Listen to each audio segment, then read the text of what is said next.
All right, I got a bunch of things to unload here. We'll start with Taylor Frankie Paul. Under investigation for an alleged third domestic violence incident involving her ex, Dakota Mortensen.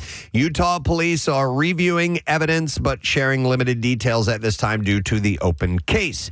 The situation adds to a history of legal issues between the pair, including the 2023 chair throwing incident that led to charges and a plea deal for Paul. The resurfaced video led ABC to cancel the season of The Bachelorette, with the network stating that it would not move forward at this time and would focus on supporting the family. So there's another incident that could be out there. And here's another follow-up to the cancellation of The Bachelorette. ABC could still try to recoup its losses by airing the series. According to industry insiders, the network licenses the show from the producer Warner Brothers and could owe the studio anywhere, as we've said before, between $50 and $70 million if the show doesn't air. But sources are telling Page Six that there is a bit of a loophole that could lead to the series eventually seeing the light of day. According to one insider, ABC left a window in their statement to bring the show back. They haven't canceled it. They've simply paused it. All right. The network statement said that it had made the decision not to move ahead with the canceled season.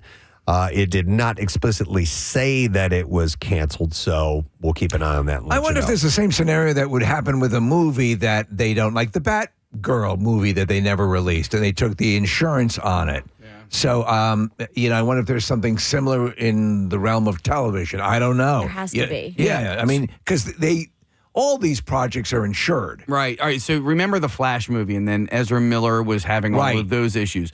And that kept getting shelved. Bumped. Yeah. Was that because of the Ezra Miller issue? Or something? Yeah. Okay. It kept being, and then there were some other things too. There was a lot of unfinished CGI, but he had a string of things that caused the movie to be delayed. They eventually released it. But that Batgirl movie, which cost about $90 million, $100 million, Brendan Fraser's in it, Michael Keaton again as Batman, that was never released. Yeah, so we'll see where this goes. Savannah Guthrie opening up about her first interview since the disappearance of her mother, Nancy Guthrie, in an emotional sit-down with Hoda Kotb for today, reflecting on the nightmarish ordeal. We have a couple of clips of what she had to say. Here's the first one. Someone needs to do the right thing. We are in agony. Yeah. We are in agony. It is unbearable. She also spoke about the toll that the situation has taken on her, saying this. I wake up every night, in the middle of the night, every night, and in the darkness, I imagine her terror, and it is unthinkable, but those thoughts demand to be thought. In a message of urgency and hope, she urged someone needs to do the right thing, while also reaffirming her bravery, saying, I will not hide my face, but she needs to come home now. She made an appearance at the Today studio earlier this month and thanked the show's crew and hosts for their support, telling them, I wanted you to know that I'm still standing, I still have hope, and I'm still me. And I don't know what version of me that will be, but it will be. So the two-part interview is set to air today and tomorrow during the morning show. So you can check that out. Eventually you have to go on, but how? How do you have that? Yeah. That there's Hanging no out there. closure. You know, there's a potential that she's alive somewhere. Yeah. She's also, though, when things she's said recently, accepted the fact that there's a good chance she's not alive. Yeah, there's unfortunately, a group of people in the world that have this type of thing happen. A person goes missing in their life, and sometimes it's not resolved. Yeah. And how do you deal with Get past that? I mean, it's got to somewhat dull over time, or you're just going to be a basket case. Yeah. Period.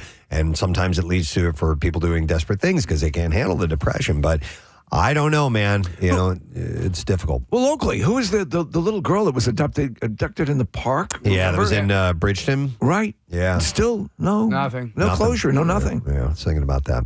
All right, other things going on. FKA Twigs is reigniting her legal battle against Shia LaBeouf, filing a new lawsuit that challenges the legality of a non-disclosure agreement tied to their December settlement. The dispute follows an earlier arbitration demand stemming from an interview in which she said, I would say I feel safe following the settlement prompting Shia's claim that she violated their agreement. So, I don't know. In the new complaint, Twig's legal team argues she files this action to right a wrong and also on behalf of other women who are the victims of sexual and domestic violence who do not have the resources to speak out and defend themselves from predators.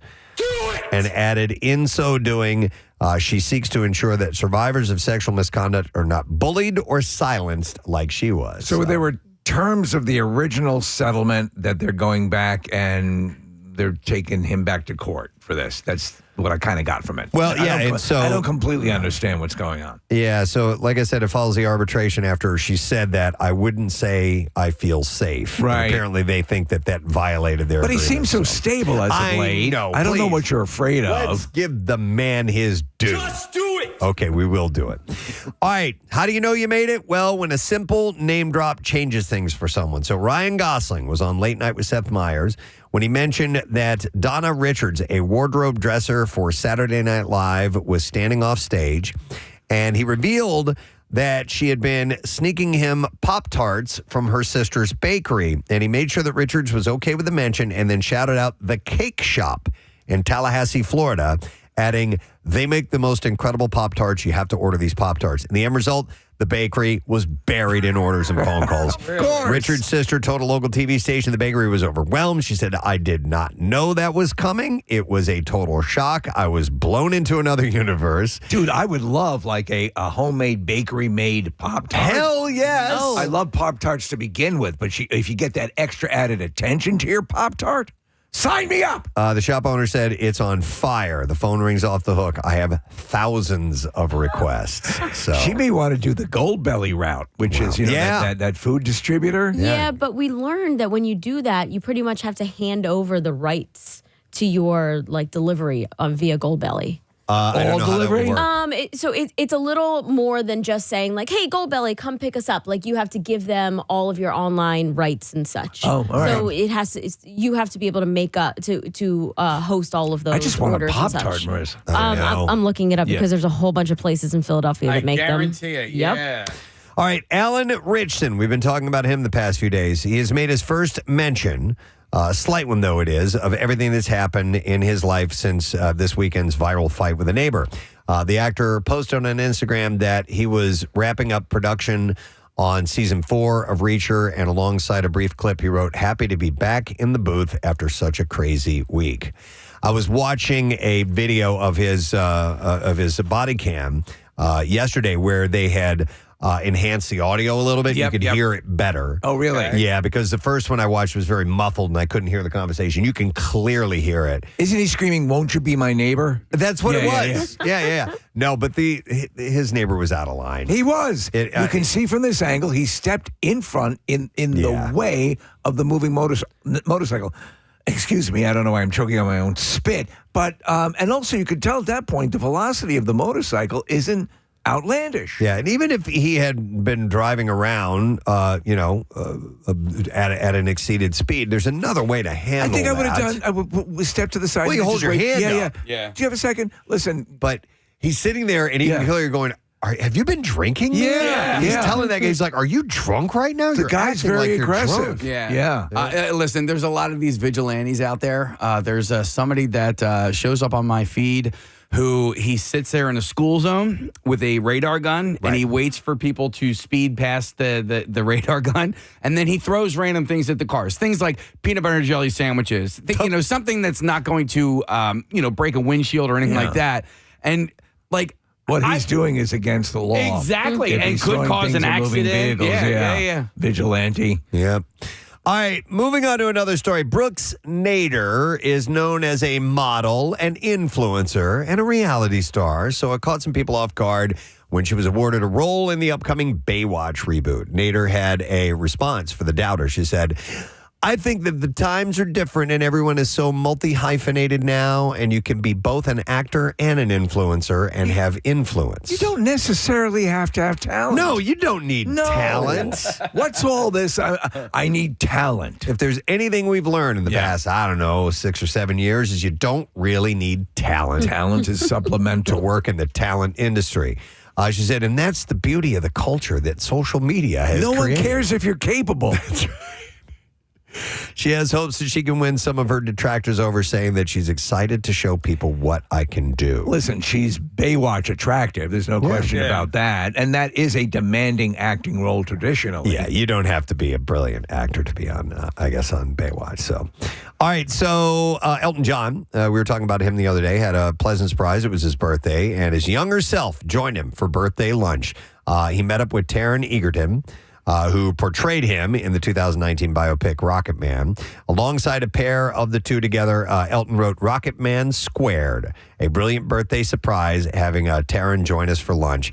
He went on to thank husband David Furnish for making today and every day feel special, and thanked his fans as well for the love, messages, and support. He turned 79 yesterday. I didn't know he was married. Yeah, long time. Elton my John? God, yeah. Oh, yeah. Yeah, a long time. They've been Absolutely. together for decades. Or maybe I just chose to forget. Maybe. Taron Egerton's performance as Elton John is tremendous. He's great. I think what happened is that movie caught a lot of people off guard because it's not Bohemian Rhapsody. There are musical numbers that are performed. Yeah, there's dialogue between each other Right, where yeah, they're yeah. singing lyrics of Elton John songs, and But he was terrific. it's unique. Yeah, and so Taron's voice, he voices the character, the gorilla in the Sing movies. Right. And he does I'm Still Standing in that movie, and it's so good. Well, It that's is, where yeah. that's where this role came I about. think so, you're right? Oh. Yeah, from that? he did this, and producers were impressed with his singing capabilities, and that led to apparently him getting that role. So it's pretty cool they were hanging out like that. Let's see what else I got here for you. All right, this one was interesting. Snoop Dogg set to star in and produce God of the Rodeo, a new film directed by Rosalind Ross. This is perfect, Preston. I think of the rodeo when I think of Snoop Dogg. Alongside producers including Ridley Scott and Gianna Scott. Well, it makes sense when you know the story. So he had said linking up with Scott Free Productions and working with Ridley Scott and Gianna Scott on God of the Rodeo is the life-changing and an honor.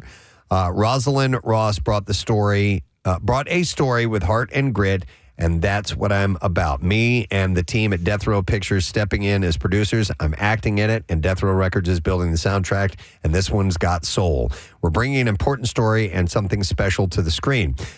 So he shared in a statement, God of the Rodeo follows Bucky, a lifer at Louisiana's Angola prison in 1967, who clings to a shot at redemption by joining the prison's first inmate rodeo. You know what this reminded me of, Steve? Stir Crazy? Stir Crazy. Yeah. As he prepares alongside fellow inmates, he comes to see the events as a brutal spectacle meant to exploit them for entertainment and feeds the warden sense of power. That's right out of Stir Crazy. That really is it. Yeah. That's really it. So, okay, we'll see how that plays out. Yeah. Casey, you actually almost had your nuts crushed by a bull. Yep. And it was the Black Rodeo, right? Black Rodeo. It was not a prison rodeo. But No, still, yeah. That's from Stir Crazy. Yep. So Adam Sandler has officially set Time Out as his next project at Netflix, joining a cast that includes Willem Dafoe and Steve Zahn.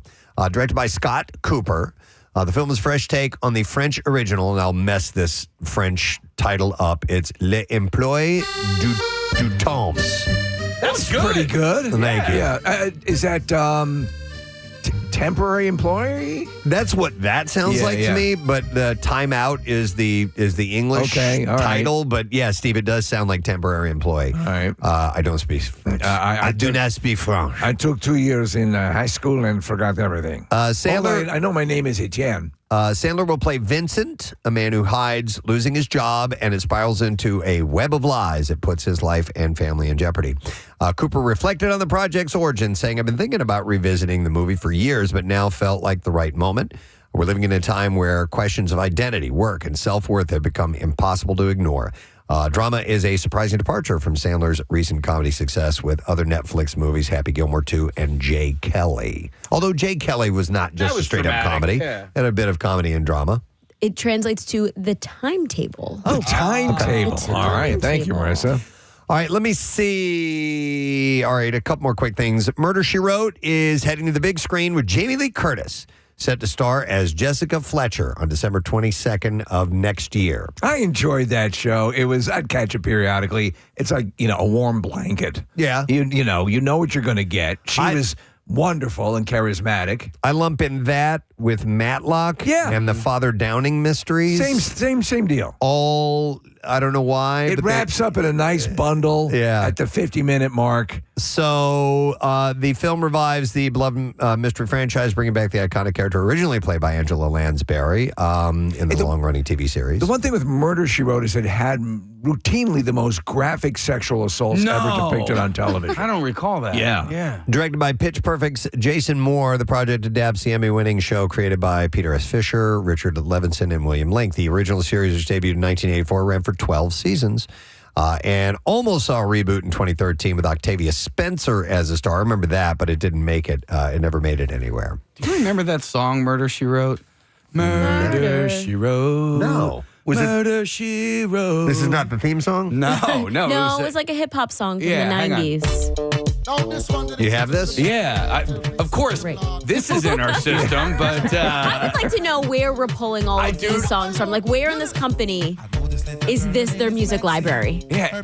And listening to, I'm like, it's not that great of a song, but it definitely got some radio play. We definitely have it then. All right, I have one more story. Miley Cyrus is still paying it forward to her fans with her Hannah Montana 20th anniversary special by announcing the release of her new song, Younger You. In a new Instagram post, she wrote, celebrating Hannah Montana isn't just honoring a show, it's a full circle moment for me. And added, HM was the beginning of the life I know. The track, which appears at the end of the anniversary special, is set to arrive this Friday as part of a milestone celebration. Reflecting on her connection with fans, she said, the bond my fans and I share is as rare and beautiful as this whole journey has been. It's all about the journey. It's all about the journey. All right. I got you. And described the release as a gift from me to younger you for your loyalty and for growing with me every step of the way. Yeah. So it's all about the journey. Anyway. I got you. Here we go. Oh, okay. Yeah. The journey is usually the part that you remember anyways. Jesus. Jeez. Now, she's had supposedly some surgery to correct a bit of that. Oh, really? Yeah. They redid the an updated, where the Disney stars do the wand thing where they do the shape of Mickey with the sparkles and everything. So she has recently reshot that. I liked it. I like seeing it, yeah. All right, we have clips to play. A bride-to-be learns her husband's family might be evil right before their wedding, and something very bad is going to happen. Here, Adam DeMarco shares what he enjoys most about his character. I think the genuineness of him, the vulnerability of him. I like that he's a black sheep of his family because he's the only normal one and everyone else is so insane. Shut up, dummy. All episodes of Something Very Bad is going to happen streaming today on Netflix. Here's our next clip. Tragic romance of John F. Kennedy and Carolyn Bessette is explored in Love Story. And here, Sarah Pidgeon explains one similarity between acting on Broadway and television. In terms of working in the theater, it's a long, intense focus on something. And I think while working in TV is slightly different because the scenes change every day, so therefore the performance changes, it is the same, that maintenance of intense focus. The season finale of Love Story airs tonight, 9 p.m., and that's on FX. And there you go. Your entertainment report for today. Do you guys want to kind of be like Ryan Gosling right now and shout out some homemade Pop-Tarts in the area we found? Sure. Or that people have made us aware of? Yes. Yeah. Okay. All right. We have heard Molly Malloy's. You have great Pop-Tarts in the Reading Terminal Market. This week's flavor is blackberry. Ooh, okay. I'm down with that. Right? And then there's another place in Downingtown. It's called Pandemonium Bakery. We hear that you have great Pop-Tarts. All right. And then one more in East Falls, Steve, right closer to across me, from that yeah. Sunoco at Midvale and Kelly Drive. I know it well. Crust Vegan Bakery. We hear that you have great Pop-Tarts. I saw a text that said Reading Terminal the bar at Reading Terminal Market makes them too. That's right. Molly Malloy's. Oh, that's Molly Malloy's. Yeah, All right, so try that 2 then. votes. Very nice. Nice. All right, go get them. With that in mind, we got a few things taking place. We're going to have from the World Oddities Expo, Adam Hutter joining us today. Rick Batalico is stopping by because he's throwing out the first pitch of the Phillies game. It's pretty amazing. I think that's great. Yeah. I'm happy for him. And we know him from Fanatic down the hall, our sister station. And he's also involved in something we're doing tomorrow night, an honor being bestowed upon the Preston and Steve show with the American Red Cross. So we'll get to talk to him about those things later on. We'll take a quick break, come back in a second, reset, and get our day started. We'll be right back. Good morning. Hi, Megan. Do you have a little secret snacking spot? Yeah, so years ago when I used to work at Wawa, we would have like so much spoilage that we threw away. So I would like sneak some of the food and run back to the dish room and eat it. In the dish room.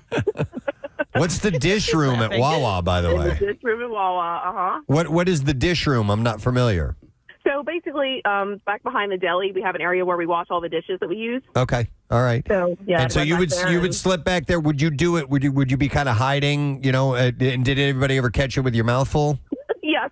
Uh-huh. If- Awkward. If you work in a place though like that happens to have you says as you say, Casey, Megan. mouth, small, biteable like nuggets. Yeah. Duncan was great because Duncan, the nuggets, The donut holes. you can pop those nuggets. Close your mouth. You can have 2 or 3 of them, and The munchkins. Don't you know though? Like Yeah. when you're done chewing, like Yeah. you think like, oh, they probably don't know. They know. They know you've eaten something. Yeah, I just got a text from my friend Jen from college. She just said I literally rolled over onto a honeycomb this morning. Let's go to Lisa. Hi, Lisa. Good morning. Good morning. Hi, Lisa. All right. So your secret snacking spot. Okay, so I used to work in a diner, and sometimes the cook would give me a scallop or a shrimp, and of course it would be too hot to eat, and you'd be busy. So I would put it in a souffle cup with a lid, put it in my apron, and I would eat it in like 10 minutes when it was cool. so to the outward appearance, you would just simply be drinking out of a cup, but you're actually eating shrimp. Actually eating shrimp or scallops. Yeah, it was I have to imagine little that there's hors nothing better d'oeuvre. than diner shrimp. Yeah, diner scallops is probably better. I know. Deterred these things. Thank you, Lisa. Appreciate it. I will when I go to the grocery store. I do this now, and I always felt kind of guilty about it, but. Grapes are a crapshoot, man. Sometimes you get them and you take them home, and you eat it, and you're like, oh, What the hell? this batch sucks. Why am I alive? Well, they're sour. Yes, you know, and I hate that. I do too. So I will put the grapes in my cart. Give it a little taste. I will be walking through shopping, and when I'm alone, I'll snag one of those bad boys and take a quick Just bite. one? Just one. Okay. Listen, What, like a fistful of grapes? No, I just wasn't sure. that if was you a great snacked movie, on by the them. way. No. Fistful of Grapes for Clint Eastwood. And I feel kind of bad because grapes are sold by weight. I wasn't sure if they were sold They by are. the bag. They're Okay. sold by weight. So if I sit there and ate a bunch, I'm stealing Is at that it point. inappropriate? I don't think it is. If you're in the produce section and you take one grape to sample, I've seen people do that. I'm sure people do it all. I don't the think time. that's frowned upon. Is it? I don't know. Is it? I'm not going to find out. If you're in the meat section, can you cook a piece of meat over a lighter I don't just wanna to get- see how good it is? I don't want to get banned from my grocery store, so I hide it while I'm I doing it. don't. Yeah, I can't imagine. You think somebody would say something to you if they saw you eating a probably not. grape? Especially your big celebrity. Sir, don't eat the produce. Let me go Oh, to Mr. Elliott, I didn't recognize you. Let me go to Colton. Hey, Colton. Good morning. Good morning. Good morning, my man. All right, so secret snacking spot. Well, I mean, I think every guy has it at least. I mean, I'm a car guy. I'm a garage guy. I mean, everybody's got the garage. Everybody's got the beer fridge. I mean, hey, I got to go do this. Like last night's garbage night. Yep. You go out, you're doing garbage. You have a beer while you're out doing garbage because you know you're not going to get interrupted while you're in the garage. Yes. So it's just a nice place to have, that one beer that you got to have at night or whatever, and you're not interrupted while you're doing it. Yeah, so you do it. You pick your area. You come up with your cover story. I'm going to go polish this turkey in the garage. Colton, are you Exactly. slamming that beer while you're out there?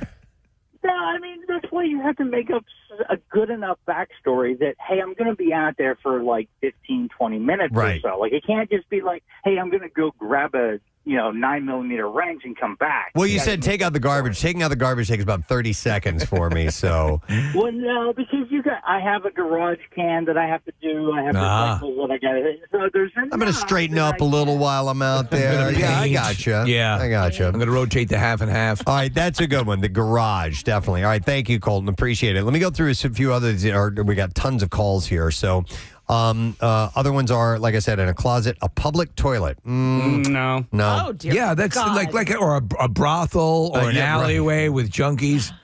In a child's playhouse. Just any random child. I don't know. A public changing room. Oh, what the hell? In a swimming pool. I mean, I don't mind that if I'm at a pool party or something like that. But to me, that'd be very obvious if you're going into the pool with a turkey leg. Yeah, exactly. Up in the attic. Okay. But In the laundry room. In a hot tub. Some of these aren't secret snacking spots. No. Like you said, Steve. That's you want to be out of the line of sight. all right. How about this? During exercise. What? No. Occasionally, I'll put cheese wheels on my bar instead of plates. I can't eat during exercise. Like, No, me either. breathing too Oh, much. it's very easy. I don't like to eat right before exercise neither. either. When you guys are curling, you don't eat French soup? No, well, maybe I should try because I do like that. In a storage room at work. All right, I can Okay, see yeah. that. Yeah. So that was again that ended up being on a number of occasions where I'd go the storage room. There's nobody back there. You ever take a nap in a storage room? No. Yeah, I don't know me if I neither. have. In an elevator. Okay. I don't. Just go up and down. Get a high rise. Just eating a salad in the elevator. It's like a magic trick. Well, I'm going to make this meal disappear. On the toilet is No. another one. No. A public stairwell.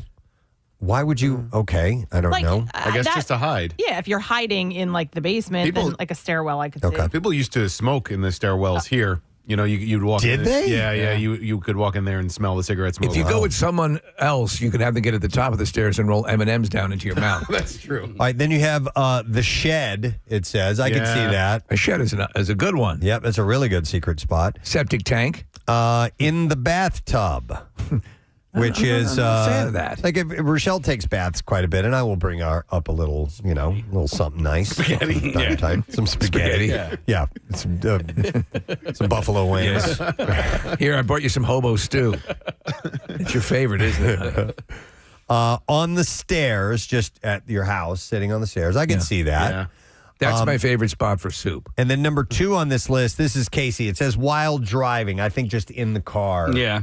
In general I think that's got to be one of the big sneaking All right. food spots. You have delineation though. Parked and Right. driving. Right. What is your driving food? Your number one driving food? Oh. I think You know what that has become for me is a like a burrito supreme. it stays contained. It stays contained, Yep. not messy, one Nope. hand, easy Absolutely. to eat. Burgers are pretty simple too, as Yeah. long as they're not, like you're not getting like a loaded burger with tons of stuff on it. Right. Yeah. Fries are like, good. Like a McDonald's cheeseburger, pretty damn simple, Shish very, kebab. very easy to eat while you're on the road. Yeah, all of that contained, ready to go. French fries, easy. Yep.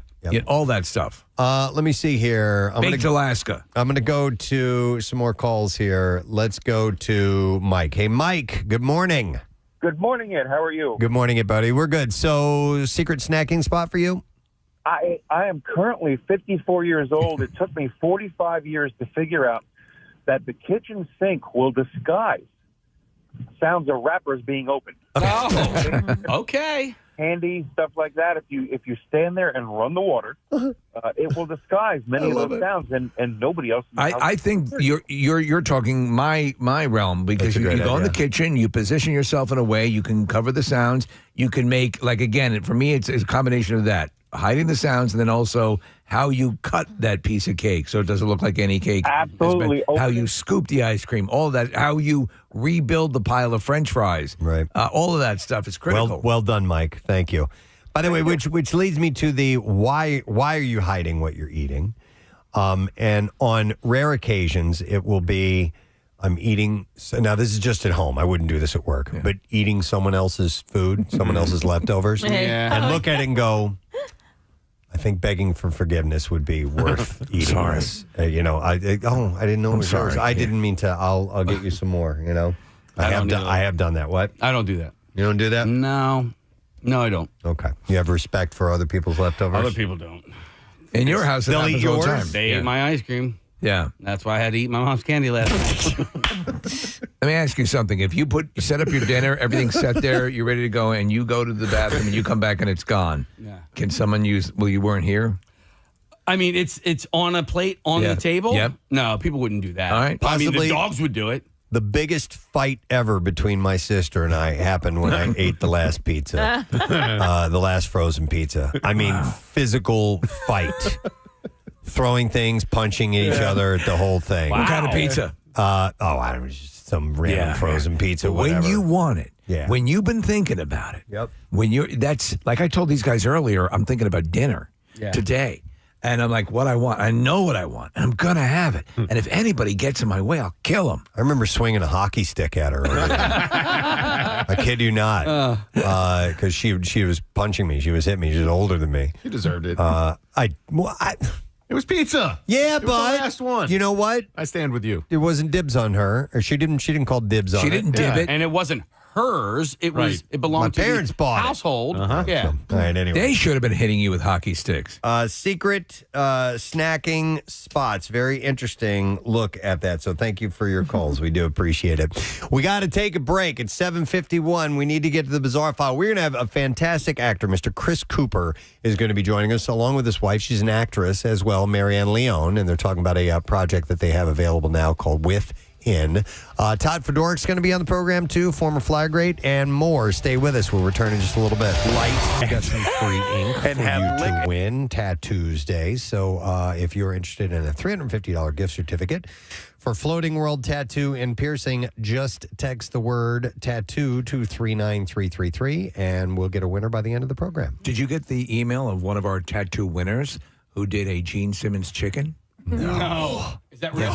Yeah. No, I need to see that. I'll dig that up. I thought you guys all got it. No, I've got to see that. That's brilliant. That's as show-centric as you can possibly get.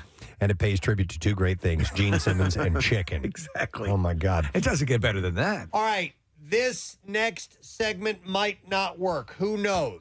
We're going to see if it does or not. We have talked about this in the past, about bringing in some items to show and tell about. Preston? Yes. They said the same thing about the X1. And look what happened. It broke the sound barrier. Yeah, there you go. All right. So, ladies and gentlemen, for the first time ever, the Preston and Steve Show is bringing you Show and Tell. Thought I'd throw in a little bit of Rush this morning.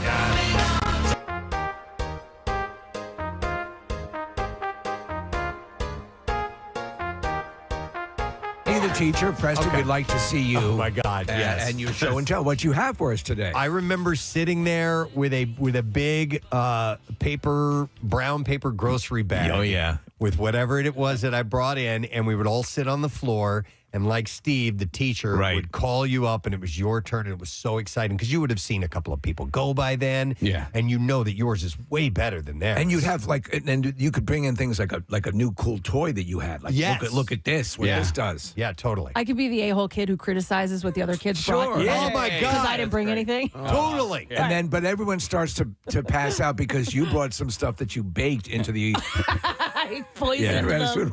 So I had I only remember one show and tell ever that I participated in, and it's because on my way home from school one time I found a gardener snake, and so I captured it and I put it in a Folgers can, and then I brought Thanks, it in. Bristol. Listen, before we go into our topic of conversation, I have to mention something that happened right when we went into commercial break. We had we're talking about the story in the entertainment. If you're just tuning in, the entertainment news.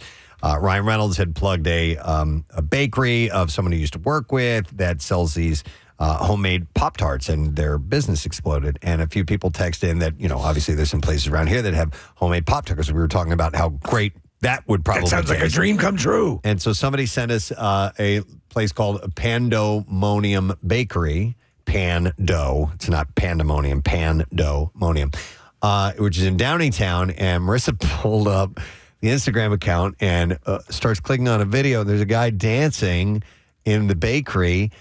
It's a former intern of ours who owns this place. He's one of our favorites. He ranks up there in the in the Mount Rushmore of interns. Absolutely does. We used to call him Chin Strap back in the day because he had a really thin line beard that went around his chin. Rob, who just never failed to crack us up, and that's him dancing in this video. I can't believe it. When's the last time we've seen him? That was like years. Yes. He was an intern here 18 years ago, something like that.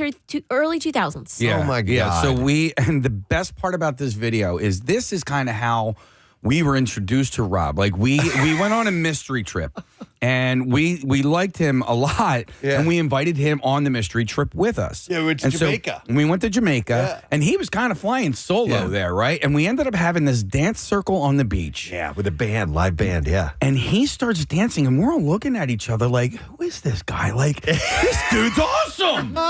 And so, you know, in 20 years, his dance moves haven't changed all that much, but I love this guy. I reached out to him. I'm going to buy some Pop-Tarts. I'm going to ask for special delivery for tomorrow morning. Okay. I didn't even know he had these chops. No, I mean, me neither. Who knew? And now Marissa pulled up the mystery show video of us on the beach dancing. Oh my God. When was that? Oh, there he is. 17 years ago. There he is. Do you know Just what we need to me and do? him talking on the microphone. And he's there. He is dancing. Oh my God.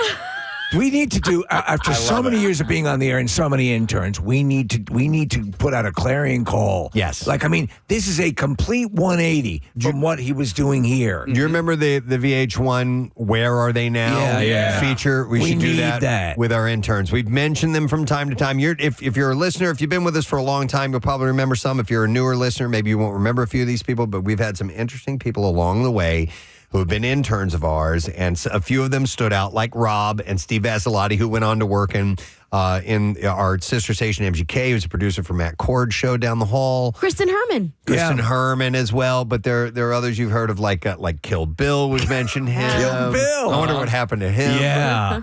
Joe's one of the originals. Oh, my God, Joe. And now Joe's in EMT. Yeah. He does it, works out of Narberth. We should put this out there now. Put it out now. If you know anyone who's, I mean, because Chin Strap ends up being the Pop-Tart king of Doylestown. Yeah, send me an email. I worked with all of those. Yeah.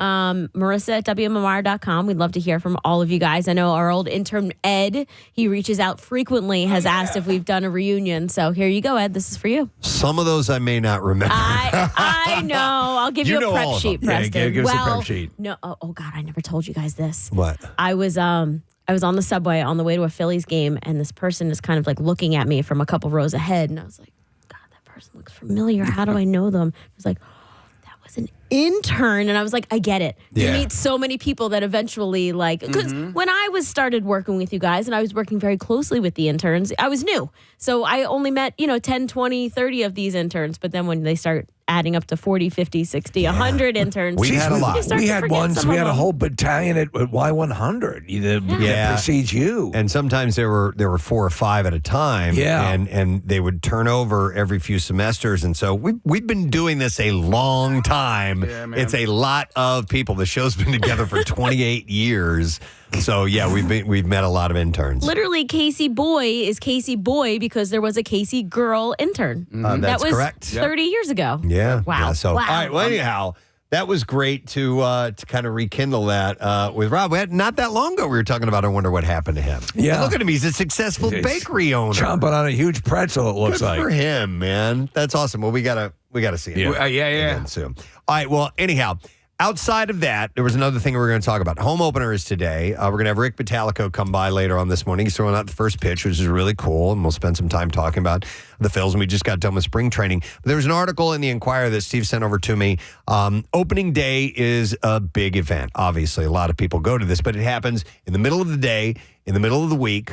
Not the middle, but, on a work day. Presents a problem. And if you would like to go, but you work, what do? Do you ask for time off to go to a baseball game, or do you pull the old call-in sick routine? Right. And try to show up? And if so, you're going to be out in public. This is not you staying at home doing your own thing where it doesn't matter if you're sick or not and you just get a day off. This is you going out in public maybe running into somebody you know, maybe running into a friend of your boss or something like that. That's a ballsy move. That's a Ferris Bueller situation. Yeah, totally. Back in 1995, this isn't baseball, but when Jerry Garcia died, the lady who cut my hair was a huge deadhead, and she called out sick, and then she ended up on the news at some Jerry Garcia vigil in Centers, and they ended up firing her. Did they? Yes, they did. Oh man! Which ended up working out for me because she ended up cutting hair at a place called Cutter's Corner, and it was only $5 haircut, so I ended up saving money in the deal. Yeah. By the way, speaking of calling out sick or calling in sick, I don't know. You can call it either way. But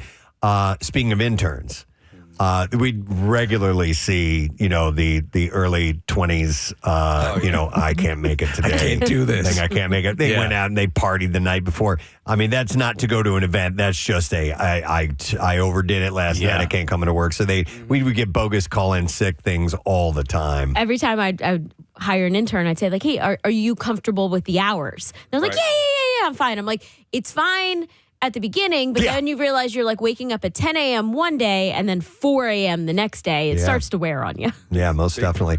I used to do it from time to time. I would call in sick, just not to go to an event, but just to get a day off.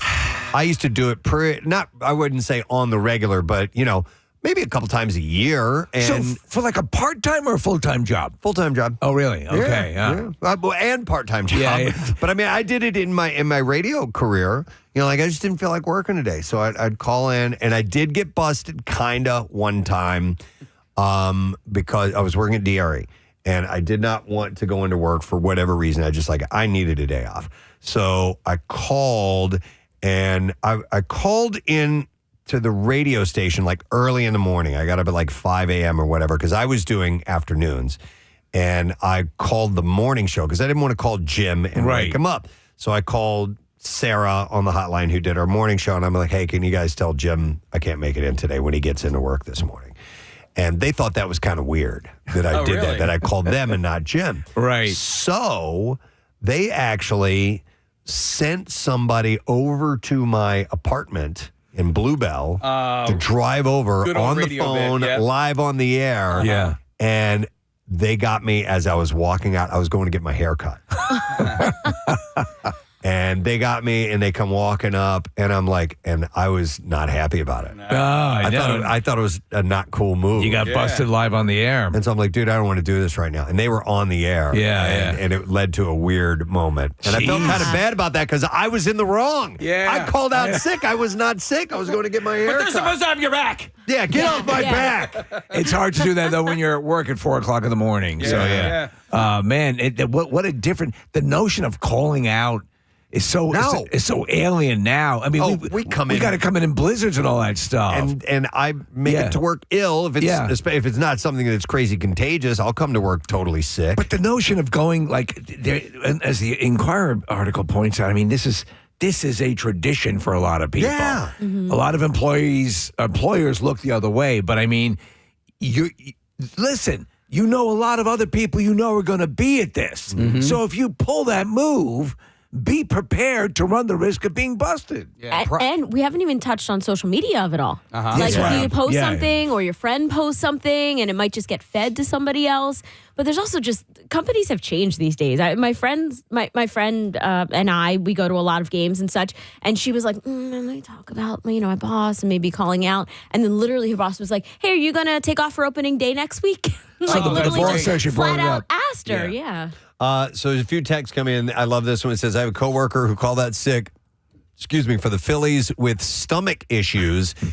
He was shown on TV at the Phillies game. My boss saw the broadcast, and my coworker went on to say that he was wearing an adult diaper at the game. That's great. I love it. I had issues, but I was wearing a diaper. Oh, that's great. Somebody said every year I request paid time off for the home opener the day the next season's schedule is released. So if you get out ahead of it, maybe they're okay with that. You can't just do a last minute thing, possibly. I wonder how substantial, because they talk about businesses losing some of the workforce on event days like this. How many people walk out the door for something like this? I mean, you're talking It's, how many thousands of people? Yeah, but I can't Across see the like whole city. Yeah, I can't see Yeah. like a whole bunch of people from one Impacting, business. yeah. Calling out at a time, but yeah, it might affect you if you're in a pinch. 610-660-9333 is the number with your stories. Yeah, when you were saying that, I was like, yeah, like I would call out for like a bakery drop of like a really cool item or like a sneaker drop.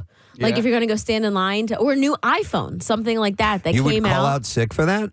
Well, I'm just saying, like if I really, really wanted it. You would, or Yeah, like I was, if the no, Costco. you wouldn't. No, you wouldn't. No, you wouldn't. I mean, hypothetically, I love you guys too much. I love this job too much that I don't do it. But hypothetically, I would. Yeah, maybe somebody would. Hang on, let me go to Renee. Hi, Renee. You're on the air. Good morning. Good morning. Hi, Renee. What's up? My daughter was turning 16, and I asked her if you could do anything, what do you want to do? And she says, I want to see Harry Styles in Los Angeles. It's on my birthday. And I did. So I had to call out on a Friday. We flew out Thursday night.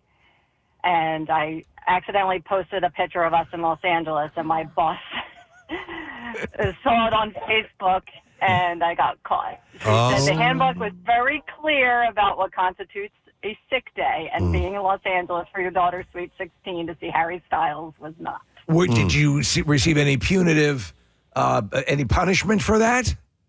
No, just a warning. Just a But she was, warning. A little talking just to a warning. But Renee, when you got word of that, like, how did you respond to it? Just like busted or, Yes. Okay. Absolutely. Yeah, there was I wasn't going to lie or anything. What type of work do you do? Totally, I work with special needs students. Okay. Okay. Yeah, they might need you. Yeah. I get it. Yeah. But I didn't leave anybody in the lurch. Like, I didn't call out, and Last second or anything, yeah. You did want a bunch of special needs people wandering around a hallway looking for you. Thanks, Right, Renee. right. There's a I should perfect have taken a personal day. There's a I should perfect- have taken a personal. Yeah, that's true. Thank you, Renee. And that's the difference between sick days and personal days. Are they kind of one and the same? I've never quite understood the delineation. So that's why the boss is saying, listen, that's whatever you took is not a sick day. It's a personal day. But, listen, if you're trying to maximize your days off, some people may take a quote unquote personal day, disguise it as a sick day. And I understand that. I mean, I understand it. I don't do it myself. I've taken Is it all in 30 semantics? years, I think I've been sick 10 times, and 5 of those was when my dad died. So I don't take sick days. I mean, I used to back in my my part-time days and stuff, but I wonder if it's if you're allowed a personal day, and that's part of the understanding, and again, I've never been able to break this down and completely understand it correctly.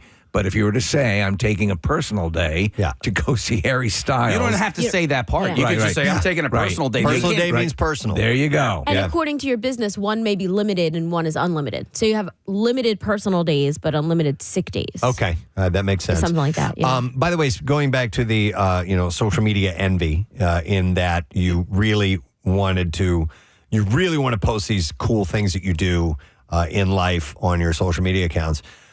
You take a sick day or you call in sick and you go and something awesome happens and you get this great picture at an event that is known on the day of that event that this is taking place.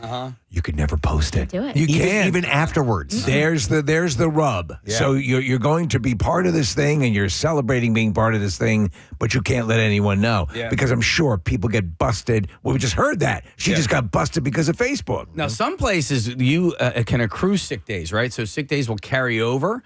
And I want to say my mom ended up doing that. She worked for the post office for a number of years. So if let's say you get 10 sick days a year and you don't take them, then the next you can get 20. And so I think she ended up retiring and then taking her sick days. So she ended up getting let's say a month's.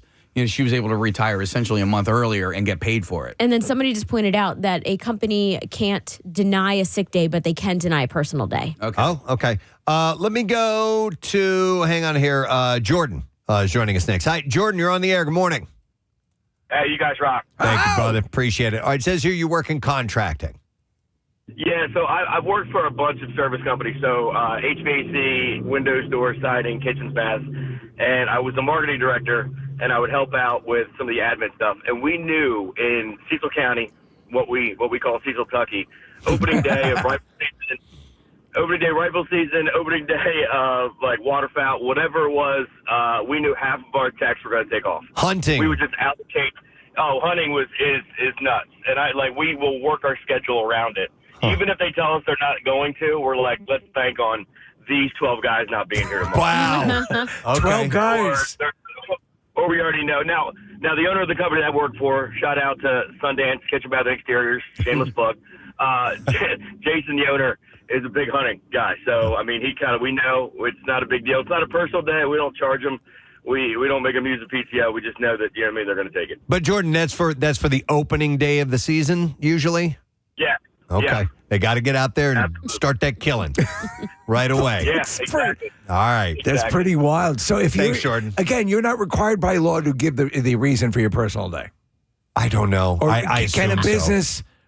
No, yeah, you don't have to share. Right. It's a personal day. Right. But you just said they could deny you a personal day. Potentially. Okay. I mean, these all depend on what your business is like. Yeah. I think this is all these are all vague things, you know? All right, hang on. I want to go to this one. This is Dennis, who's joining us next. Dennis, you're on, buddy. Good morning. Morning, Gadzooks. Gadzooks. All right, what'd you do? So when I was in high school, I worked at a supermarket. I was a senior in high school, and I also played for my local CYO volleyball team. It was a co-ed team, and we had a playoff game on a Saturday. I called out sick, only to end up breaking both my wrists playing volleyball. So how did you explain that? I told him it happened on Sunday. It was at Mass.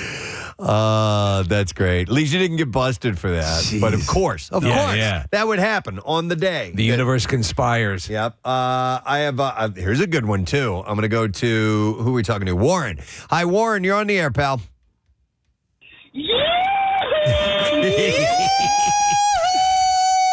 Good deep breath he took on that. All right, Warren. What was your story? All right, so I'm going to start out saying this is really, really awful, and I don't think I would ever do it again, but I was in a position with a company where I really couldn't take off. I was in a position of responsibility. They wouldn't let me take off. I kept putting in personal days. They wouldn't let me take them. So I have an Italian last name, so I went through the obituaries until I found an Italian name, and I went to the viewing. And I got a prayer card just to turn it in. Yes! You used a viewing to get off of a day of work. I love that you went to the detail of finding an Italian last name just so that it would have some air of legitimacy. And he got one of the cards. And that's brilliant, dude. Your effort warranted you a day off, sir. Well, here was the messed up part about it. Like, my girlfriend at the time, she's like, oh, my God, that's brilliant, okay? And then she told her daughter about it, and her daughter's like, oh, that's horrible. Right. So then the girlfriend got mad at me, and she was encouraging me to do it. She got mad at you after her daughter got mad about it, and, that sucks. Yeah. To say the least, I'm not with that woman. I would think so. All right, Warren, thanks for the idea. Appreciate it, bud. All right. That's actually pretty good. Yeah. That's thorough. If you can find someone who with the same last name, then you've got carte blanche. That's a go-getter. I would say Warren's worth hire that man. Yeah. He'll never show up, but hire him. I'm going to go to Joy next. Hi, Joy. Good morning. Hi, good morning. First time, long time. Welcome, Joy. Thank you very much. All right, so you called out sick one day, and what was your tell us about it. All right. Yeah, so, I mean, I'm pretty sure anyone in my position would have done this. My partner was lucky enough to be gifted really, really good tickets and pregame field passes to the Eagles playoff game. It was the snow game against the Rams. Okay. So, we found out like 2 days before. So, of course, I went into work and I, soft launched, because I knew already there's no way I'm going to. So you started laying the groundwork? Yes. So what did you do? I don't work there anymore, so I can drop the ball now. Okay. So we go to the game, and I'm like, oh, my God, our tickets are, like, in the end zone. I'm going to be on the field. I'm like, if I end up on TV, I'm going to die. I don't want to get caught. But I was like, you know what? Worth it. So we go to the game.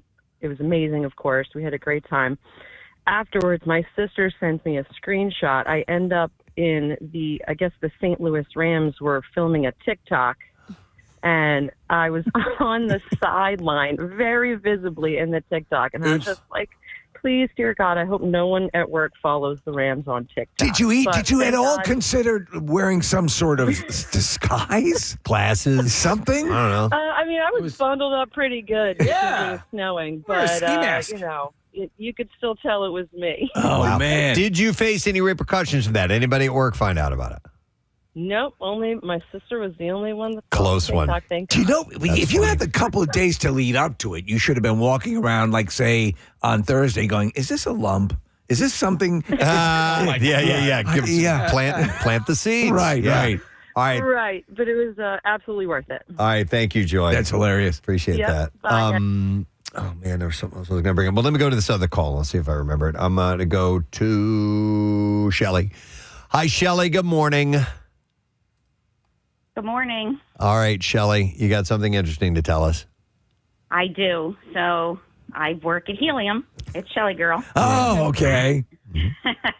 I don't know if I told you this story before, but I was working for a law firm, and I took the day off because Bert Kreischer was having that call out of sick from work Sure. show. Yeah, You remember absolutely. that? Yeah, daytime show. Yeah, that was awesome. Right. So I wanted to work, so I took the day off.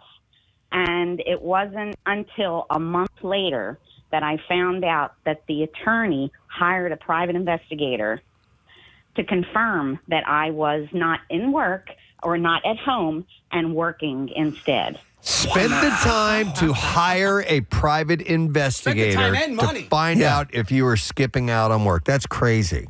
Yep. And of course, you know, I flipped out and I eventually quit. So Yeah, I mean, listen, that doesn't sound like a very good atmosphere to be in. If you can't trust, if you can't trust your employer to respect your lie, then what's going to happen? he was just pissed off that I wasn't there doing his work. Right. And that I was. Listen, I can see an employer being like, if you gave a fake excuse. Did you give a fake excuse as to why you're out, or just I'm taking a personal day? I just took a day off. All right. Called Well- out and said I'm taking the day off. Well, the fact that he goes the extra mile to hire a private detective to determine why you were out, that doesn't say a lot about him. Yeah. It was crazy too because I got the bill. I got the bill From the investigator, from the PI? Yep. No. You he charged you, Shelly, or you just received the bill on his accounting? It just came, I was like CC'd on the email. Okay, I got you. All right. Make you pay for your own private All right. detective. All right. Well, thank you, Shelly, girls. Good to see you in You're Florida, by the way. Yes. All right. Take care. Bye. All right. This one sounds really good, too. Yeah. Let me go to Dave here. Hi, Dave. Good morning, buddy. We're talking about calling out sick, man. Yeah, good morning. This is I was in high school, 1983, opening day for the Phillies, and we have cross country practice. And my coach says, we have practice today. And I said, Coach, I can't make it. I gotta move my grandmother. So he's like, okay, no problem. So I end up going to the Phillies game. It's a rain delay. They lay down the tarps. Back in '83, you can run on the field. We're sliding on the tarps. And then I practice the next day, and the coach says, "Hey, Dave, how was it moving? Your grandmother?" I'm like, "Oh, my great." He goes, "Are you sure about that?" On the front page of the Philadelphia Inquirer, there's a picture of me, my hands in the air, soaking wet on the infield of Phillies, and it has Westchester East cross country on my chest. So not only are you on the cover of the Philadelphia Inquirer, clearly on the day that you were supposed to be moving your grandmother, but you were also wearing your team shirt of the event of the team you called out. Dude, that's a winner. You got the cover of the paper. Yeah. I was down. I was dead to rights. I'm like, oh my gosh. Dave, do you have that newspaper somewhere still to this day? Yes, it's a yellow shirt. It's a yellow jacket, yellow jacket with red print on it, right on the corner of the shoulder. I mean, think about that, because in that time, Dave, that's no social media. Yeah. No, you're going and you're like, the odds of pulling that off are much better. Yep. And where do you land up? The cover of the paper. And you're wearing the shirt of the team you blew off to go to it. That's great. Exactly. Well, I was walking around all proud. Look, I'm on a cross-country team, going to the game, and not realizing what I was wearing when I'm sliding on the infield. On my belly, doing belly slides and jumping up, and it was hilarious. That's hilarious. How many elements of the universe have to conspire to make that happen? Thank you, Dave. I appreciate you sharing that story. I'm going to look to see if I can find that Yeah, picture that's online. hilarious. There's a few other newspaper stories here of people getting busted with their day off. I'm going to go to Austin next. Hey, Austin, good morning. Hey, good morning. Sorry to bother you at work. That's all good, bud. We'll take it. All right, so this isn't you, but a friend, right? Yeah, so 2008, win the World Series, and we have the parade, right? Yeah. And this is in Doylestown, Bucks County area. So we're in 6th grade. He calls in sick.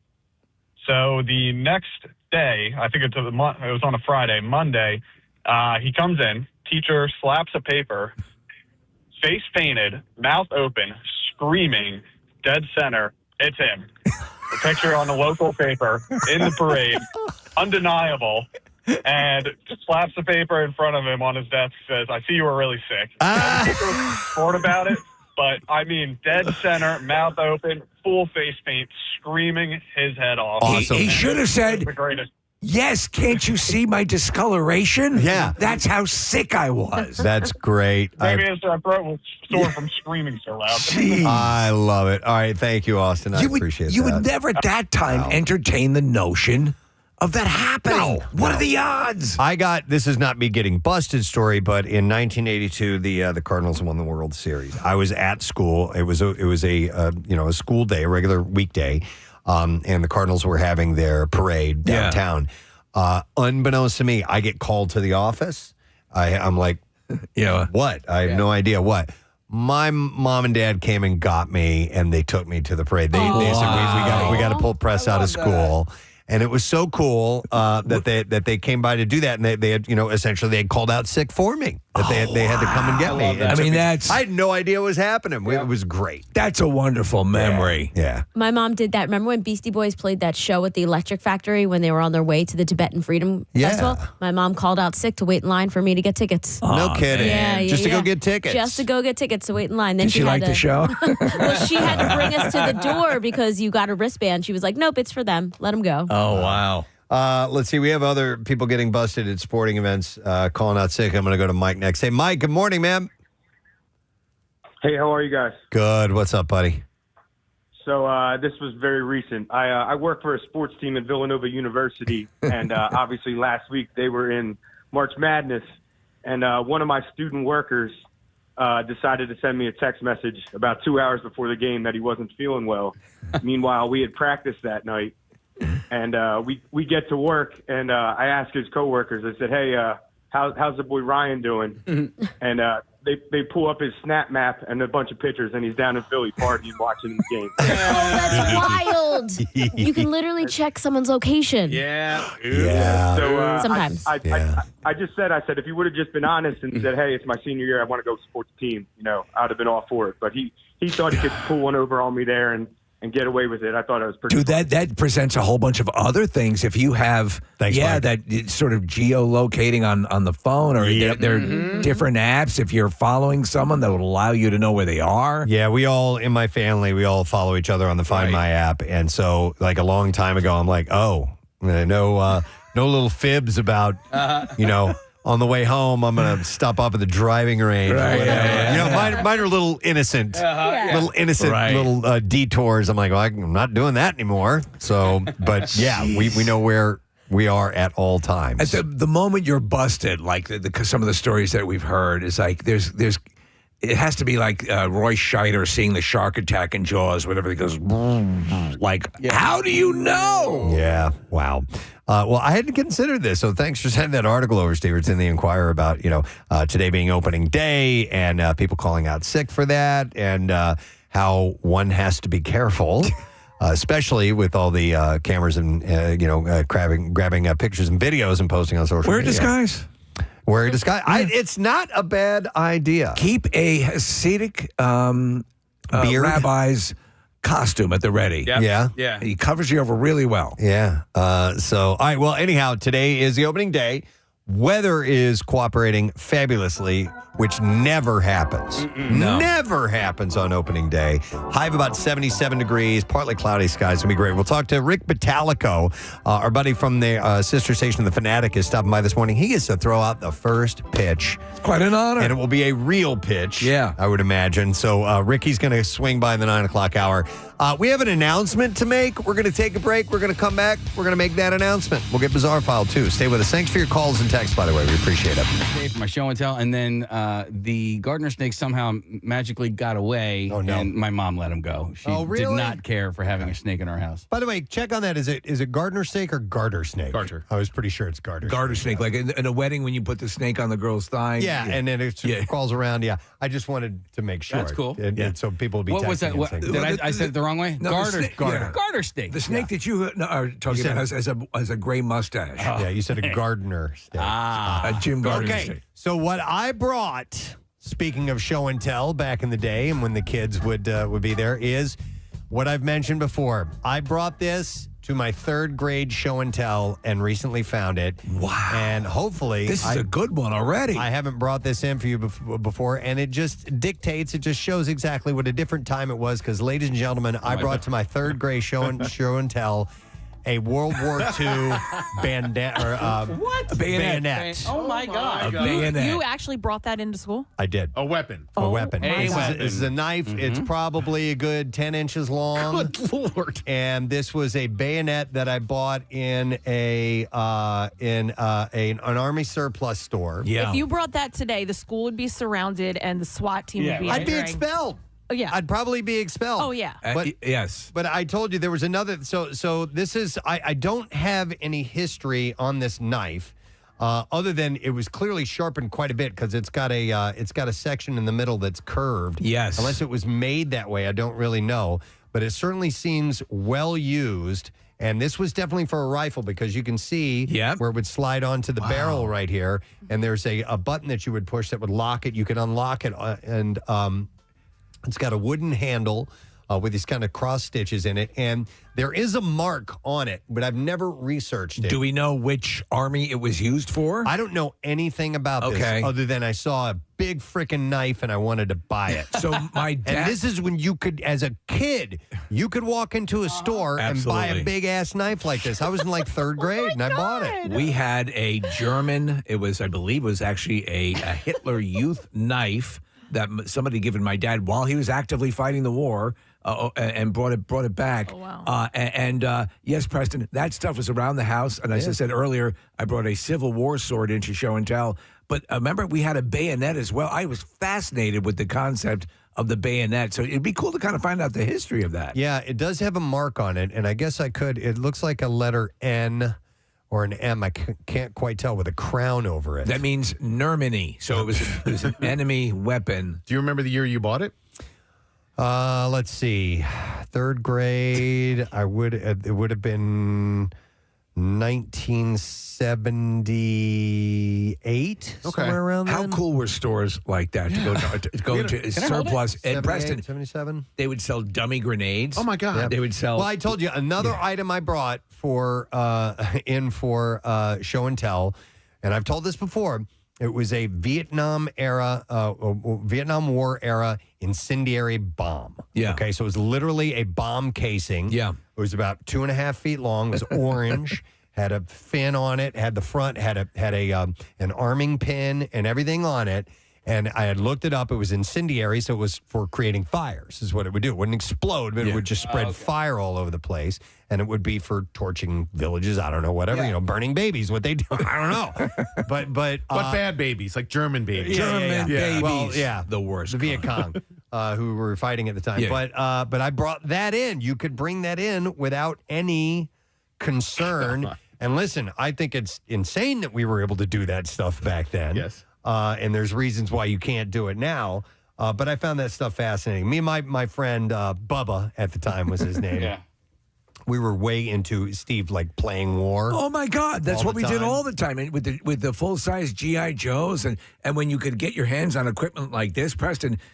When I brought the full Civil War sword it was a cavalry sword too. I think it was a cavalry officer brought that into school. I was proud because I had a story attached to it. We just used that sword.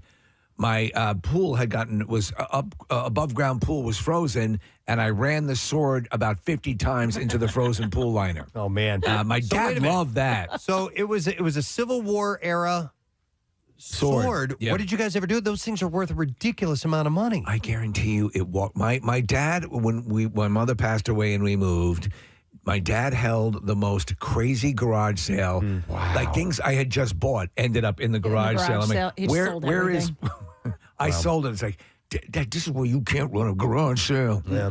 So I don't have much to tell other than that I took it to show and tell as Right. a kid, and that's just insane. It's a that beauty. This thing was allowed in. there. So would you want to find the history on it? Like, would you want to figure out? I've had it for a long, long time. You know, it's not something you probably take to Antiques Roadshow. There's probably not a lot of inherent value to it, but I bet there's a story behind it. And like, so you could talk to a military expert or some weapons expert, and I bet they could track down like the rifle that it was used for, the era that it was used, that kind of thing. Probably. It's pretty beat up, but yeah. Still. I mean, I can't believe that they sold it to you.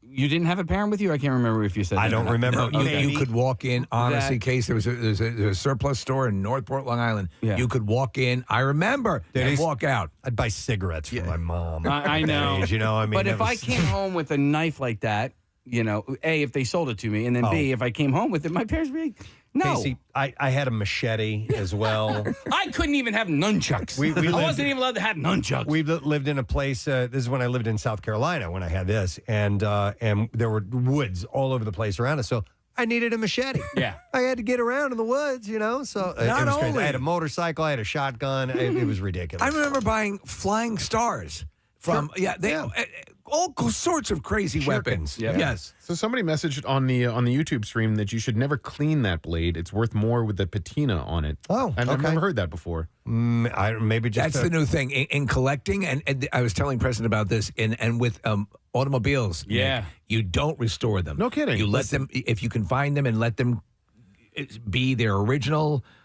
You know, with a little bit of rust, a dent, all that makes it worth more these days. Casey, do you see that? There's like small bits of dirt and mud on there. That was from me as a kid, you know, jamming it into the ground or whatever. It's Hitler's blood on the edge. Maybe that's what that is. That's what it is. All right, so that's what I have for show and tell. Thank you, Kathy. Do you approve? I mean, I'm not into weapons. Okay, all right. But it's okay. It's good enough. All right, let's get another show and tell. Hey, wait a second. Can I send Kathy down to the cafeteria to get the pints of milk for snack?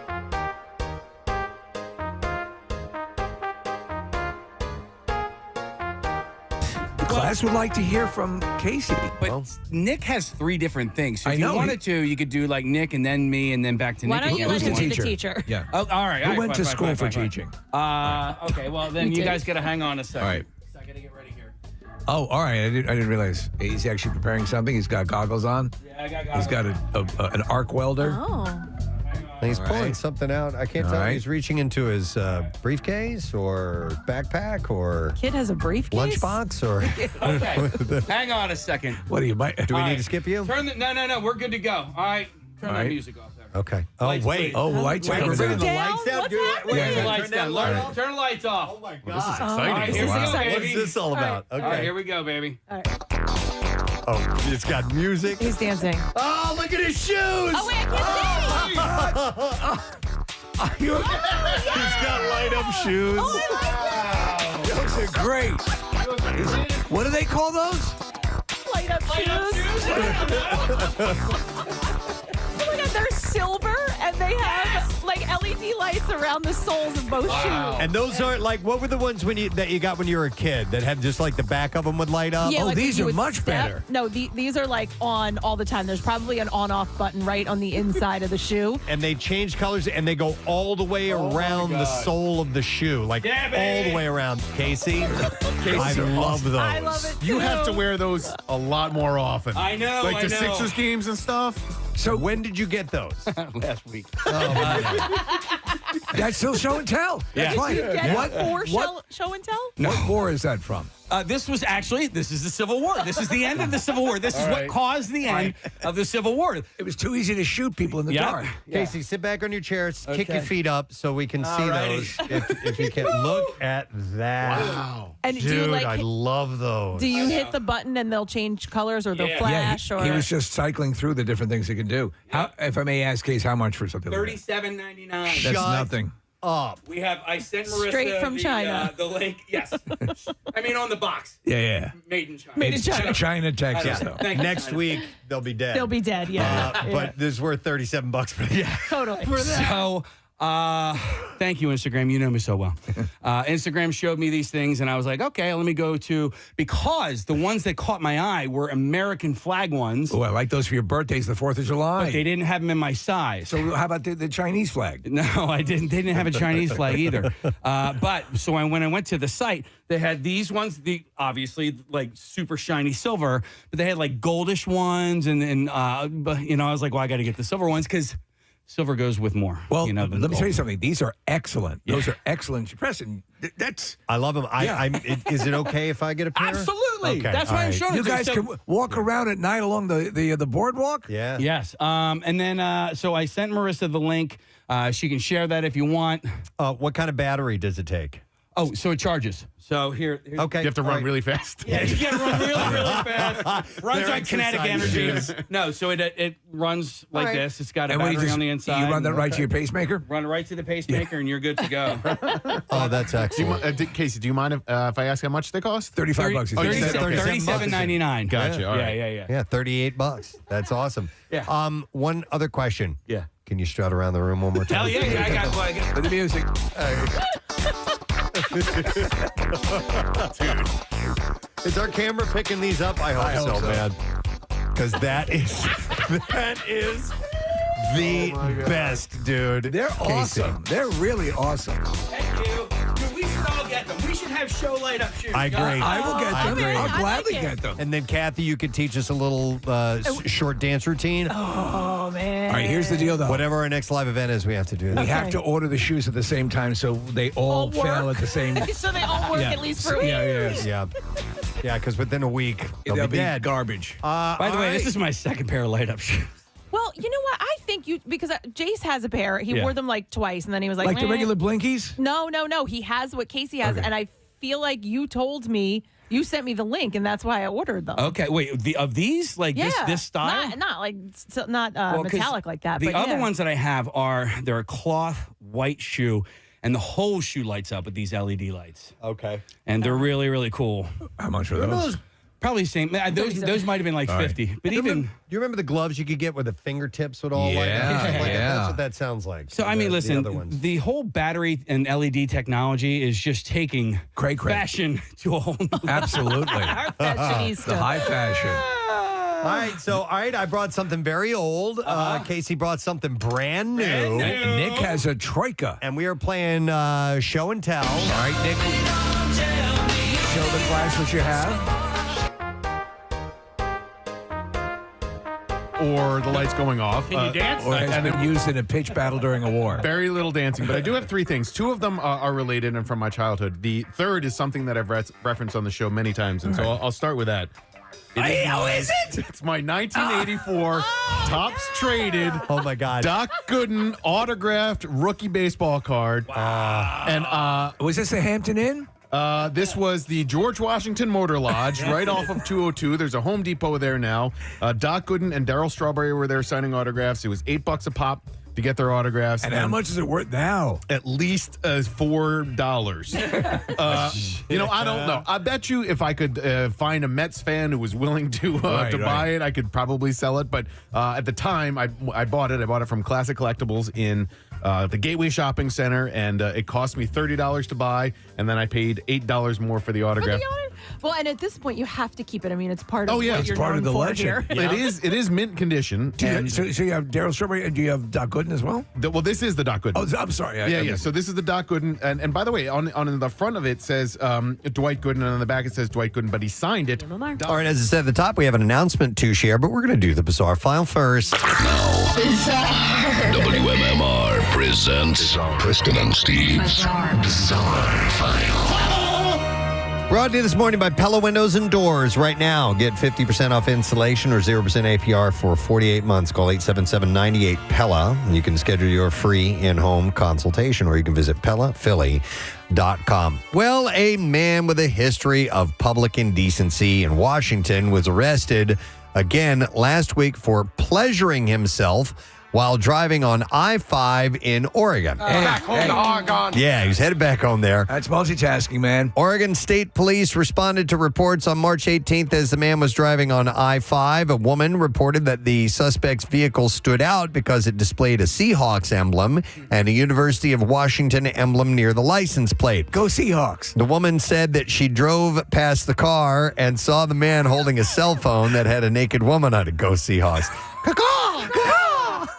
Troopers were informed that the driver, identified as 56-year-old Charles McDonald Porter, had driven alongside the woman, rolled down his window, and openly pleasured himself within her view. Okay, now you don't do that, but I think we both admitted to have been driving at certain points and pleasuring ourselves, correct? We have. Yeah. Yes. But mine was not done discreetly. That was for my pleasure. Yes. Yeah. On a lonely highway heading towards Boston. A trooper later initiated a traffic stop with Porter. Porter consented to a search on his phone, which led the trooper to find an image of a naked woman. See, because we're civilized. Porter was arraigned on charge of public indecency. The charge was upgraded to a felony due to his history of similar crimes, including flashing commuters on I-5 in Washington as well.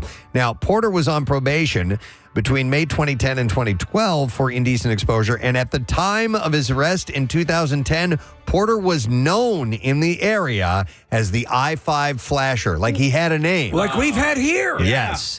Records also reveal Porter had additional indecent exposure convictions in Texas in 1999 and 2000. In July 2010, he was arrested for investigation of indecent exposure after he stalked two women on three-way, exposing himself to them, making gestures attempting to get them to expose themselves to. We had the dude who jacked it with cheese. We had the guy it was like a lime green neon. Yeah, it was a yellow neon. Yeah. We had the guy that sucked on pickles. Sucked on pickle sucker. We had the man whacker here. I mean, that wasn't in a car, but the man whacker in our bathroom here. Oh, yeah. A guy going in. Yeah. Well, listen, that's the spice of life. It is.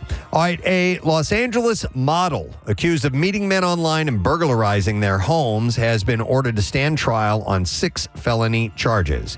Adva Lavi is also known as Mia Ventura and was held to answer on 2 accounts of grand theft, 1 count of first-degree residential burglary and another count of first-degree residential burglary. She previously pleaded not guilty to all charges.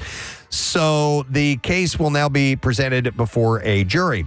Detectives say Lavi used dating apps and developed friendships to rob, steal, and extort wealthy older men and younger women in Westlake Village, West Hollywood, Los Angeles, and Beverly Hills. They say she posed as a girlfriend or travel companion.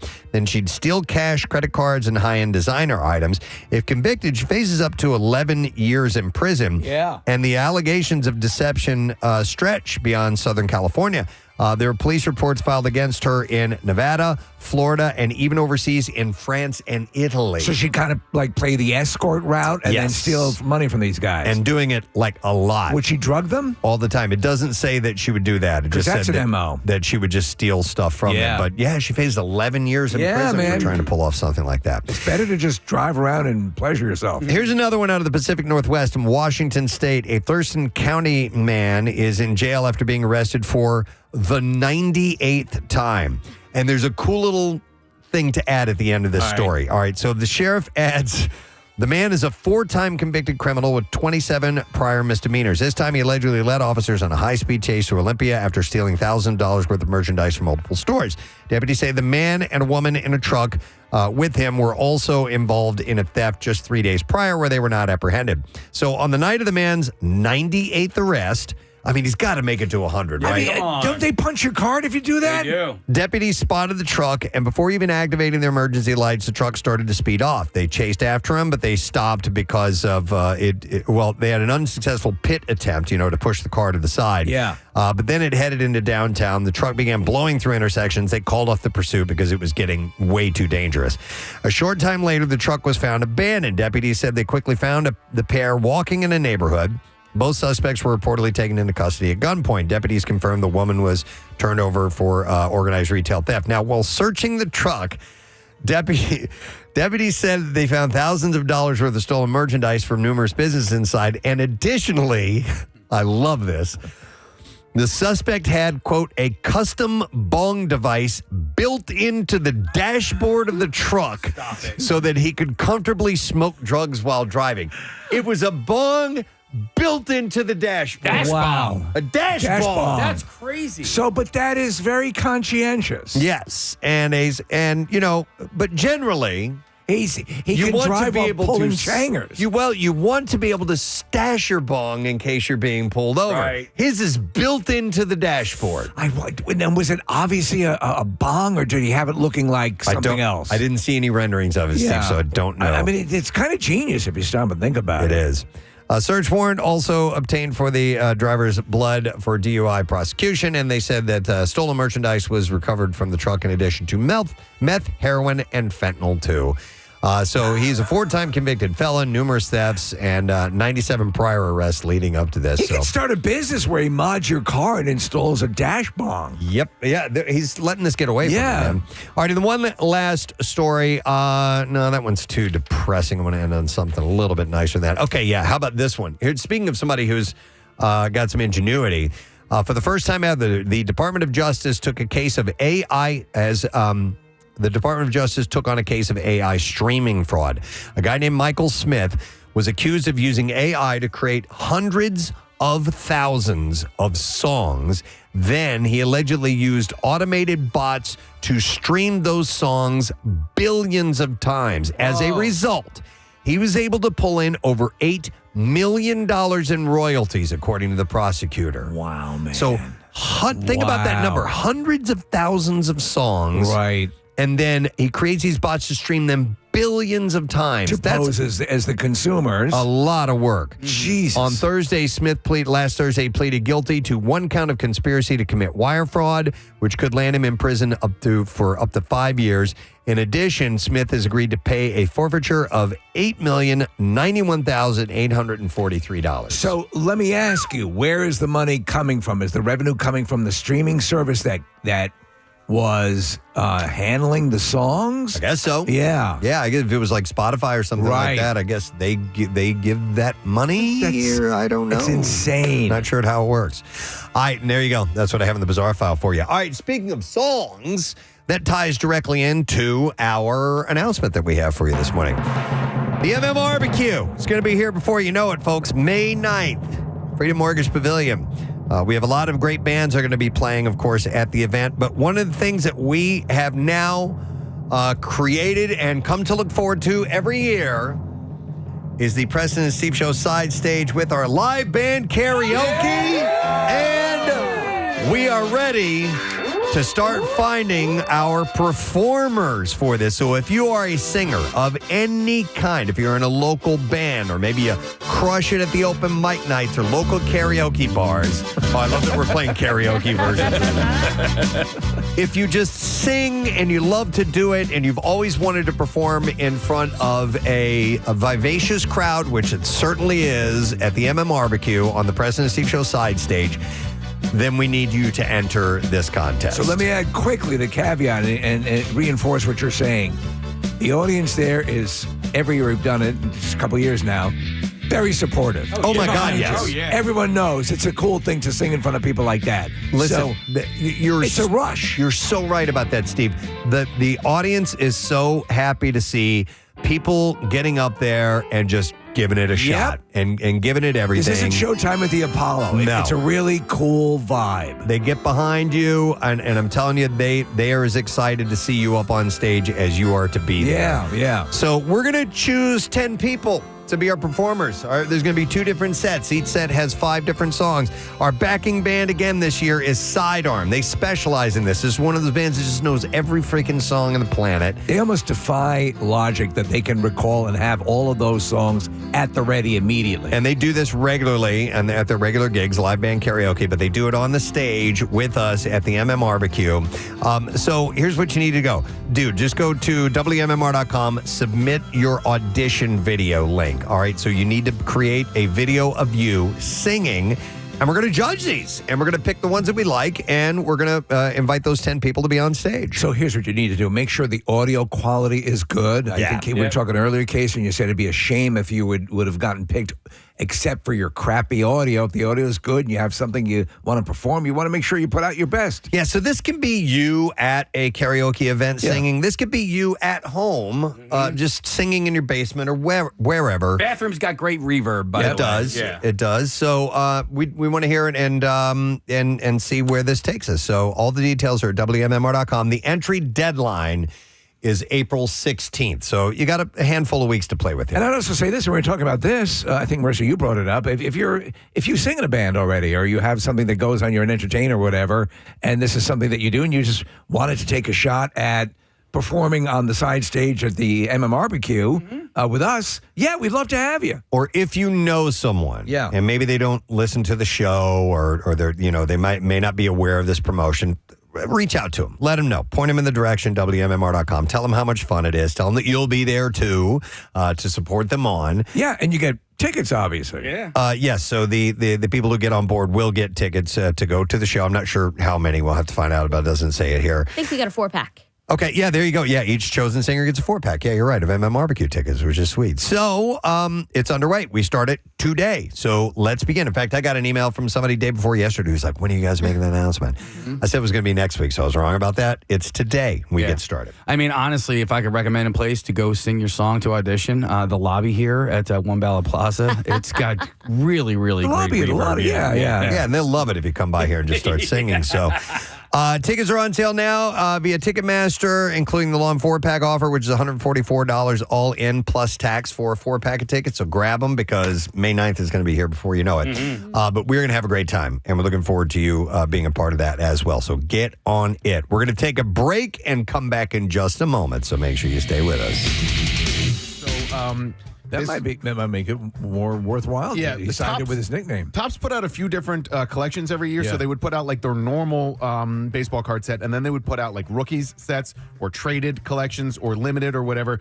This was a Topps traded, which made it a little bit more rare and a little bit more collectible. Why is it not worth much? Did Doc just fizzle out as a baseball player? That had part to do with it, but in large part, it's just the glut of baseball cards that came out in the 80s and the early 90s. There was this. It was like cash. Well, it was kind of like Bitcoin at the time or whatever. I mean, people spent so much money. There was an investment dollar figure attached to it, but I don't know if these things were ever worth that. But people were willing to pay for that. So that's what they cost at the time. So, it's my very classic 1984 Doc Gooden signed baseball card. Right. And I knew this was going to happen. When I saw Nick's stuff, because when we originally talked about this, I had something, and when we said we were going to do it, I couldn't remember. I remember what. You remember what it is? I remember what it is. All right, well, we'll do this again. All right. Yeah, if we do it again, I know what it is. I just thought of something now. I thought of something that I have to fix it, but I'll bring it in. Okay. All right. Nick, what else do you have? So the other two are interrelated, and I don't know if you guys ever had this book, but I got this when I was probably 5 or 6 years old. It's called My Book About Me. Oh my God, I have that. Okay, so Casey, you and I are the same age. Yeah. And it's a Dr. Seuss book. It's Dr. Seuss and Roy McKee, and basically they ask you 150 questions about yourself, and you fill them in as a 5 or 6 year old. See, my book was, I think I got ripped off. My book is my book about Nick McElwain. Oh, yeah. Weird. You didn't even know him. I didn't even know him then. But that's great. I was, you could do some drawings. So here's a drawing of a son. That's so cute. And then a hamburger. A guy. No, Preston. That's not a hamburger. Hang on. Let me see if I can guess what that is. Airplane? No. I think it's Bus. the ocean. No. Wait, look. It's a guy with a lot of eyes and noses. Okay. Wait, how do you remember that? Because I remember going over this with my mom at one point, and she, Okay. it was a Nick big doesn't deal. have many childhood memories. Yeah. He just recalls one or two. I had to write them down. First of all, there's one thing you should know. Am I a boy or am I a girl? Well, I'll tell you. I am a ... boy. Hey! I weigh 60 pounds. How tall am I? 4 feet. How giant is my head? I counted my teeth. I have 13 up top. I have 11 downstairs. You draw your hand, so it's little things like that. Is that book still available? I think that's an adorable concept because I want to fill it out. That's my hair color. See, I drew it. I had a little bit blonder hair when I was a young boy. And so that's blonde with a little bit of brunette there. Yeah. How old were you at the time? I think You were doing the ombre look before it became popular. I think it was 5 or 6, but there are some pop culture references on here. Okay. Like including my favorite song, Where in the World I Would Like to Live. Here's my address. What's your growing up. favorite song? Where'd you say, where would you like to live? Both of them. Answer both questions. Let's see. Where would I like to live? I got to go back to that one. All right. Somewhere, Hawaii, the beach. I live in the United States. I circled the United States, and then I played tic-tac-toe on that page. Okay. And then England apparently made the list. And then what song? I want to hear. I want to hear your favorite song. Oh no! Oh my God! Wow. All the way back then. I know you're weary.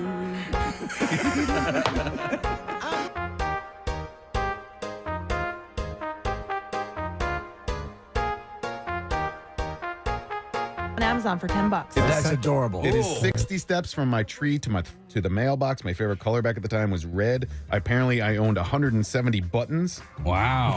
You would go around and get autographs from people in your life. So Like I Doc Gooden. Yeah, right. That's what started it. My Aunt Ann signed it. My Uncle Michael signed it. Our mailman, Ralph K. Lapp, signed Your it. Your mailman. Yeah. I got a policeman's autograph. I got an autograph of a man with a beard. Don't you think that's amazing for a kid to do that? To basically be interviewed, but to talk about, to be able to express what they're experiencing. It's cool. Yeah, it was really fun, and I'm glad that I found it. I don't know if it was in my mom's house or in my house when I moved or whatever, but I like to collect leaves, rocks, food.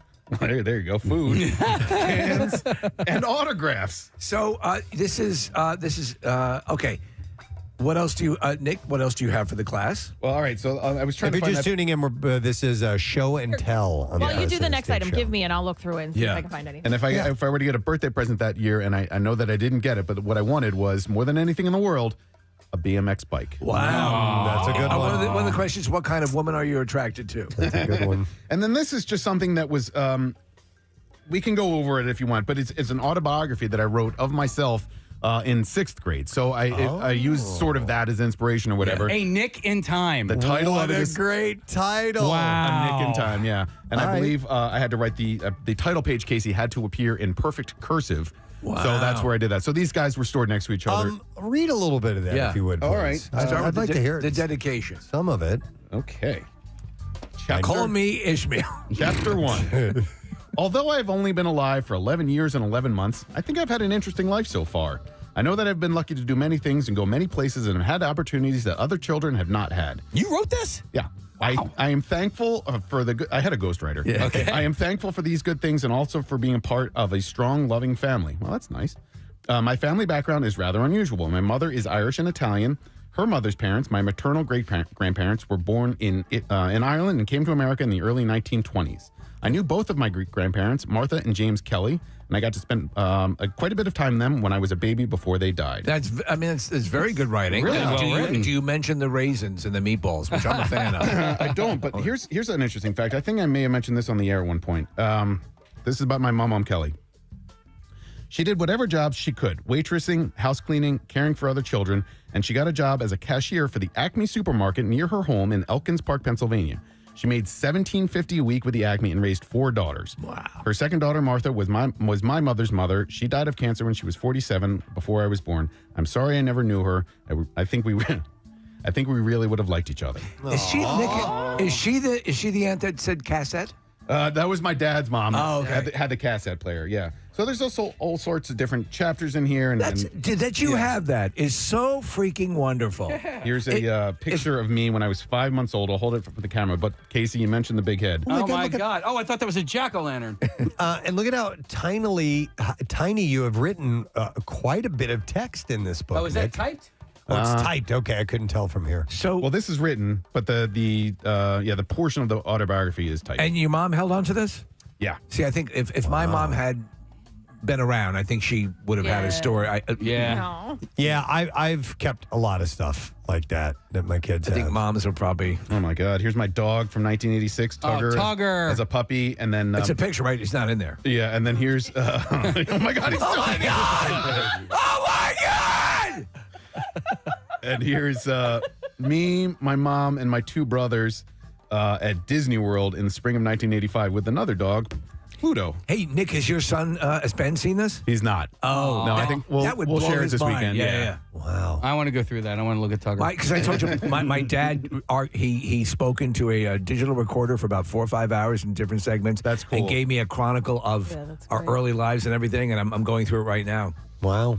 That's really cool, Nick. Yeah. Nice. That's well awesome. done. Hey. All right. And then the third? Well, I think We don't have that time? was his third thing. Oh, that was your third? Yeah, Doc Gooden, The Book of Me, and the May I say, autobiography. all you guys Two had books. good stuff. And by the way, Nick, a number of people are texting in saying that your Doc Gooden card is worth about $445. I'll sell it to you right now. Sold. I don't know if you guys knew that I'm an artist. This is a bird.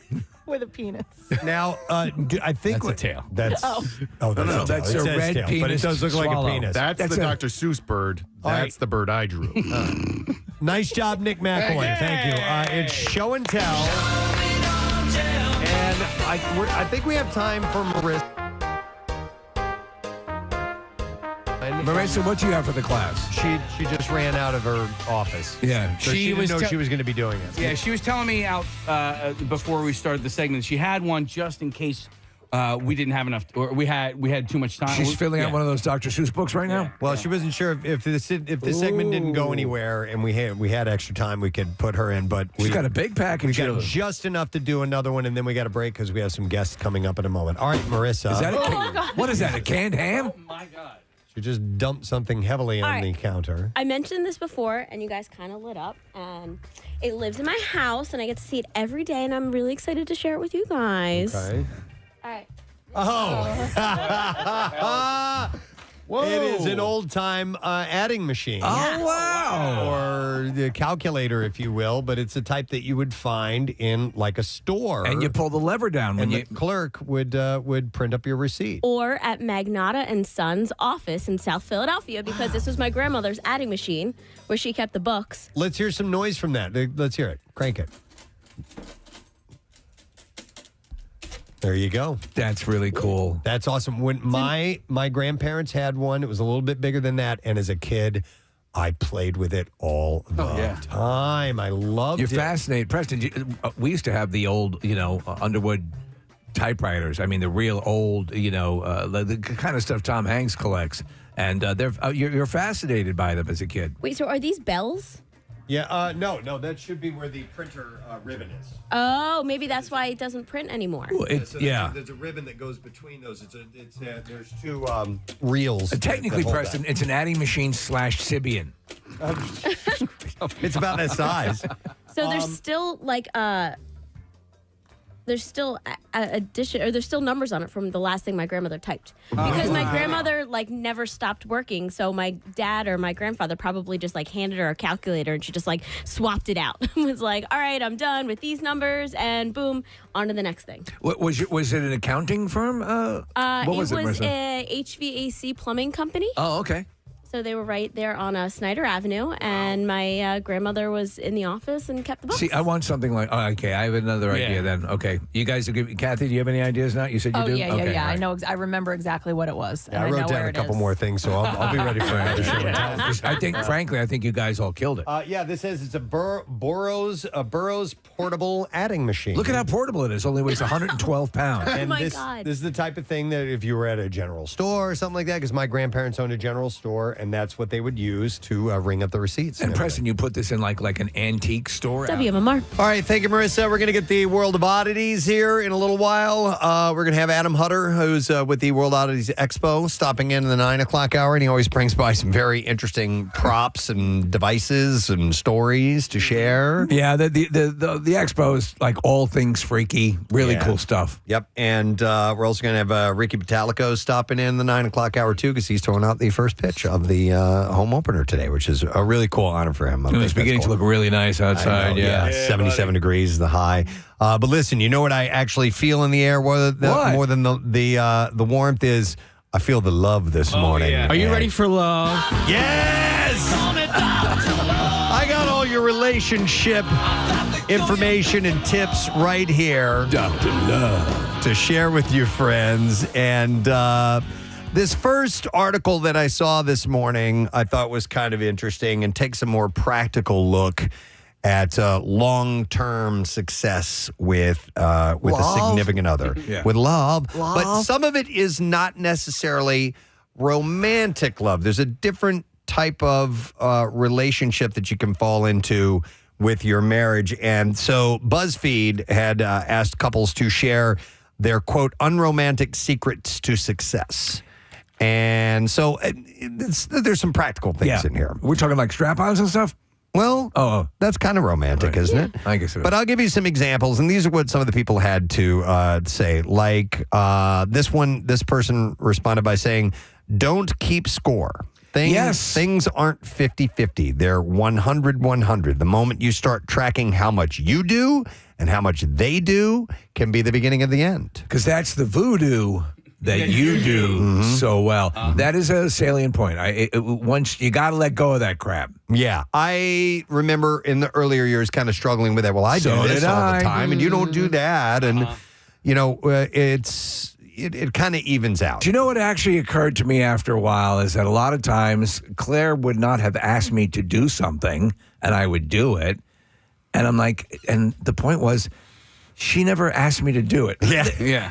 And I'm there going, well, and it's like, I would have done that myself. Like, it wasn't that she wasn't being unappreciative. It's like, that you create these things in your mind. It's like, and sometimes she wanted to do it. She was going to do it a different way or whatever. And I was actually working against purposes doing that. Now, there are things that she does. And there are things that I do. And there are things that she does that I will never do and that I've never done. And there are things that I do that she won't, So I think the idea is just thank that person for what they do. Yes. Yes. And not...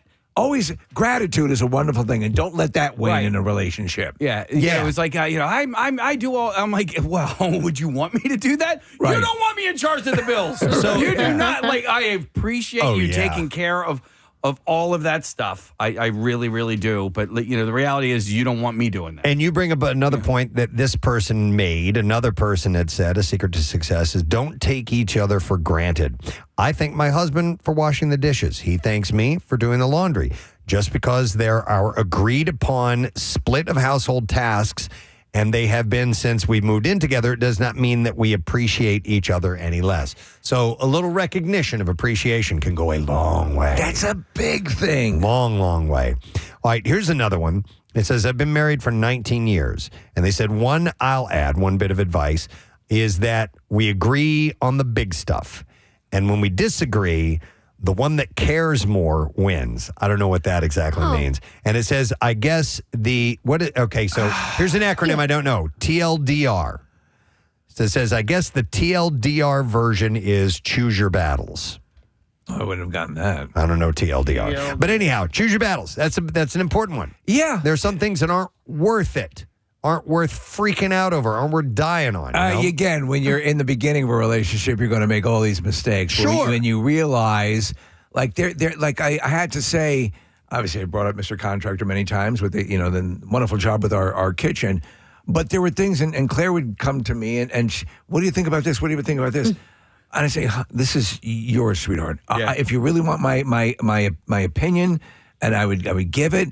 But it's like, and she almost thought like I was, dismissing it. And no. This is more important to you, the aesthetic in this room, than it is to me. Right. So you should have sway over it. Yeah. TLDR is too long, didn't read, so it's just shortening it. All right. Okay. But it was last night, Matt and I were going to dinner, and I was in Old City, and he was on the other side of the city, and I was like, he's like, where do you want to go? I was like, I don't know. I was like, you know what? Let me just hang up and I will call you back in 3 minutes when I figure it out. Okay. There He you knew go. he didn't care where we went, but he knew I cared. I was watching House Hunters last weekend, and it's funny because I have an opinion about. All right, so I for some reason I had an opinion about the guy having too many opinions on what they want, and obviously you should get what you want, but like what you were saying, Steve, when you talk about the aesthetics of this kitchen. like I know that this is more important to you. Yes. And I know that I'm going to like and be comfortable with whatever you choose. I'll right? give you whatever feedback, but I'm not. But Right. this is like in the media room where I have my production stuff and my electronics and everything. Yeah. That's me. Yeah. That's me. Yeah. So I handle all that, and she knows and defers to that. Yeah. Because a lot of times, I like you said, I do see those shows, and the guy gets. It's clearly that the wife or the girlfriend or whatever is more focused on what they want in the house, and the guy doesn't care as much. And don't make it a thing. Right. Yeah. And another thing, here's a suggestion I would make too is if you find that the other person in the relationship is acquiescing to all of your requests, make sure that you do that in return. Mm-hmm. Acquiesce in return. Yeah, there needs to be a return in, okay, we'll do this because you want to do that. It's not necessarily something I want to do, we'll do it. That's got to go both ways, too. It does. can't be that way every time or it becomes this one-sided thing. And also maybe change the way, or consider the way that you say, like, we'll do this because you wanted to do this. Be like, I would love to do this because it sounds like you're really excited to do this. Yeah, wording it. Marissa, Yeah. do I get to be with you? Then we'll do that. If that's happy and you want to do, I just want to spend time with you. Yep. All right. Here's another one. Steve, you and I will definitely dive right in. Separate bedrooms. Yes! I'd lose my mind if we I had to can't- sleep in the same bed at this point. I can't tell you. I'm Preston, you probably get it now. People come to me all the time. And they'll say, we're doing the separate bedroom thing. We love it. We love it. It all depends on affordability as well, what you can, what you can live with. What And you wanted bunk beds, right, Press? I wanted bunk beds, man. And I wanted to sleep in the bathtub. But, no, I did want a Murphy bed, though. Their technology is so much better now. They've gotten way better with those. Yeah. But yeah, and listen, some people can cohabitate and sleep together fine. Great, rock on. But if that is an issue for you and getting sleep is extremely important, not only for your health, but for your mental health. And you may be nicer to each other if you're getting good rest, Our problem right now is that for some reason both dogs like to sleep in the bed now. Before Reggie, and he's a big one, he would always sleep on the floor. And now they're both, and they both like to sleep at my feet. I'm like, you guys are really pissing So me you're off. all in the bed, you and Diane and the dogs. Yeah. Would you ever consider separate bedrooms or no? Nah. Yeah. No. Just because you don't have issue at all sleeping? No. Yeah. Yeah, So mine comes from not being able to get sleep. Yeah. It's not because I don't want to be in the bed with my wife. It's because I need to get to bed. Yeah. So I mean, when you're down the shore, you guys sleep in the same bedroom, right? no, we do not. Oh, get out. Okay. Yeah. All right. So here's a couple of easy ones. Humor. We make each other laugh all the time. Yes. I mean, hopefully you find someone that you have a good sense of humor that you share. Claire's very funny, and the truth is, she always gets this. Oh, you must laugh and laugh and laugh, around me. But the truth is, we have these things that we do together that are fun and funny. All right, here's another one. Be nice to each other. Until it's time to not be nice. It sounds simple, but a lot of couples fall into the trap of saving the worst of themselves for each other. Yeah. That's one of the keys of the relationship. If you're not being nice to each other, you either need to get help or you got to realievate things altogether. Don't hurt. Yeah, That's right, man. I see some things, spouses or the male spouse pulling a quote unquote prank on his wife, like farting in her face, and I'm this isn't your bro, right? But if that's something that they've done and established, there's certain things you got to know got to know your limits. However, there's a fart prank I thought was pretty funny of a guy did with his wife. Did you see where he took a PVC pipe, like a long one, like a 5 foot long one, and sticks it right up by her nose? That was pretty funny. Hilarious. That's why you have kids and hopefully a son. You do that to your son. Yeah, exactly. Yeah. All right, hang on. One more advice, and this bit of advice comes from a caller. It's Matt. We'll go to about the not sleeping together thing. Hey, Matt, you're on the air. Good morning.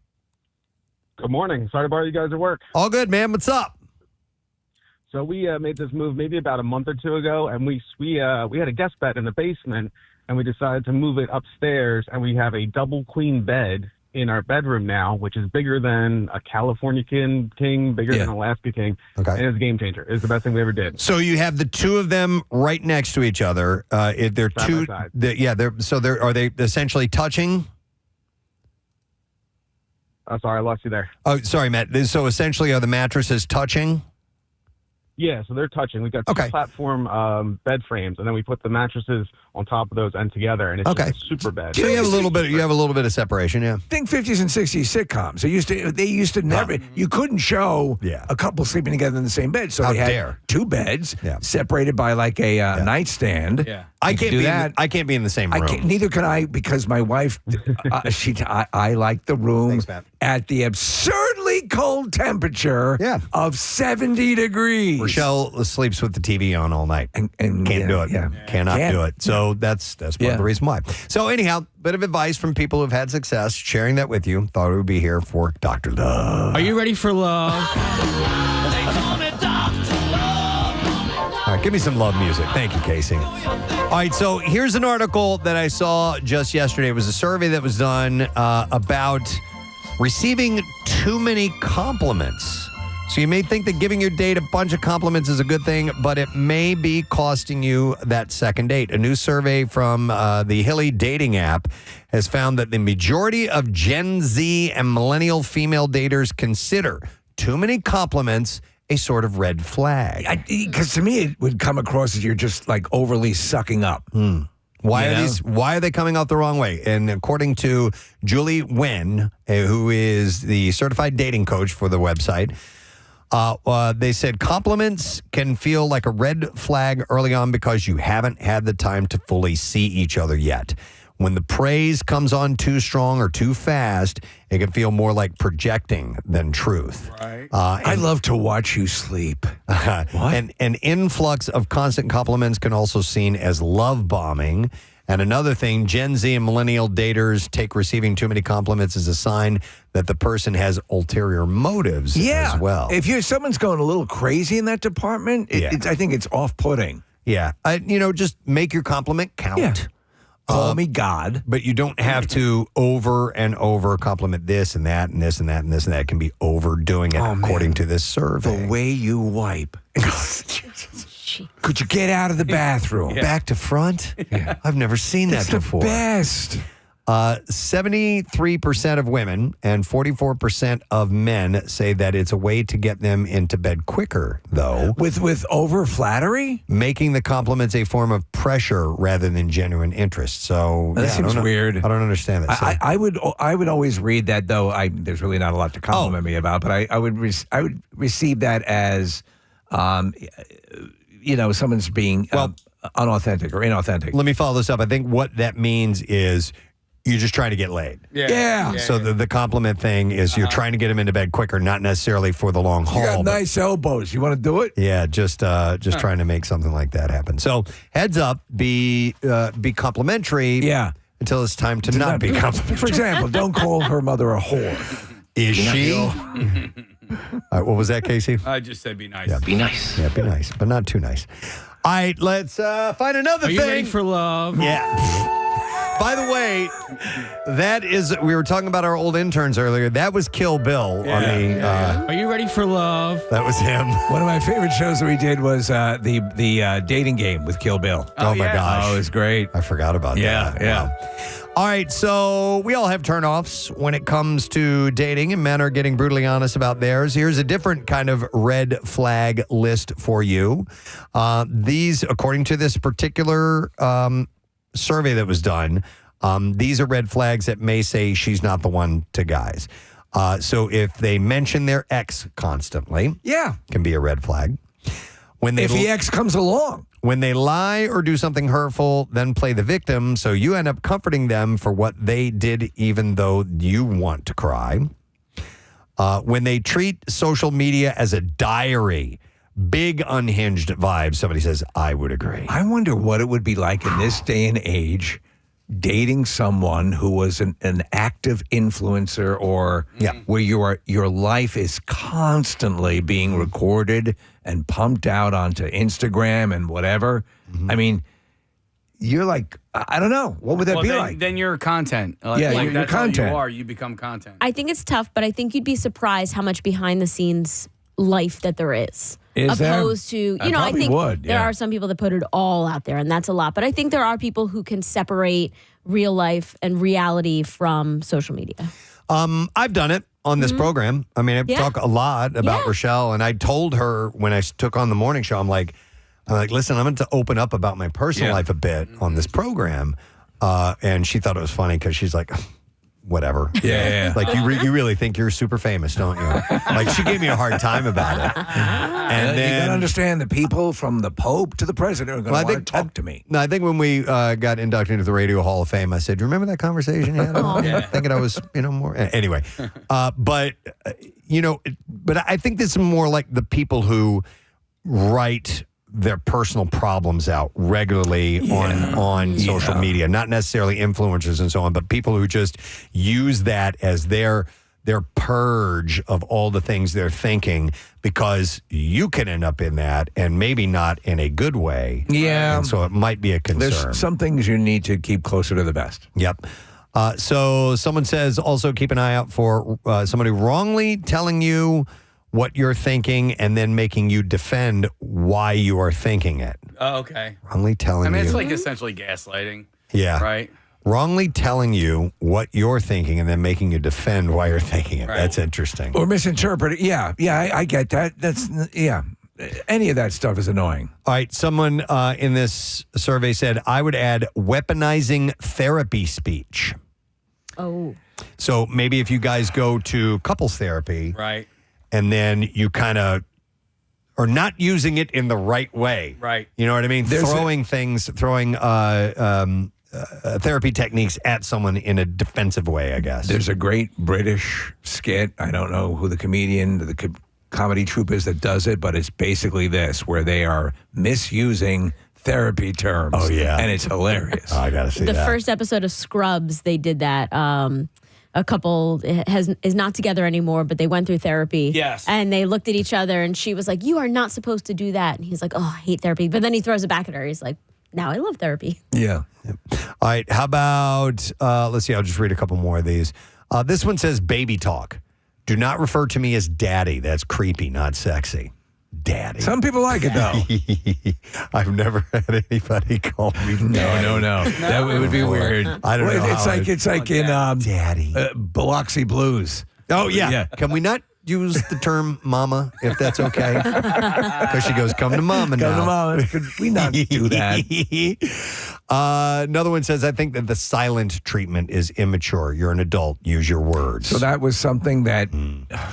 It can happen. I do it, and I hated doing it, and it's like you get... And it just keeps collapsing in on itself because it becomes worse and worse and worse. And, expressing it as soon as you can really does help. And sometimes you need to say, let me take a pause, think about this, revisit it. Yeah. But you don't shut down for 6 months. Well, I listen, I'm not totally anti-silent treatment because I'm also somebody who needs to kind of collect my own thoughts. But you can also articulate that. That's what Steve means. So you by can say, doing the silent treatment, give me some time to collect my thoughts rather than flying off the handle and saying something that I don't truly believe. But if you think, can I take a little time to think about this? Yeah. And we'll revisit. Yeah. Yeah, you could use a phrase like that. Okay. Yeah. Instead of just flat out cutting yourself off, you're just going to look, I'm going to have to think for a minute. Or keep my name out your mouth. Yeah. You say, don't bother me, I'm thinking. Keep my name out your mouth. One more I'll add. This person says a red flag is if she walks around with her phone in her hand all the time, it's a bad sign. What if she walks around, and we've said this before, with a red flag? An little actual red flag. We need to have Preston and Steve red flags. What's with the goddamn flag? And hand them out at like Keenan's. There's a red flag moment. Yeah. You know? I agree. All right, anyhow, let's see. I have some other things. Let's talk about sex. All right. Are you ready for love? So this was according to Vice about having a better sex life, if you want that. Now, some of these are obvious research-backed things that can make a big difference in improving your sex life. All right, let it rip. Take these for what you will. This list adds, it says, add 2 minutes of post-sex affection. This pointer for making sex feel better happens to your partner? Once the deed is done, yes, to your partner. Right. Studies have found that just a few minutes of kissing or cuddling after sex is linked to higher sexual and relationship satisfaction. Do one new thing together before hooking up. Oh. Okay. Ooh, finger banging. That might be new to you. Yeah. It could be. So it says you may be... One more time. Okay, yeah. Ooh, finger banging. Do one new thing together. I mean, but like if you're going to be together with somebody and you're always trying one new thing, that's a lot of new things. That's a lot of new things. That's a lot of new things. Maybe it's not every time. So you may be can fine. repeat some. I'll read this the listing here. It Like says, finger banging. You may be fine with your usual Friday night routine, but you can't keep doing it forever and expect your body to be wowed by changing the setup. Yeah. But changing the with setup the gasoline engine can help, as research shows that couples who do new things together feel a stronger desire for each other and they're more satisfied with their partners too. So that doesn't mean doing a new sex thing, does it? Okay. How about the leaf blower? Okay, so maybe Routine. Okay, we're gonna try it in the kitchen. Yeah. You know? Okay, I'm going to ask a personal question here. All right. When coitus is taking place, do you have a fairly routine series of steps that take place? This is the game you play in the parking lot? No, that's quoits. Okay. But I mean, like the different sexual items on the menu, do they sometimes go in a similar order? We have pretty much an order that we go to. It's one that we found that works. Soup, salad, appetizer, and main then, course, and then nuts. And then nuts at the end, and then dessert. Sometimes there is no appetizer and there's just soup and salad. But do you ever do the Feast of the Seven Vaginas?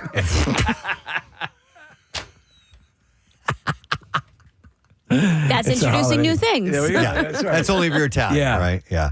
Marissa, do you mind if I ask you that question? Or would you rather not answer that No, I question? mean, when you have You're a married woman. Yeah, and when you have a partner for a long time, you know it works. Yeah. Yeah, and so just go with it. you have a series of things that, now, from time to time, things will change, and it's like, ooh, that was kind of cool. I think what is naturally happens is that you know what's going to work, and you sort of get to that. Yeah. And when earlier on in life, it's you're going for a marathon. You want Guinness there to certify that all of that stuff, and then you become more comfortable with other things. I think it's important to change it up once in a while. Yeah, and agree. frequently. Yeah, 100%. Different people, right? Yes. Yeah, or like finger banging at the end. Yeah. You know, maybe. Yeah. Finger banging. Was that my butt? Hey, you know what we used to do? And we don't do this anymore. And we should. What?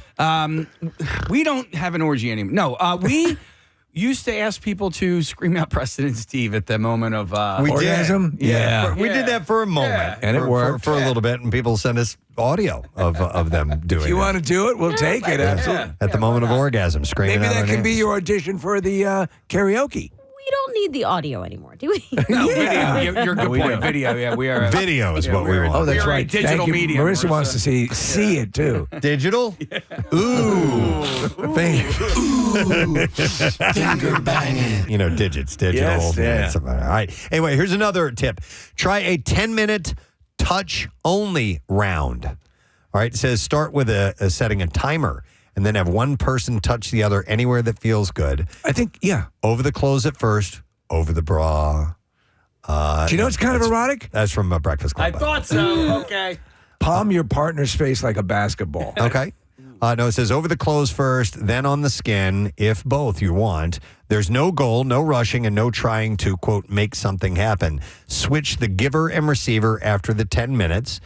This kind of no-pressure touch has been used by sex therapy for decades because it lowers performance stress and encourages couples to notice pleasure again. I remember when I was probably a teenager. A young buck? No, yeah.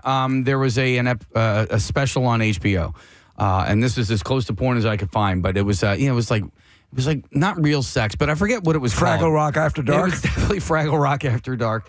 And I think Boober was the person who was no, but they had it was a sex surrogate. Oh, and yes. essentially they did this with this guy. I saw it. Yeah, This was years ago. Yes. It's funny that we remember the same damn thing. And I remember him asking her, like, and so they played this game essentially, and he was like, "Can I touch you?" Yeah. And they were trying this thing. Can I touch your mother? Can I touch your?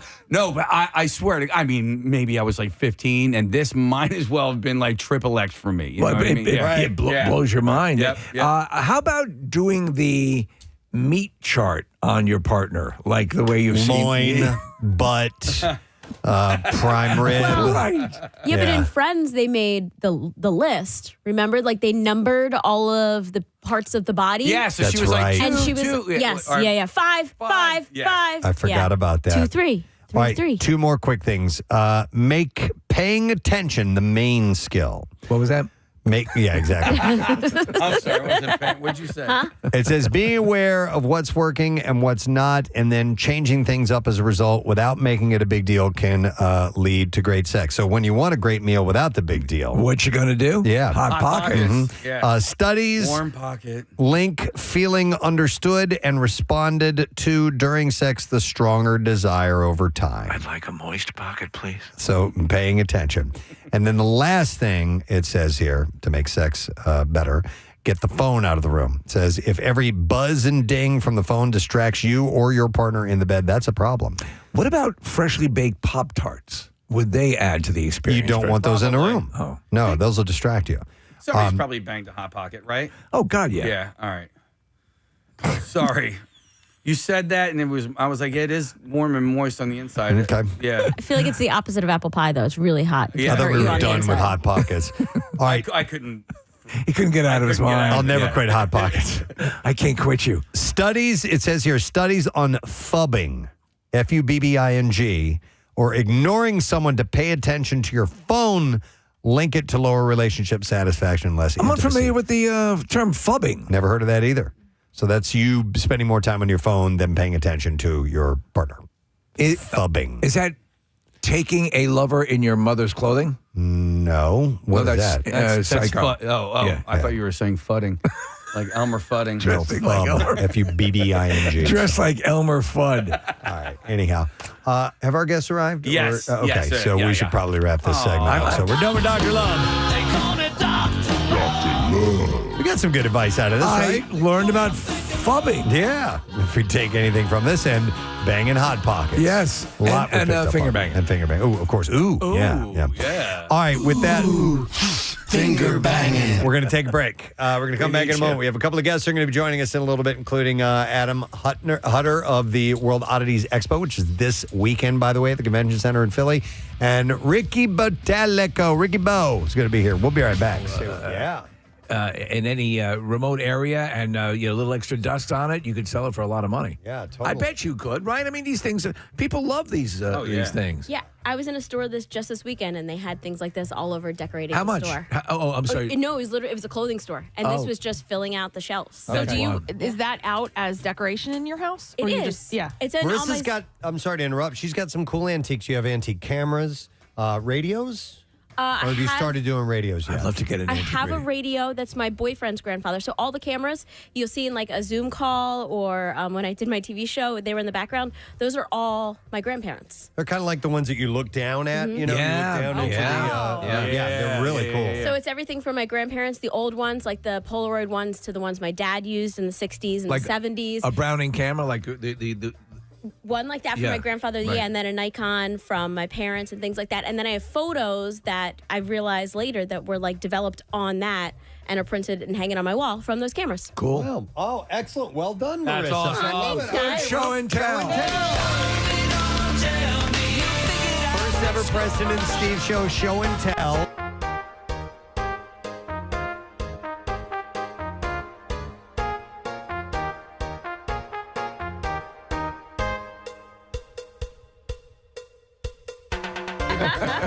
And Marissa's adding machine. That's really cool. All right, so now we've given some ideas to Yes, Steve now and we have Kathy. ideas. Yes. And next time I think we'll have a full class participation. Absolutely. Yeah, and I sent you guys the link for my shoes. You guys might want to get them now before everybody gets them. All right, well, thank you guys. Let's take a break. Come back in a second. When we return, Mr. Alex Lifeson of Rush, talking about his new band, Envy of None. His fellow bandmate, Andy Kern, will be joining us as well.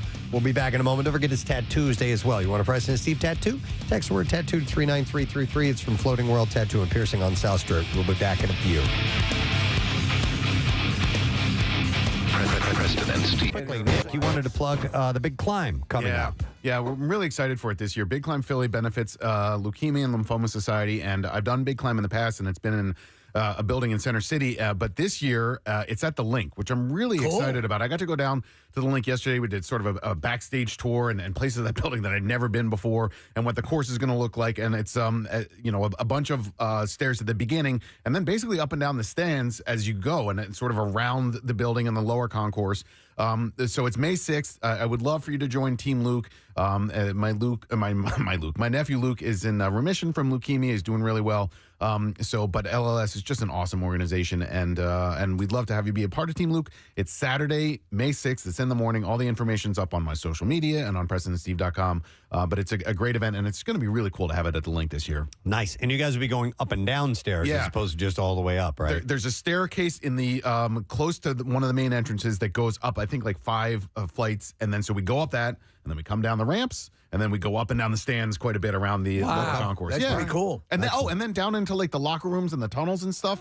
So you come out onto the field at the end of it. And Preston, I think you had an event there last year, right? And yes, it's with the Take Steps walk for the Crohn's and Colitis Foundation. Yeah, and it's a cool place to have a charity event. So I'm psyched that it's there this year. Excellent. All right. Well, good luck to you, sir. It's going to be awesome. I usually don't put a whole lot of stock in the National This Day, National That Day when it comes to food. Because sometimes we find out like there's multiple ones. Yeah, like it's a there's bunch of crap. National Pancake Days and stuff like that. Although we do talk about that one, but today it's National Grilled Cheese Day. Yeah, that's a beautiful thing. I am a massive fan of a good grilled cheese sandwich. We've talked about the pairing with tomato basil soup, which is one of my favorites. It's when you get tomato soup and a good grilled cheese. That's about It's a great great snow day activity. Yeah. What was the name of the place that we had? Meltdown? Meltdown. Oh, man. Yeah, mother of God. They were so good. The problem is that they were overpriced. You know what I mean? Because they were in and around the area. Yeah. And then I don't know if they're around that much anymore, but I like riffs on the grilled cheese. I mean, I do like the standard easy way to go is just bread, butter, obviously to grill it with. And a good cheese, even just your standard American slices will work just fine. But if you throw in a little cheddar and stuff like that, or Gouda, it can get much better. But there's stuff you can add to it like pesto, tomato. Oh, yum, man. Yeah. There's a guy who listens to our show, and he lives in Idaho, and we talked about him before. He apparently has the greatest grilled cheese recipe of all time. Liar! And he will not give it to me in writing. Really? Yeah, he wants me to call him so he can talk me through the steps. Are you going to do it? No. Why? Because it's not that. You don't want to give your phone number. No, not necessarily. No, because I make a good grilled cheese. I don't need your help. All right, bro. what's your grilled cheese? Listen, the secret ingredient is love. Is butter. Lots of butter. Okay. Yeah, it's just as simple as that. So I'm going to mention a bit. The Couch Tomato has a grilled cheese sandwich that is extraordinary, and it uses the toast is buttered. Mm-hmm. Well, you have to. Yeah. I mean, that's how you. That's what makes it different than being toasted. Making it grilled is you use either some butter or oil, but butter is usually the way to go. So let me ask you this fundamental technique question when it comes to grilled cheese: do you butter the bread? No. All right. How do you do it? I do a straight up. And first of all, I have a griddle, so I like to make it on the electric griddle rather than on the frying pan or whatever. But I take a huge pat of butter and I stick that on the griddle and I let that melt, but not all the way. Okay. You know, just and then I throw the whole grilled cheese on that and I spread it around. Then I take another pat of butter and I put that on the top. I don't spread it. And then when it's time to flip it, I flip it and I allow that to melt and then I mix it around. I was raised on buttering the bread. Yes. I'm down with that. You have to butter the bread. Yeah. But the tough part of that is when you take butter and you spread it on untoasted bread, it can sometimes tear the bread a little bit. And you lose a little bit of your integrity and your cohesion. Sandwich. So what they do a lot of times on these Grateful Dead fish lots is they'll have a paintbrush and they will take already melted butter and they will spread it with the paintbrush, and that's how they. That's a apply great that way as to do well. it too. If you have the time to melt the butter ahead of time and take a brush and brush it onto the bread, that's probably the best technique. But I have come around on throwing the butter onto the warm skillet, and then putting the bread on top of that. But then you have the mystery of that other side. What the you F take do it you off, do? and then you throw down more butter and let that melt, or do your technique where you put it on ahead of time. Yeah, I put that pat of butter, and it's a big old pat. Do you guys remember a butter campaign that was "Give them a little pat of butter"? Give them that pat. Yes, absolutely. Give them a little pat of butter. Butter. It just made me think of It was that. also the theme song to Law and Order SVU. I did not know that initially. Yeah. Wow. Okay. I have a technical question. Yes. Wawa has a campaign right now for these grilled paninis. Oh my God, my daughter loves them. Right. And they look terrific. They look like they're a lot. Yeah. One of the grilled paninis is grilled with mac and cheese. That's her favorite. Okay. Is that a grilled cheese sandwich? Ooh. Yeah. No, it's a panini. Wait a second. I'd call it a grilled. Well, it's not grilled because it's a panini. Well, it depends it's on. not ciabatta, it's panini. Right, I know, but it depends on whether they butter or use oil to I have a follow-up question. Now there's Does it I involve know they dragons? put it in a panini press. Maybe that is considered that because it may be a grilled cheese with pasta. That's kind of what I'm thinking. You Now, do you think, follow-up question, Wawa would send us some so we could sample them on our... Well, a panini press is a. It's kind of a grilled cheese, right? No, it's a whole different sandwich. It's a panini. Now, let me ask you guys this because Says Master Chef. Master Chef Kathy Romano. Just a few years ago, 3-4 years ago, I came to this amazing country revelation of using leftover meatballs, and I make a grilled cheese meatball sandwich. Now, I don't necessarily consider it a meatball first sandwich. I consider it a grilled cheese sandwich first. With meatballs. With meatballs, because what I'll do is I cut up the meatballs, I cook them in the microwave, then I put them on, the cheesed bread, but I use provolone cheese, and then I use the sauce to taste, not overly sauce it, but like sauce to taste, and then I grill that with the butter and all that, and I'm telling you, it is amazing. Here's what I'm thinking. I'm thinking the way to get creative with grilled cheese is using the different types of cheese. Once you start to add in elements like meat, you're on your way to a change it. cheeseburger. Yeah, I'm kind of with you on that, You know what I'm Steve. I saying? think Yeah. it takes it. I think So it it's a takes- meatball sandwich and not a grilled cheese. I think so. would be- I think that once you add meat, that's the main ingredient. Right. That has become the main ingredient. The cheese needs to be the star. The cheese needs to be the star. Yeah. Thank you very much. You don't have to That's be the a- name of my book. And tell us about your book, The Cheese Needs to Be the Star. Well, it's really pretty much a look back at my career in radio. Preston, have you seen the number of texts coming in saying that one should use mayo instead of butter? There's a guy on the line right now, or girl. Okay. Yeah, that I've says seen that. it. I have not dared Come on. to I try rebuke you. it. I've not dared to try it, but that is a technique. So we have a few people. Let me go to All Dave right. here. Hi, Dave. Good morning. Good morning. Hey, what's up, Dave? Not much. Yeah, mayo is it. It doesn't tear the bread like butter would, and it fries up crisp. Well, mayo is also. It's a wholly different flavor than butter, though. It would make. You know what I mean? I would have to try it, honestly. Yeah. I'll do it today. Yeah, I would have to try it. So I like it's odd because Steve, I do like mayonnaise, but the idea of searing it like that seems kind of gross. There are a lot of eggs in mayo. Yes. Yeah. Yeah, it's So- eggs and oil. Right. So Yeah, so yeah. you got both ingredients. Yeah, you know, But I would there's have no to eggs try and it. butter. Ooh. There's no eggs and And butter you though. can't tune a fish. If you Yeah. don't tune your butt. You know, I don't know. dated a girl for a hot minute who they made their French toast with Thanks, Dave. cheese. And so now I'm wondering if you were to make a grilled cheese and then kind of coat everything in the egg wash. Wait, the say same that- way Well, you it's a would. Monte Cristo sandwich is Okay. made that way. All It's right. French toast, and then in between is cheese and turkey, and then apple slices. What would Right, they? okay. What would they do, Casey? She would make, and I never had it. We didn't date long enough for me to try her. Yeah. But they would do their Have you French tasted toast. my daughter's sandwich? They would do French toast with cheese. French toast with cheese. Yeah. I don't know if I like that. I don't. Well, not with syrup. I mean, but if it was a grilled cheese like French toast style, I'd do that. All right, hang on. I'm going to go to Jenna because she does the mayo technique as well. Hi, Jenna. Good morning. Good morning, guys. How are you doing? Wonderful. All right, Jenna, what is it that's so much better with mayonnaise instead of butter? It's just the flavor of it. I don't know. I grew up eating mayonnaise on every single sandwich, and my son likes just cheese sandwiches with mayonnaise, and it's easier just to throw it in the frying pan and say, hey, here's a grilled cheese, and he's not a big fan of butter, so that was the big difference there. Okay. But you can also use bacon grease. I don't know if Kathy remembers the Conshohocken Cafe that was on Fan Street.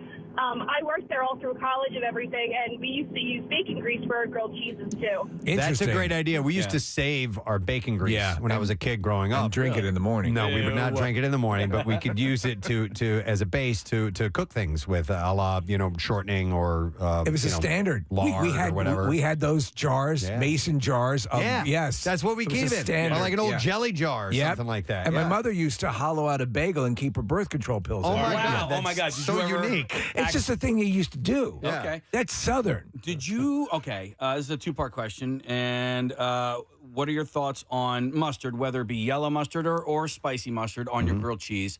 And what do you consider a ham and grilled ham and cheese? Is that still grilled cheese, or are we going into the other territory? All right, thank you, Marissa. So our next guest makes a regular stop by here on the program each year to get ready for the World Oddities Expo, which is taking place this weekend. Yeah. At the Pennsylvania Convention Center, by the way. And we're happy to welcome the man who knows it all, brings it all to us. This is Mr. Adam Hutter. Joining us again. Nice Thank to see you. How you guys doing? We're doing good, bud. How are you? I am wonderful. That's excellent. Yeah. Every day above ground is a great one. Right? That's a good one, right? But for you, I think you would enjoy both sides. Because there is a little bit of a paranormal element that absolutely winds through all of what you do, which is one of the main fascinations for me. I tell them, burn me up at the end and cast me to a strong east wind or maybe Niagara Falls because I can't sit still. There you go. But yeah, I'm going to haunt you all.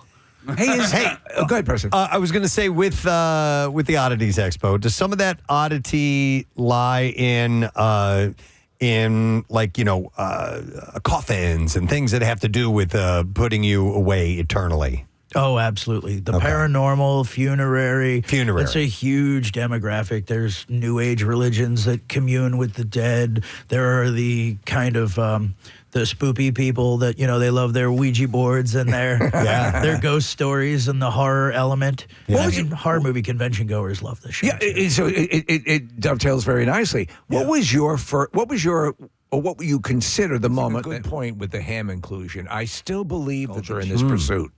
All right. Well, secretly, I try not to tell people this, but let's just tell the entire world. Yeah. I'm a nerd. Yeah. I was raised in Florida, and then they wanted you to, engage people socially like other humans and then play sports, and I was just not feeling it. And so I would look for bugs and pull crab traps up near the marinas and look at all of the interesting aquatic life, and I would catalog them with my Audubon field guides. That was when I was about 9. So you're kind of like a naturalist when you started off. I am a lifelong naturalist. Okay. So the freak animals, Yeah. I have one of the largest collections of freak animals in private hands in the world. Okay. And if you ever watch like these deep dive videos, you'll see like a guy that has like Transformers or Beanie Babies. And the first thing he goes to is he's like, well, check this out. This was a misprint. So there's very few of these in the world. This was a Japanese misprint. I see what you're saying. Yeah. So I was like, well, here's the different taxonomy. And then we got to structural teratology, which is the fancy way of saying, why does that have two heads? And then I was like, yeah, these are the misprints. These are the misfits. And I love them. Okay. Let me add, because again, and we can hardly recommend this. As the event is all things weird and wonderful and odd. And again, you say you can come in on the horror angle. You can come in on the if you're into the funerary stuff, whatever burlesque. Everything is represented. Yeah. For you, and in the culture. Is there one item that exists as the holy grail that every oddity hunter is looking to get? To find, to locate on Earth? Well, I just got it. Oh, wow. All right. What is it? At my shop. Did you see the new Guillermo del Toro Frankenstein Yes, movie? I did. Yeah. So when they bury the parents, spoiler alert, sorry everybody, but go see the movie. When they bury the parents in those fancy coffins, those were based on a real thing. It's 1845 is the patent date. It is the Fisk iron mummiform transport coffin. Wow. And there is less than 100 of them above ground. A lot of them were melted for the iron. How did you come by it? I know a guy. And, does this guy have a shovel? They created an exhibition for a funerary museum. Yeah. And so he had like the biggest collection of them that we know had ever been assembled. And then at the end of it, I was like, hey, what's up? Dude, that's pretty wild. I'm gonna make a wild guess about you, Adam. Is one of your favorite movies Harold and Maude? I mean, it's a fabulous film. Okay, all right. I wasn't sure. But it seemed like that would fall right in line with your sensibilities. But you come across somebody who has this. How do you get them to part with it? You know what I mean? Like I would imagine they wanted it, unless everybody has their price tag. I assume there's maybe trading? No, I didn't trade him. Okay. All right. No. Cash is king. Unless, Bitcoin's not for me. Yeah. The gist of it is I am privileged in the fact that I get to share my collections and my items with people. Like shameless promo. I have a store in Fishtown, and that's where the casket is. And so people can go and they can see it for free. What's the name of it for those who don't know? The End Times Boutique in Fishtown. Yeah. Okay. So it reminds me, remember Ringo Starr a few months ago or something like that said he's going to start selling off his Beatles memorabilia because he just has so much of it that he wanted to share it with other people. So maybe that's kind of, in this world, somebody had this. Give his email. I'm sure you can just hit him up on Instagram. But the same thing where, somebody was ready to share it or needed the funds instead. Like, you just keep passing it along. It has to continue on its life. Well, museums, which I find to be a super important thing that people don't go to as much as they should in this world, and Philly has some of the best ones, have huge warehouses of just stuff. And then they pull certain amounts of stuff so they can build an exhibition to kind of gain and keep interest. And I've done something similar, which is why I just live in a cabinet of curiosities. And in my head, I'm like, ooh, add to this part of the collection, add to that. So with the Oddities Expo, these are other people like yourselves who have these collections and they bring these things out and let people take a peek at them? Not Not quite? and no. Okay. So a cabinet of curiosities started centuries ago, but you never know what you're going to find there. There is all kinds of original art. There is all kinds of antiques. There is all kinds of DIY experiences, classes that you can take, and performances. But so essentially, there's a lot of people try to gatekeep what they consider oddities. But at the end of the day, if it's interesting, I'm interested. So the place is just a lighthouse for artists, collectors, and free thinkers. It's kind of interesting because there's so much that, it covers so many various different things looking at the list of all the stuff that's there. And one of the things mentioned here is the Lost Curiosities Marketplace. This is where you could go and purchase something if it excites you or interests you, correct? That's what we call our show floor. Yeah, there'll be hundreds of vendors. Hundreds of vendors. And stuff you can pretty categorically say you will not find in a lot of places. Oh, no, absolutely not. Yeah. So what have, again, it's weird because it's subjective what someone considers a bizarre, weird thing. What has been the weirdest thing, I'll throw it out there, that you've had during one of these conventions that was just like a star thing to have at the convention? Like that everyone had to go see this. I'm thinking in P.T. Barnum terms. I mean, there is something at every single show that one kind of dazzles me. Yeah. So it would be very hard to quantify. This one, I'm very excited. We have an author coming down, and his name is Paul Gambino. He's going to do a talk, and I've wanted to meet him for some time because he has a lot of interesting books. What's his area of expertise? So I would call them oddities themed in that regard because they sort of vary. Like he's done books on collections, and this particular one, the talk that he's going to focus on is the Victorian era. There was a lot of odd customs in the Victorian era, and I sort of equate what's going on now to that. Like, this is a kind of like a modern day resurgence. We have a lot of peculiar, I mean, maybe I just find them, I don't know. But there's a lot of people that are kind of rekindling old traditions. One of them was Victorian hair art, right? So like your loved one or your partner or a loved one that had passed, you would have these sometimes elaborate dioramas made, flowers with their hair. They would take a small piece of wire and wrap the hair around it tightly, and then turn the flower like a balloon animal, or turn the wire, like a balloon animal into a small flower. Then they would create a whole garden of those flowers, and then they would put your name on there. These like beautiful testimonies to their loved ones past, to their entire families. Wow. You know, a lot of what you're involved with in this thing is also, if you're a lover of history. I mean, you're talking about the Victorian period and all of these things that are part of our history. Yeah. That's cool. Preston, you know, when he's talking about wrapping the thing up, it put me in mind of Weapons. Weapons. Mhm. Yeah. Yep, the movie. I haven't seen it yet. Hey, you want to check that out? Okay. I've read a fair amount of Dan Brown's books. You know, the Da Vinci Code, the Da Vinci Code, and Angels and Demons, and all that stuff. And there's a lot of artifacts and things that you find in the stories that he tells that I think would fit in with the oddities collection, like death masks and things like that. And I'm just fascinated by all that stuff. Oh, yeah. But not all of it surrounds death. Some of it revolves around secret societies and can we find stuff like that? You know, not These to collections. bash them, but whenever I pull back the veil and research the secret societies, I'm like, yeah, you guys are dorks. We're just being dorks. Yeah, this is not Da Vinci's It's a Code. dork club. You know, I'm like, Yeah. all right. You know, we just talked recently about the Bohemian Grove. Enlighten me. Yeah, so this is an outing that takes place. It's in California. It goes back a long time. It used to be something that regular working class would get away and enjoy it. And now it's sort of become the if you've seen the movie Late Night with the Devil. It revolves around a ritual that takes place. It's real. This place does exist. There's some sort of pagan, statue stuff out in the woods, and these decision makers and lever pullers congregate and supposedly engage in all sorts of bizarre stuff. I thought for sure you'd be dialed into that. I will be now. I'm going on a deep dive. All right. We'll do a round 2. I'll see you next year about it. So I'm reading some info about the the expo and what's there. You had said some stuff about performances, sideshow performances, hands-on workshops and stuff, and taxidermy.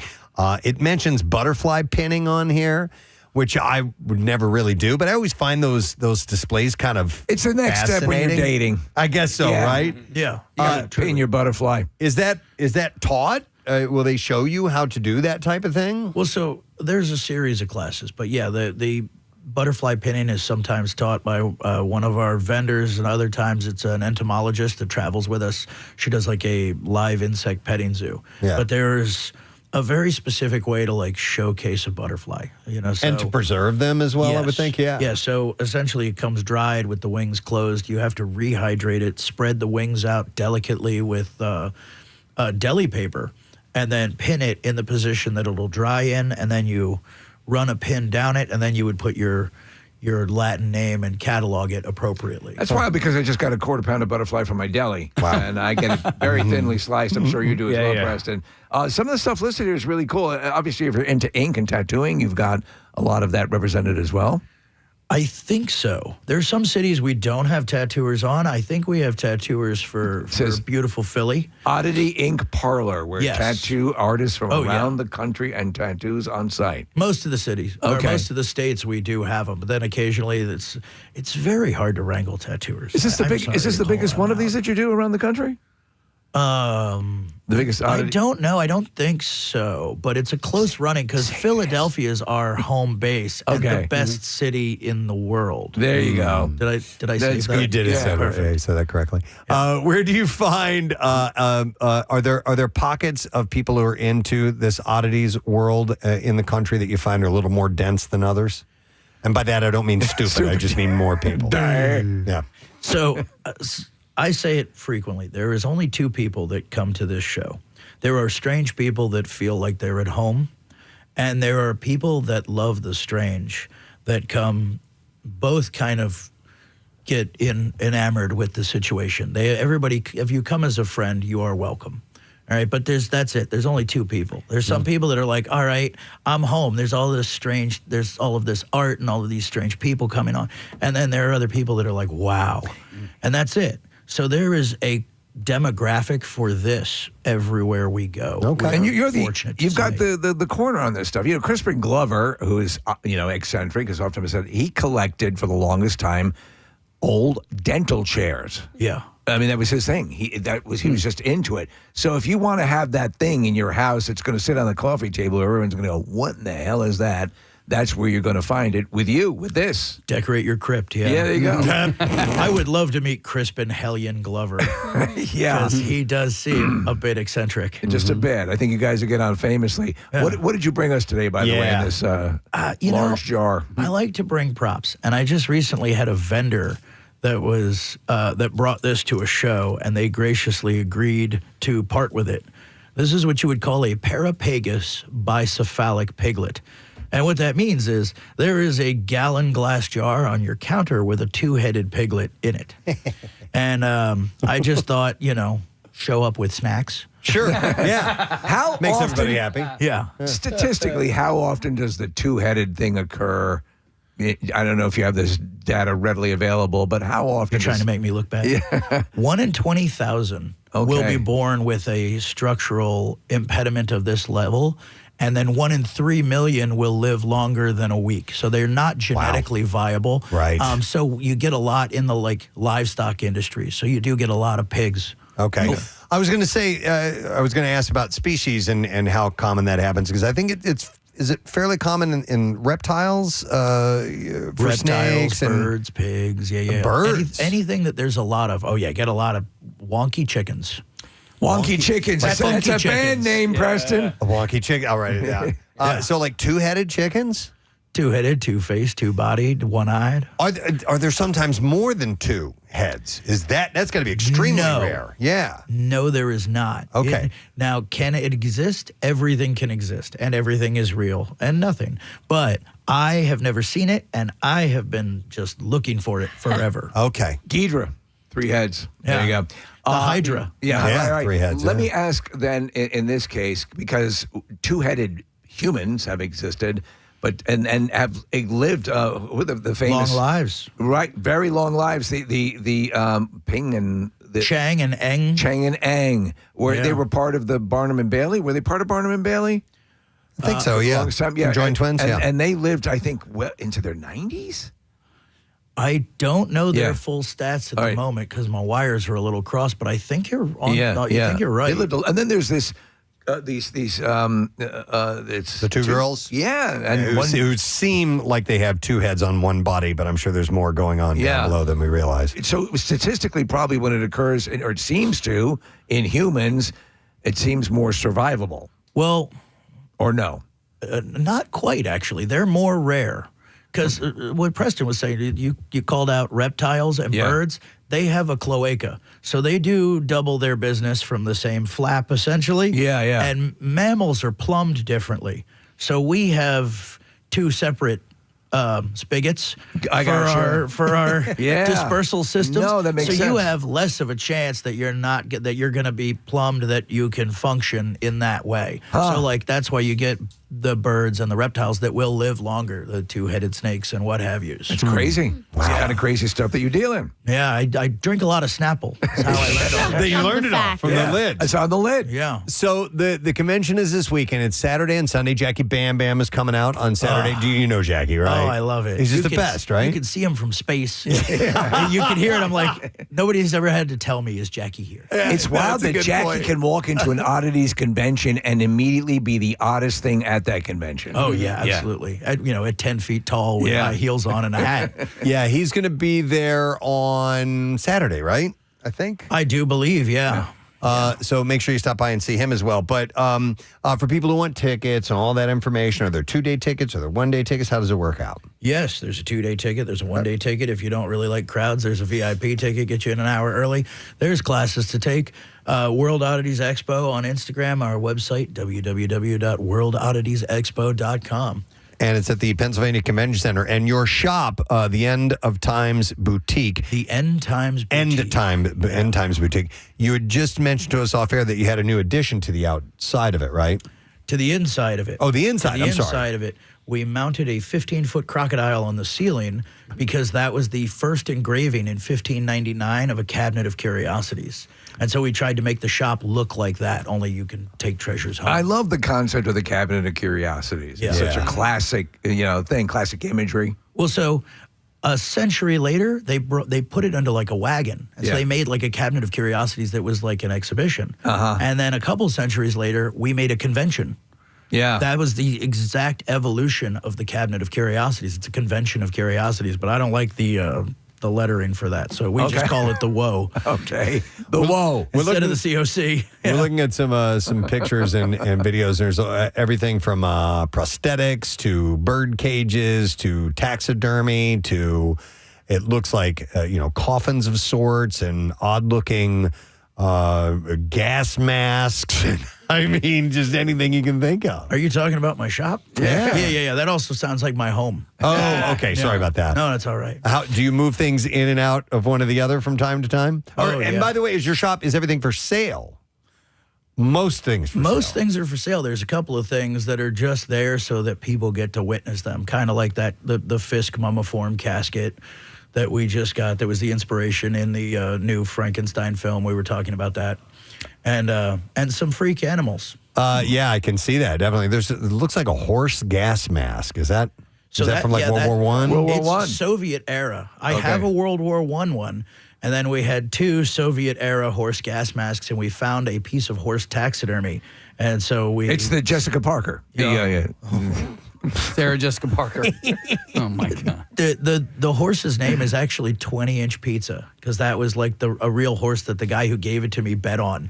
Oh. So it's 20-inch pizza, and it's wearing a Soviet-era gas mask in the shop. I love that. I love that. Everything's got a story. Yeah. Yes. Everything has a story there. Oh, yeah. Wow. All right, Adam, we'll send people in that direction. I got a couple texts coming in saying you have to go to this. It's just a cool event, and things are quite literally, they said, out of this world. Yeah. Well, alien stuff represented at the oddities? Oh, yeah, absolutely. Yeah. Okay. Absolutely. I think it's ignorant to believe that we're the only creatures in the galaxy. Yeah. I agree. All right, so Adam... E.T.'s sport jacket, Preston. His sport jacket? How do I look? Smart. The World Oddities Expo is this weekend, PA Convention Center, and you can go to worldodditiesexpo.com. If you've been looking for something different to do, my friend, this is it. You have found it right there. Great to catch up with you, Adam. Thanks for stopping by this morning. It's always an honor. Thank you guys for having me. You got it. Anytime. Let's hear it for Adam Hunter. Stay weird, y'all. Stay weird, as he says. And don't forget, Jackie Man Man will be there on Saturday. We're going to take a break. We'll come back in a moment. Not only the Bizarre File, but Ricky Metallico will be here. Stay with us. As per Preston's best-selling novel, the cheese is the star. Yeah. I would never say that. I would never say a grilled cheese with ham. Right. You know what I mean? Yeah. I'd say it's a grilled ham and cheese. Exactly. So ham takes top billing. Okay. I don't think it's a grilled cheese anymore. It does take top, but you have to do that with mustard, right? Grilled ham and cheese with mustard, yeah. You don't have to be a star to be in my sandwich. No. And you know what's oddly is good on that? Is a little bit of pineapple. Oh, yeah? Yeah, believe it or not. Come over. Yeah. I should probably try that today, too. Yeah. See if Wawa can do that. So I forgot what I was going to say. Well, I'll ask you a question. Mustard? Oh, yeah. Oh, yeah. I think mustard with a grilled cheese can be good. Yeah. But it's great all by itself. You know what I mean? Yeah. I don't know. Absolutely. Spicy brown, though, right? I could do either, but I prefer spicy brown. Especially if ham is involved. I'm going with Casey's take on that. Yeah. What are your thoughts on, I'm sorry to do this, grilled peanut butter and jelly? No. Because I know we're talking about grilled cheese. That's like a hot pocket.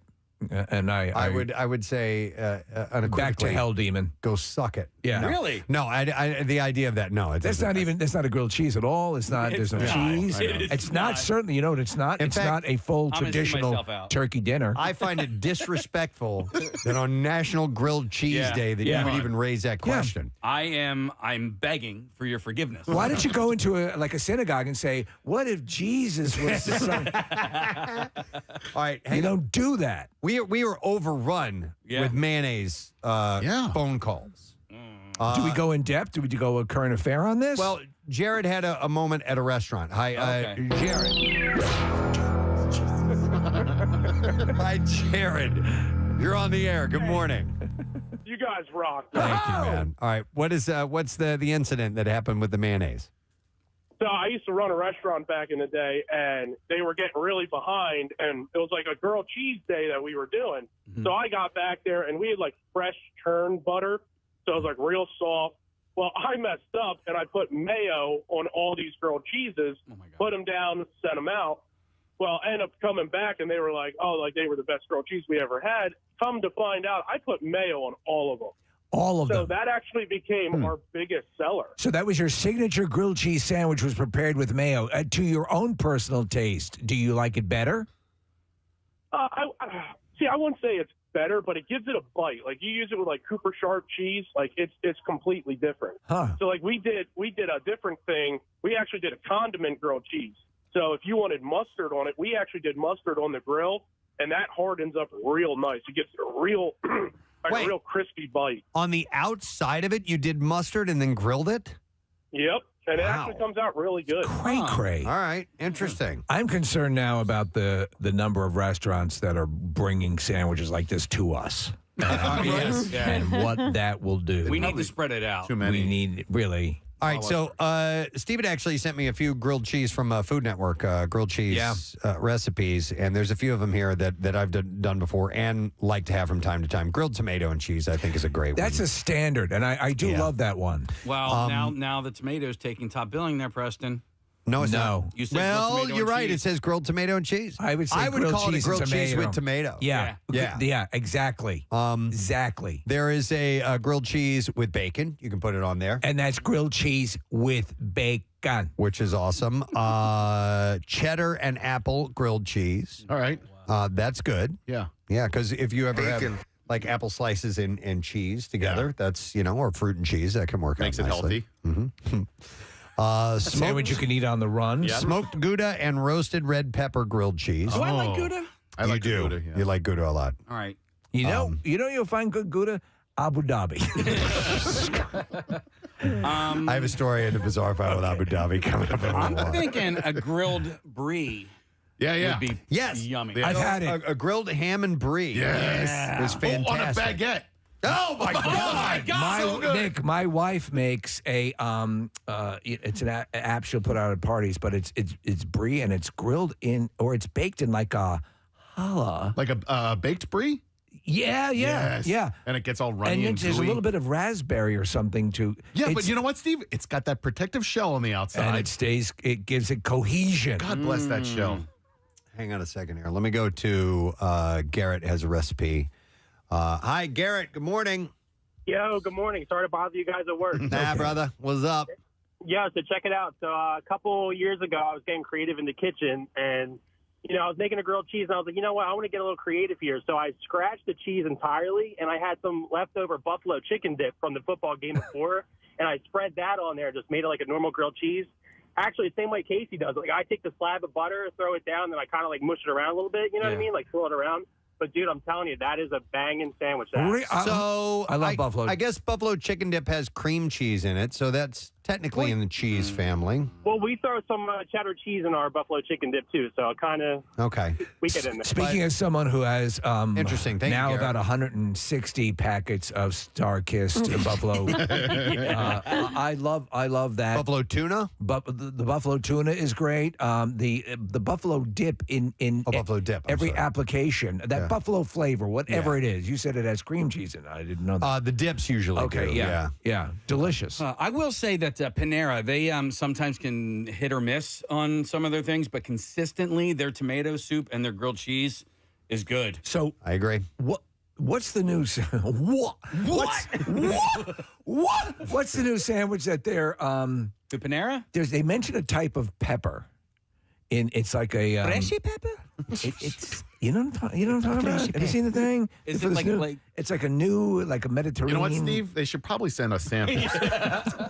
I'm intrigued. Yes, Is it, it's a new thing that they're pushing. Wouldn't and be it's a poblano pepper, would it? No, I don't know, but it is a red pepper that apparently has this incredibly exotic, wonderful taste. Okay, wait, like a vegetable or like the crushed red pepper? A vegetable. No, like a vegetable pepper. Side note, stuffed peppers.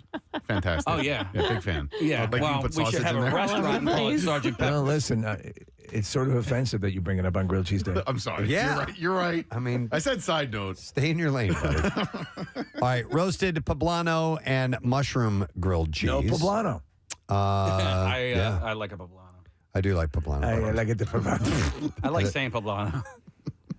Fun syllable. I come know what- from you know the what village of Poblano. Do you know what a smoked poblano is?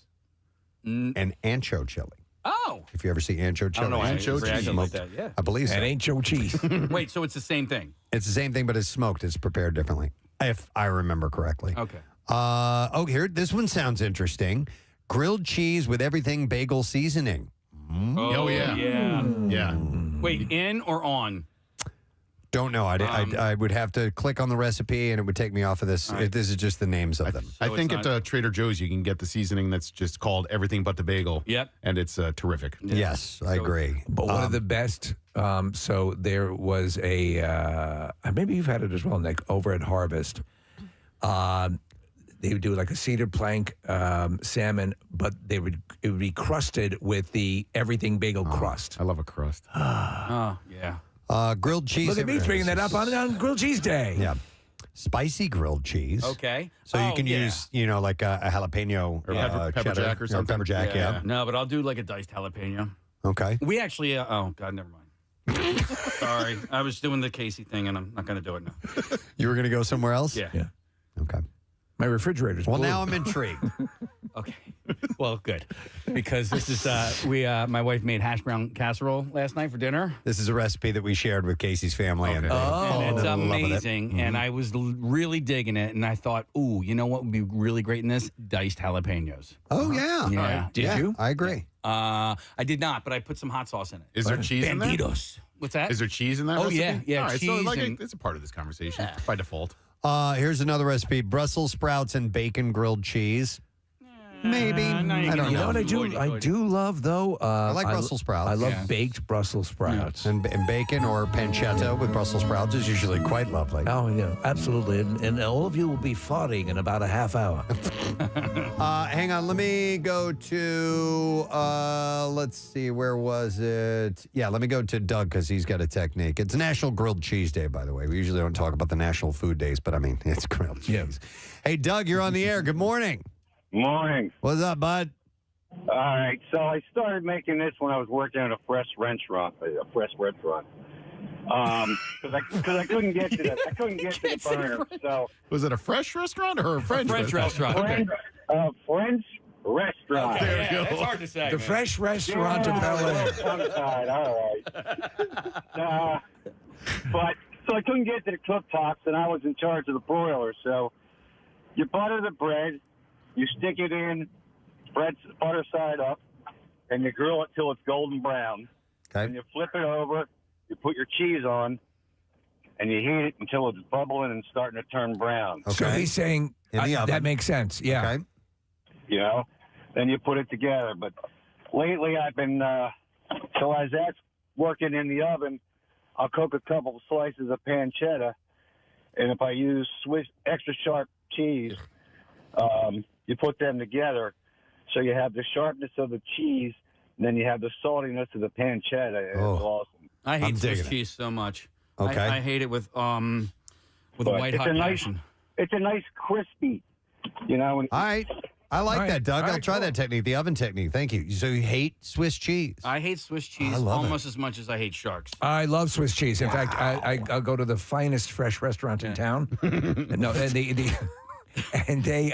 I've had a grilled Swiss cheese sandwich. It ain't bad. Yeah, if you do Swiss and cheddar together, I think it's great. It's And fine. I think a 3-cheese thing, 3 cheese mix. Thanks, Marissa. So we had a nice discussion earlier this morning about calling out sick and going to the home opener. The weather's going to be incredible today, like 75, 77 degrees. It is actually it's best weather I've ever heard of for opening day in Philadelphia. Well, we were talking about how routinely it sucks on opening day, so this is a complete reversal. Yep, and it's perfect for the gentleman who's here with us because he's throwing out the first pitch, ladies and gentlemen, from The Fanatic, our sister station, Ricky Botellico. What's up? How we doing? How you doing, my man? I'm doing all right. Can't Nice. complain. Can't complain. How do you feel about this? You're throwing out the first pitch on opening day, man. Yeah, I didn't really think about it like everybody else would. I was like, yeah, sure, I'll do it. But it was rather quick. Like it was this week. They got a hold. I don't think they wanted it out in the public. Yeah. Right. Because I think they wanted to keep it quiet, and then all of us come out there. Actually, it's 4 of us. Yeah. It's myself, Greg Luzinski, Larry Boa, and Mike Schmidt. Oh, that's we all great, played man. at the Vet in an all-star game. They were 76, I was 96. So that's the whole theme of this. Obviously, we're in the year that they finally have the all-star game back, so it should be pretty cool. I didn't realize the magnitude of it Did you until yesterday. I'm at work and I get a FaceTime call and it's both my daughters. Yeah. And I didn't tell them. Like it kind of slipped my mind that I had a lot going on. I'm working. I'm doing this. They start yelling at me, and I'm like, what is going on? They're like, why didn't you tell us that you're throwing out the first pitch? Big. Then they gave me the guilt trip. Yeah. I can't believe we don't have tickets for this.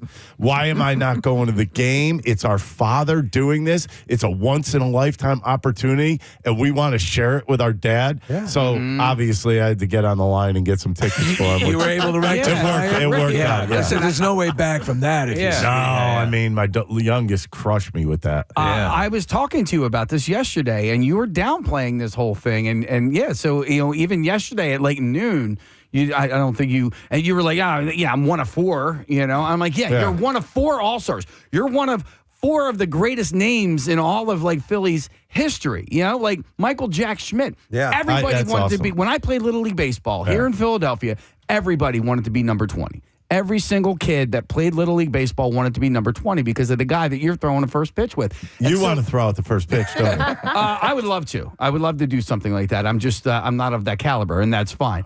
Maybe I'll throw out the first pitch at like a Cardinal O'Hara baseball game or something like That's that. not a bad thing. That's not a bad Not thing at all. But you know what we were saying earlier is at least we're guaranteed that we're going to get some good pitches. A lot of times if they go the celebrity route, it can be a disaster. Yeah, it could be. I mean, but you never know. I mean, my arm's shot. I'm sure Boa's is shot.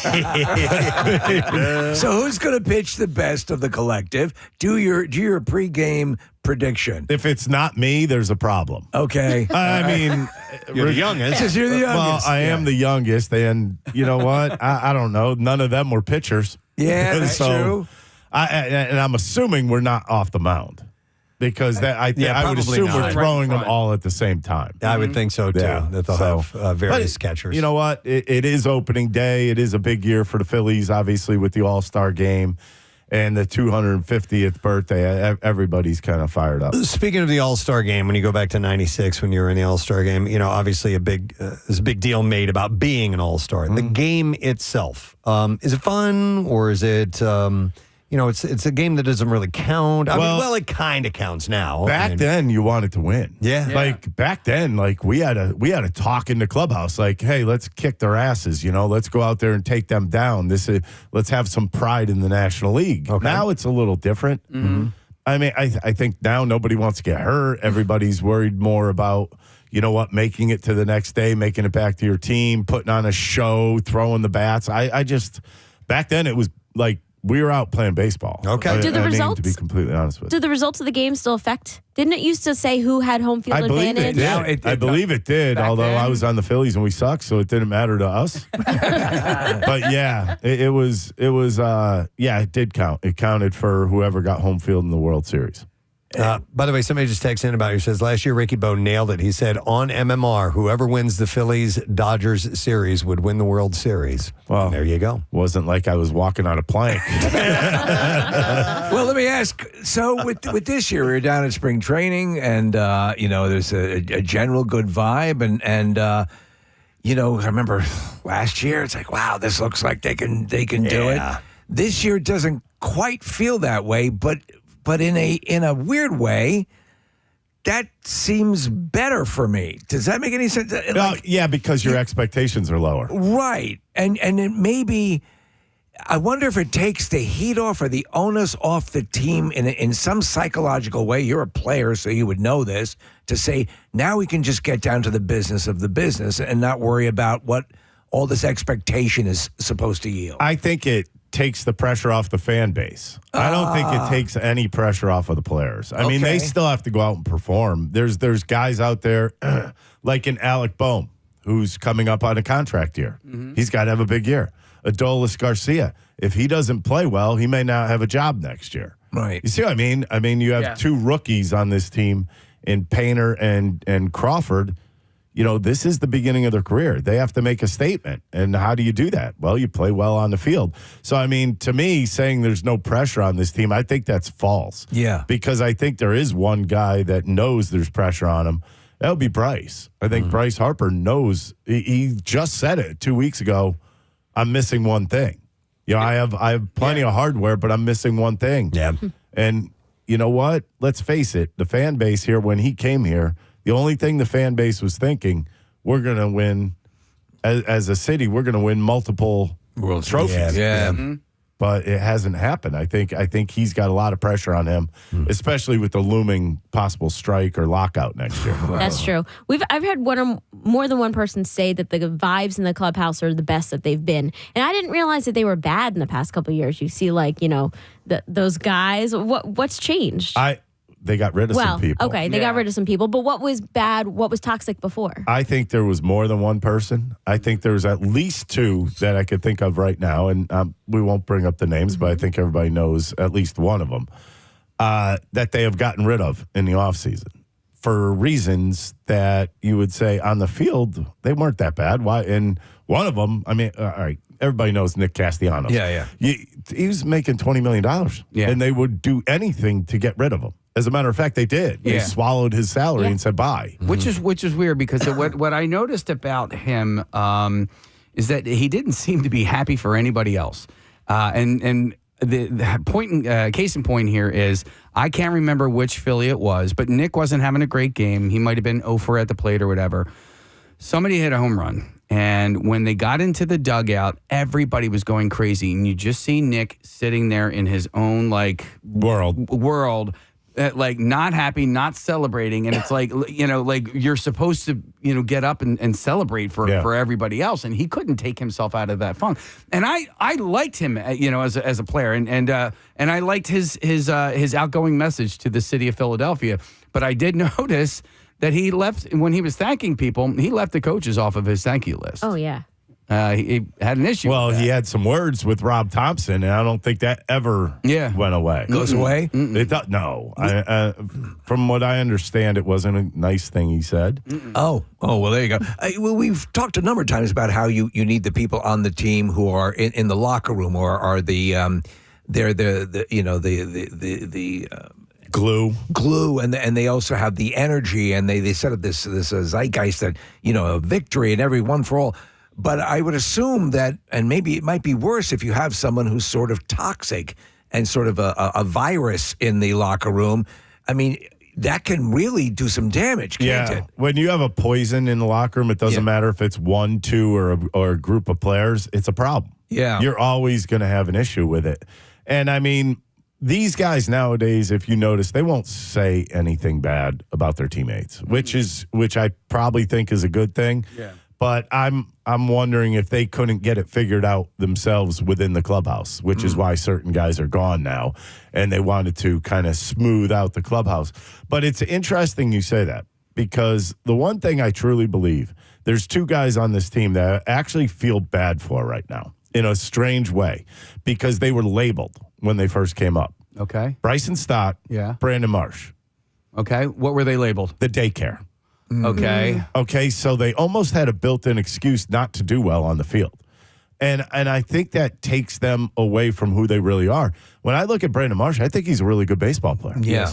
Stott is a tremendous defensive player who's just got to, get a flow going on the field, and he could be a really good player. But I think the fan base looks at them and they just love them because they're them. Yeah, because they were the daycare. They're goofballs. It's party. And that's kind of why, like, me and my friends vibe with these guys because we like the daycare. We like the vibes. We like them in the locker room with, boxes of 12 packs on their heads. But Bryson Stott has 2 kids now. Well, they all have kids. He's running the daycare now. He's not the daycare anymore. There are so many babies. That's all. We can talk about that. Later. There are a lot of babies in this. Right, but my whole point of view on that is that just let them go out and play baseball. You have to change the picture. Right. And I think that's what they did in the clubhouse. They're trying to change the whole outlook in a sense that, hey, we can still have fun, but we don't have to go throw water on people before a game. What we can do is be baseball players first. Yeah. And I think, I'm really hoping that Bryson Stott and Marsh have awesome years. As a fan of this team, the fact that they weren't able to get it done 3 years ago, 4 years ago, 2 years ago, and last year, it makes me worried about, this year because other teams, especially the Dodgers, got better, or at least on paper, in between the 2 seasons. And so what I want to ask you, because I really do trust your opinion, and I listen to Unfiltered all the time. I check you guys out on NBC Sports Philadelphia, and I think you guys, well, especially you, have a unique perspective on this game. What excites you about this team in the season? See, you say the season. I think they're going to score a ton of runs. Yeah? Yeah, I really do. I mean, here's the thing. Bryce Harper had a subpar year for himself. I think he has a better year this year. Okay. So that's number one. Kyle Schwarber's always going to give you over 40 home runs and close and probably over 100 RBIs. I think the keys really turn into like an Alec Boehm and an Adolis Garcia. Well, Boehm's playing for a contract. Yeah. You don't think he wants to put up huge numbers? Look at what Schwarber did when he was playing for a contract last year. I just think this lineup can be really, really good. I mean, can there be some hiccups in the lineup? Yes, but I think the question marks lean more towards being good than being bad. That's number one. The starting rotation, go ahead, look around baseball. There's no starting rotations that look like this. I know you have Taijuan Walker in there right now, but when Wheeler comes back, that changes everything. Yeah. This is a monster of a starting rotation. We do have a couple of question marks. And the bullpen got 10 times better. It did. So can you talk about the bullpen and the improvements that they made? It's not just about improvements. Number one, they are very solidified in the 7th, 8th, 9th innings right now. Yeah. They got 4 guys that could do that job, which includes Alvarado, Duran, Keller. You got Backus, the guy that throws kind of funny, and Bolin. So those guys could all do that. But what it actually did was it put depth in your bullpen.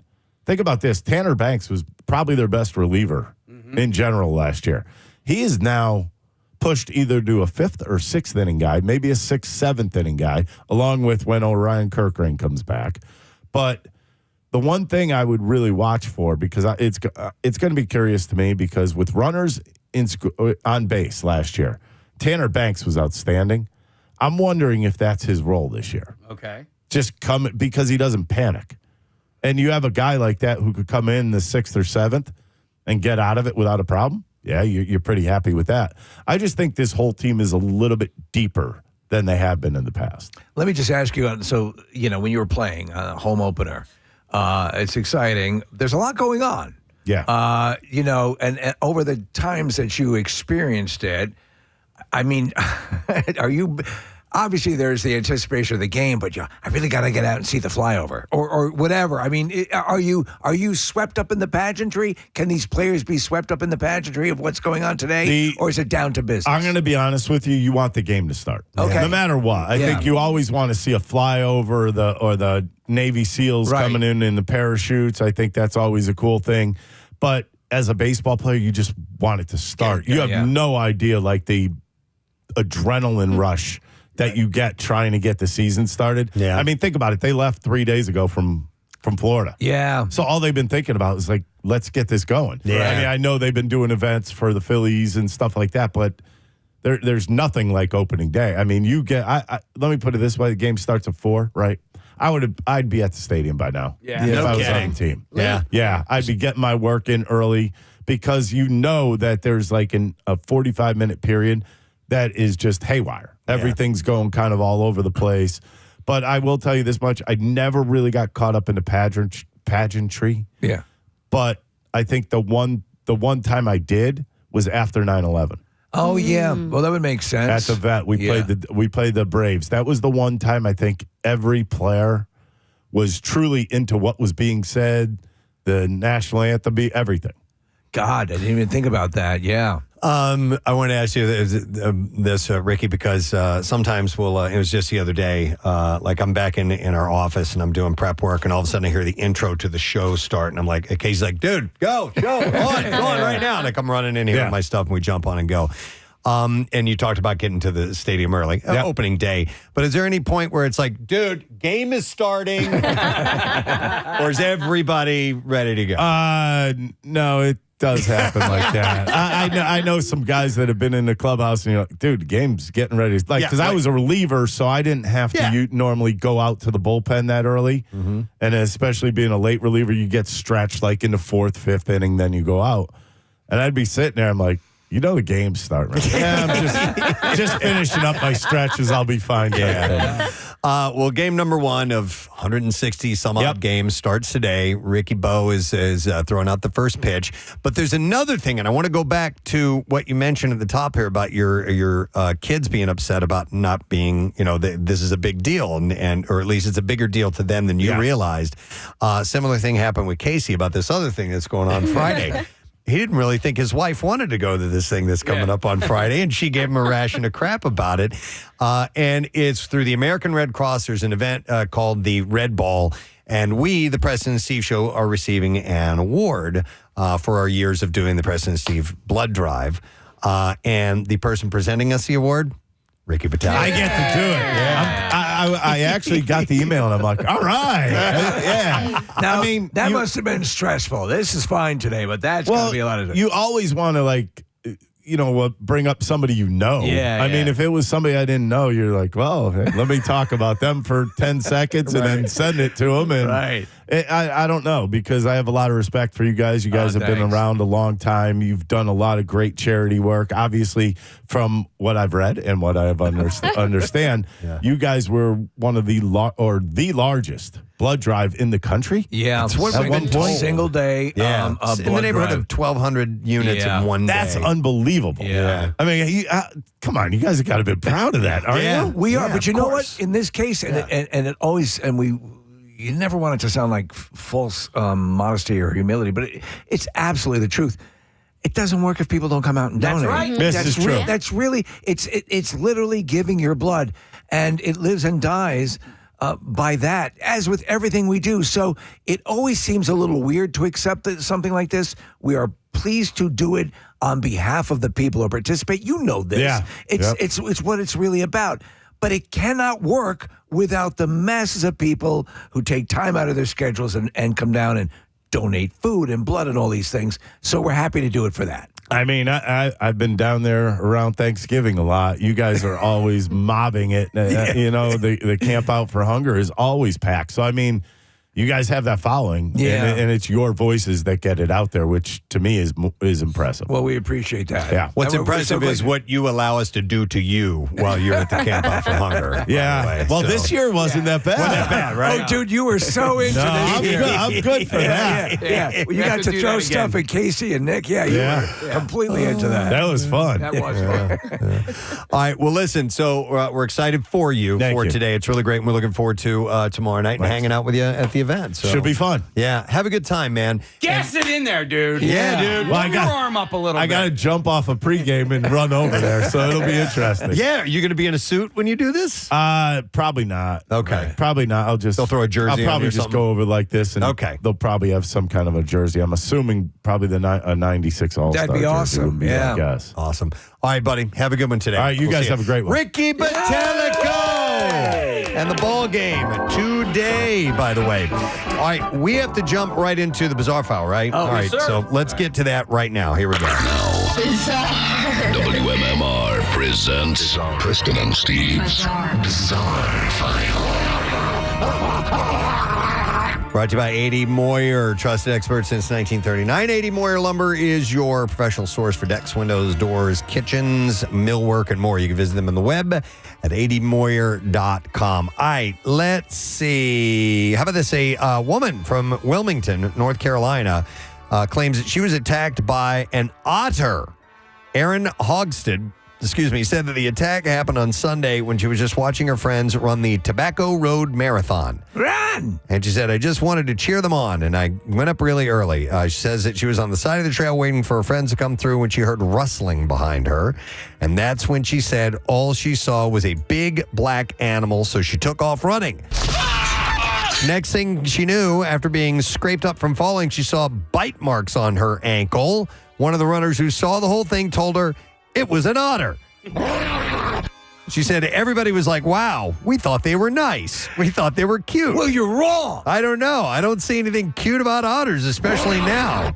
Attacks like these are rare. Wildlife officials say an attack could happen for various reasons, including the otter having rabies or acting in self-defense. Oh, I want you to feel better. It's probably because it had rabies. There has been only one other documented otter attack on record in North Carolina, which occurred within the last few years. But we've had several stories on the Bizarre File. Well, there was the ocean otters were attacking people, and they're trying to figure out what's going on. Now, we swam with the otters. We went out to this place in Delaware, which was awesome, and they were smaller river otters. But this one could have been an otter catastrophe. See what he did there? I did it. All right, he did it. All right, so let me see what else I have for you here. A 25-year-old man died after jumping from a popular waterfall in Arizona and getting pulled under by the waters below. People don't realize that that's what happens at the bottom of a decent-sized waterfall. Search and rescue teams responded to a report of a drowning at the Fossil Creek lower waterfalls within the Coconino National Forest near Sedona. And the otters ate his body, Preston.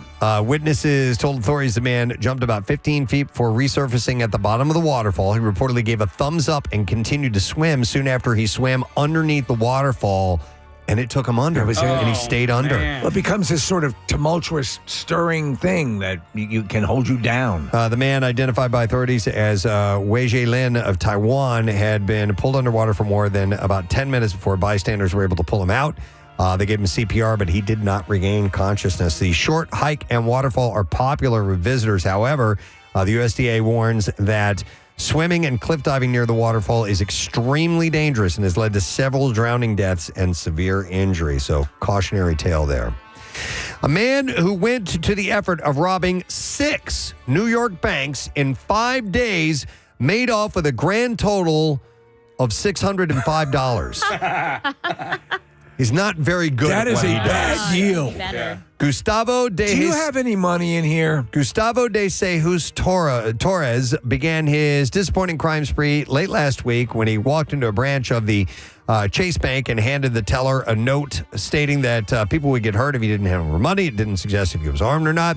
Just an hour later, he tried the same stunt again at another New York City Chase branch, and the following day used the same technique twice at other Chase branches. He likes the one bank. Yeah. He's After a Chase guy. having 2 days off, he targeted 2 more of the financial giants' locations. What the hell's going on? During 2 of his attempts, Torres' technique was mildly fruitful, leaving the premises with $320 from a branch in Jackson Heights, Queens. I'm rich! $265 from a branch in Flatbush over the weekend. During his robbery in Harlem, he emerged with $20.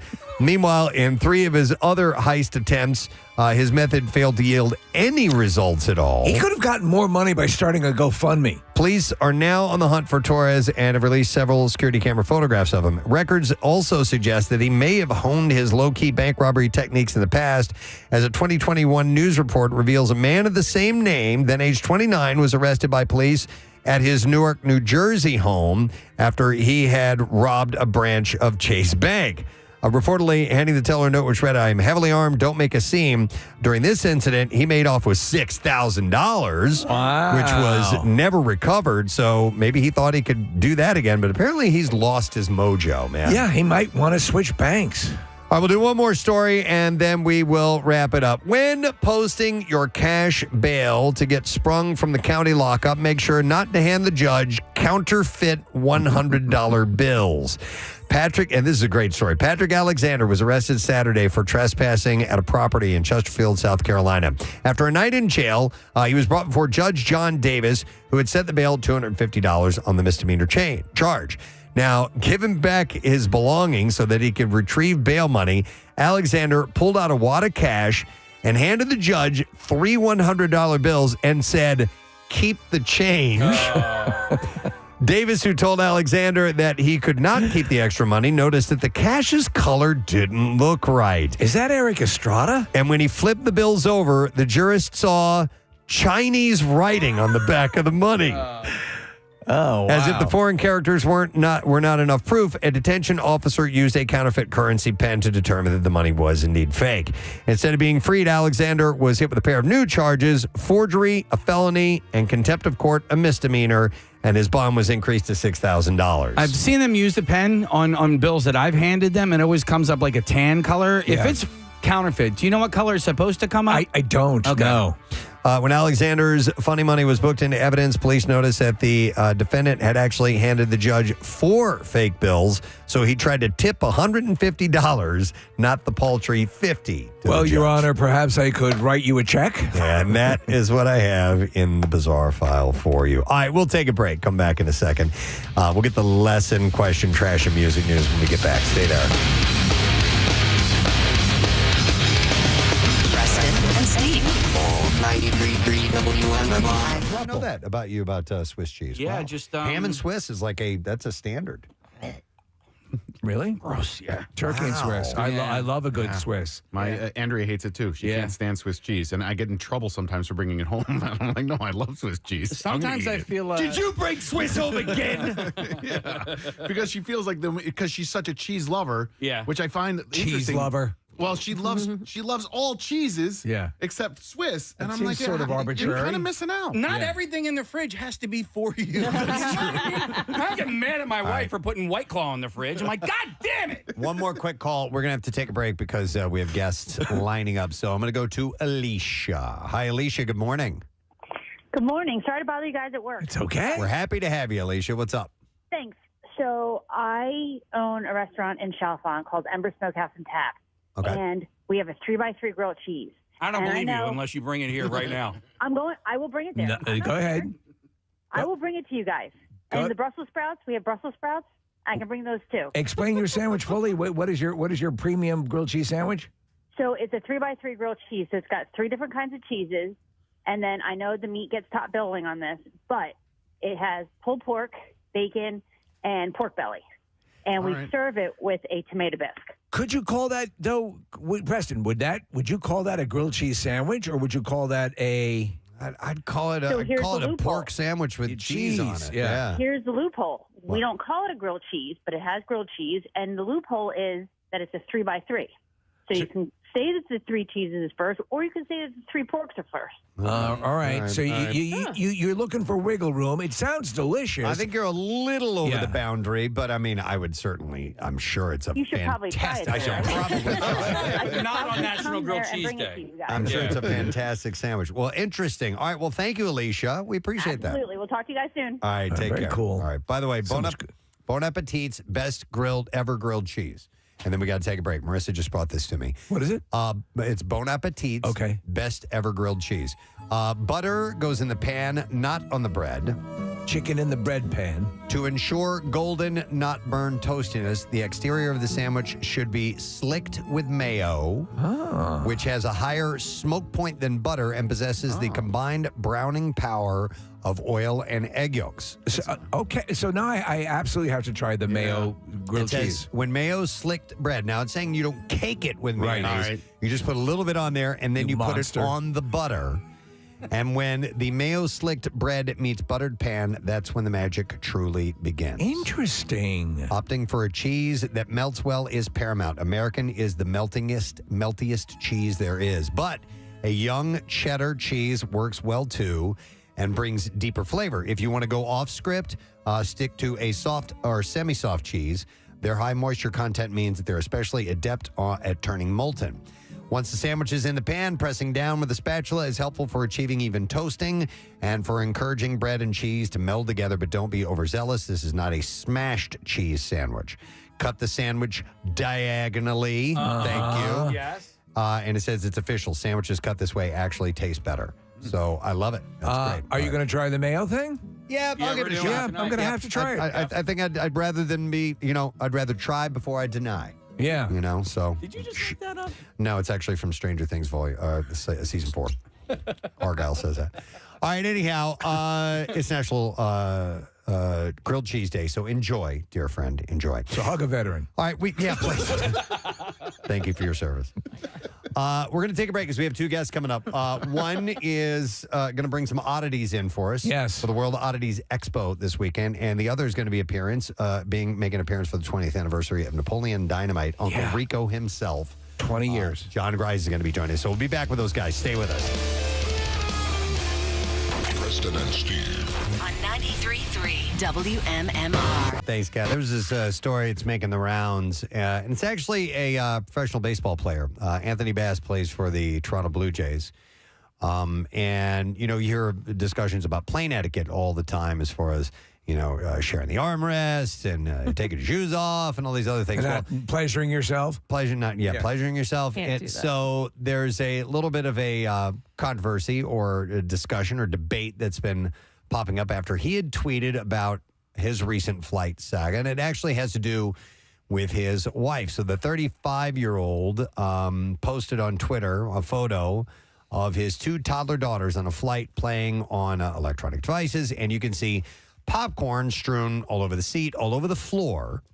And in the accompanying caption, he wrote, by the way, his spouse is traveling alone, and she's 22 weeks pregnant. He explained that the flight attendant on the trip had, quote, made his wife clean up their kids' food mess, and he voiced outrage over the situation. He wrote, the flight attendant on United just made my 22-week pregnant wife traveling with a 5-year-old and 2-year-old get on her hands and knees to pick up the popcorn mess by my youngest daughter. And then he wrote, are you kidding me? And so he obviously thought that was out of line for them to ask her to clean that stuff up. Right. And people responded to that.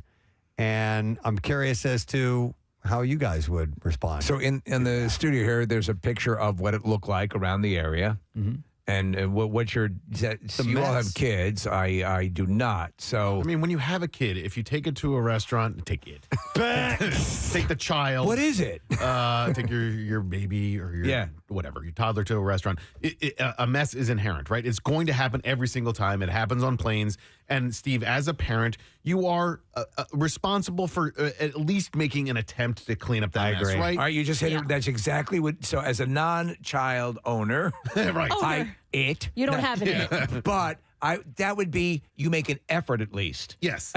To clean up, to police the area a little bit. And I think somebody would say, here, let me help, or maybe the staff would assist. Just that alone gets you across the finish line. And it's embarrassing, quite frankly, like especially at a restaurant, because you know that it's going to happen and you don't want it to happen. Yeah. But you are aware of the fact that if you have a toddler, it's going to happen. So just do the best you can to prevent it. And then when the mess inevitably does happen, clean it up as best you can. The children were eating ribs. Right, yeah. Yeah, it's going to happen. I mean, I wouldn't even try to prevent it because you can't. It's going to happen. Right. However, you do more than try to clean it up. You clean it up. All right. In your case, you're seeing this, and because this stuff is strewn obviously around and could be. It's not like, they're asking to resurface the chairs. And listen, I don't think she should get up every time something falls on the floor. But like at some point, yes, so sorry. Let me, pick this all up. Looking at the photo, I could see if the mom was sitting in the chair, she may see one kernel that we can see in this photo. And if they pointed it out to her, I think I would be like, oh my God, I'm so sorry. I didn't know that they just made a mess like that. I'll clean its mess up. No, but I agree. I've never loved it. I think you could clean it up. If you had a couple little errant, if you didn't get every single last one, right. that's acceptable. As long as you get in there and you just start doing some cleanup. And there were MR with scars, don't you say? And we got ourselves about 15 minutes after 10 o'clock on the clock. What? I said 10 o'clock on the clock. 10:15. man. We got a couple more segments to go to before we get our letter day of order of the week prize at Ticket Package. We'll tell you more about that in a little while. But meanwhile, something else to give away, and that would be the event that MMR is presenting, the Sandlot movie screening and live Q&A, an evening with Squints and Wendy from the poolside. And it'll be to the stage on Saturday, June 27th. June 27th. The question I think we have to go with here is what type of feast comes from trying new things in the bedroom? 610-660-9333. Not just for Italians, but what type of feast comes from trying new things in the bedroom? That was said around 8:50 this morning. If you heard it, you need to call right now because you can win 610-660-9333. We wish you good luck. The trash business is a gold mine. 93.3 WMMR with Preston and Steve's Hollywood Trash. All right, couple stories before we get to the winner. Steve, what's going on this morning? Well, Preston, the cast of the Baywatch reboot seen filming a sexy car wash scene in Los Angeles. Producers are quick to say this Baywatch will not be nonstop TNA and will also provide breaks for masturbating. No. Dayton Weber, the quadruple amputee accused of shooting a man to death earlier this week, is seen loading a crossbow in a newly discovered video. Weber says he wants to be an inspiration to the physically challenged who still dream of killing people. And finally, FKA Twigs taking her ex, Shia LaBeouf, to court over a previous sexual battery lawsuit. LaBeouf says he is contending he is now a different man and is in fact Howie Mandel. Wow. That's your Hollywood Trash. All right, we're looking for an answer to this question, and which is what type of feast comes from trying new things in the bedroom? 610-660-9333, and we'll check in with Steve and see if he knows that answer. Hi, Steve. Good morning, bud. Hey, how you doing? Good. All right, what is the new feast that comes from trying new things in the bedroom? The Feast of the Seven Vaginas. Yes.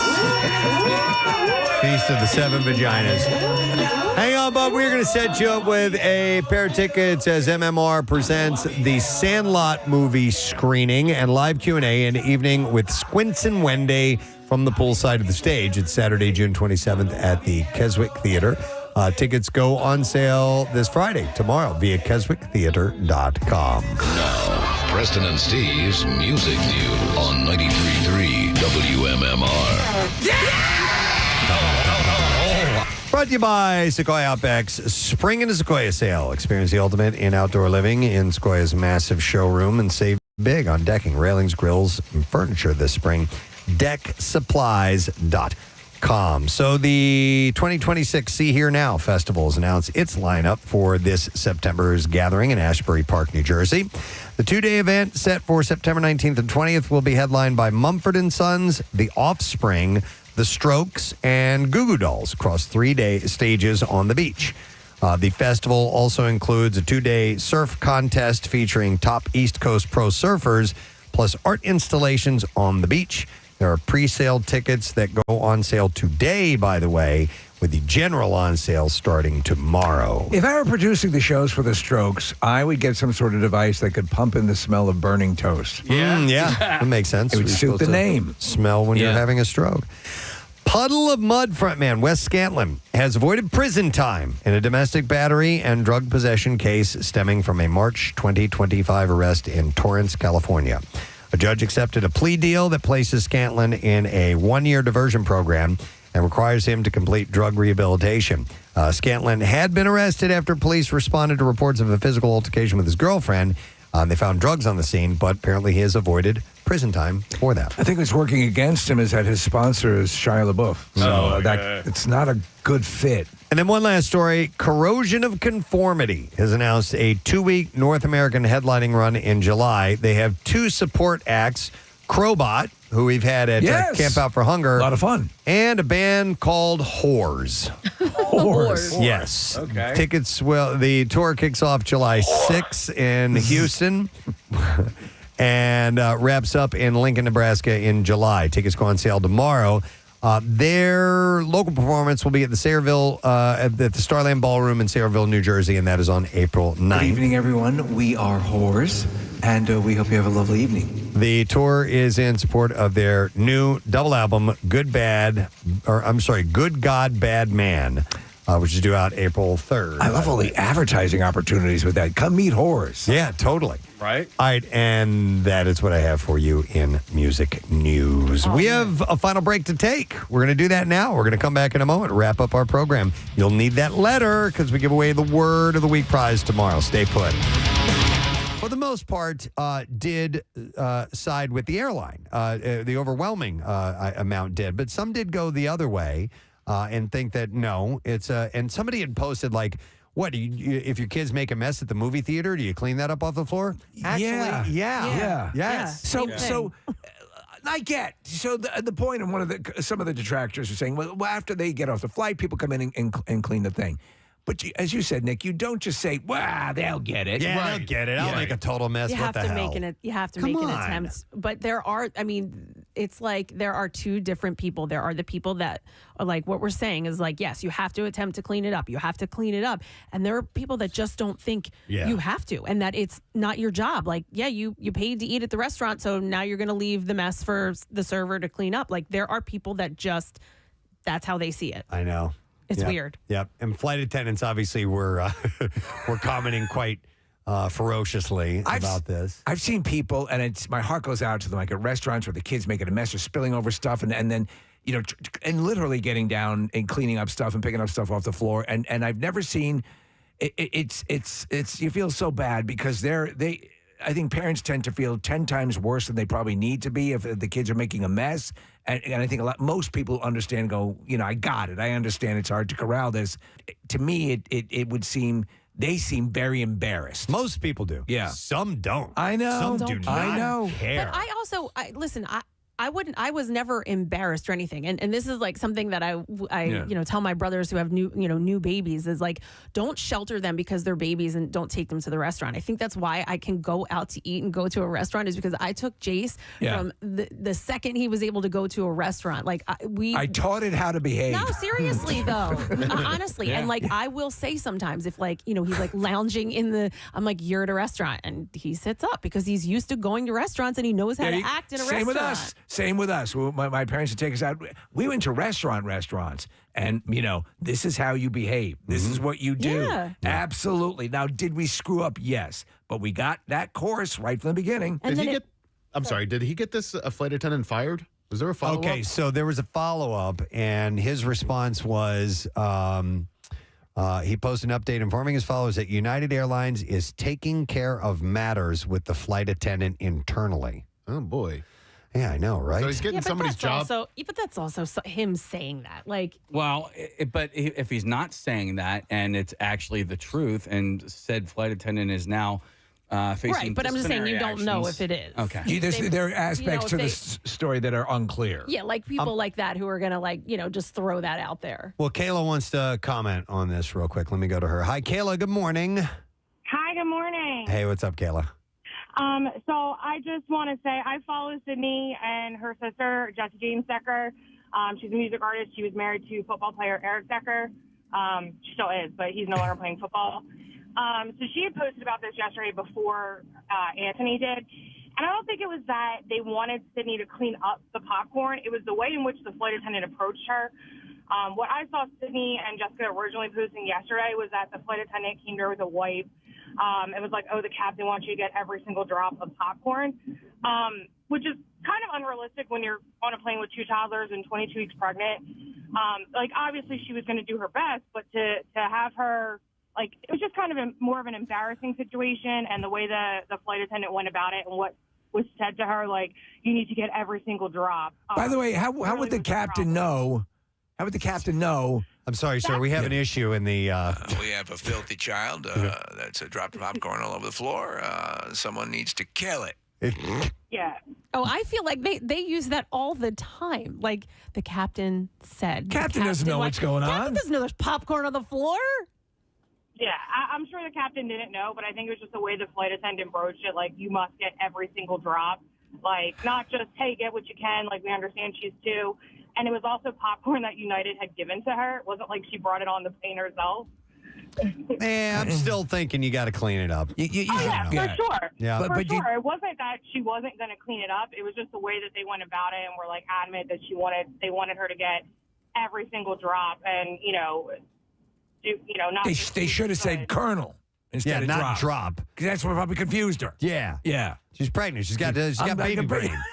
What are you talking about? No, but I mean, right, so I thank you, think Kayla. both sides sort of. Now, listen, it doesn't give you carte blanche to be rude. Right. You know? Yeah, I don't know. He didn't, in this particular post, he didn't indicate anything about them being rude. I also think like anyone with kids where this is happening, they know, and you just got to hope that they're going to get it. Like to say you need to clean up every last thing. Like who says she wasn't going to? Mm-hmm. Yeah, but you can't wait until they're off the plane to find out that they didn't. Oh, you follow them home. I mean, didn't think I was going to follow you, did you? I don't side with the lady whatsoever. And Kayla, like, she's calling in like she was standing there listening to every single bit of the conversation. And there's a flight attendant at the front door. Yeah, and she wasn't there, so she doesn't know. And I'm just looking at the mess there, and you just clean up after your kids. I'm sorry that you're pregnant and that you have two kids with you, but Right.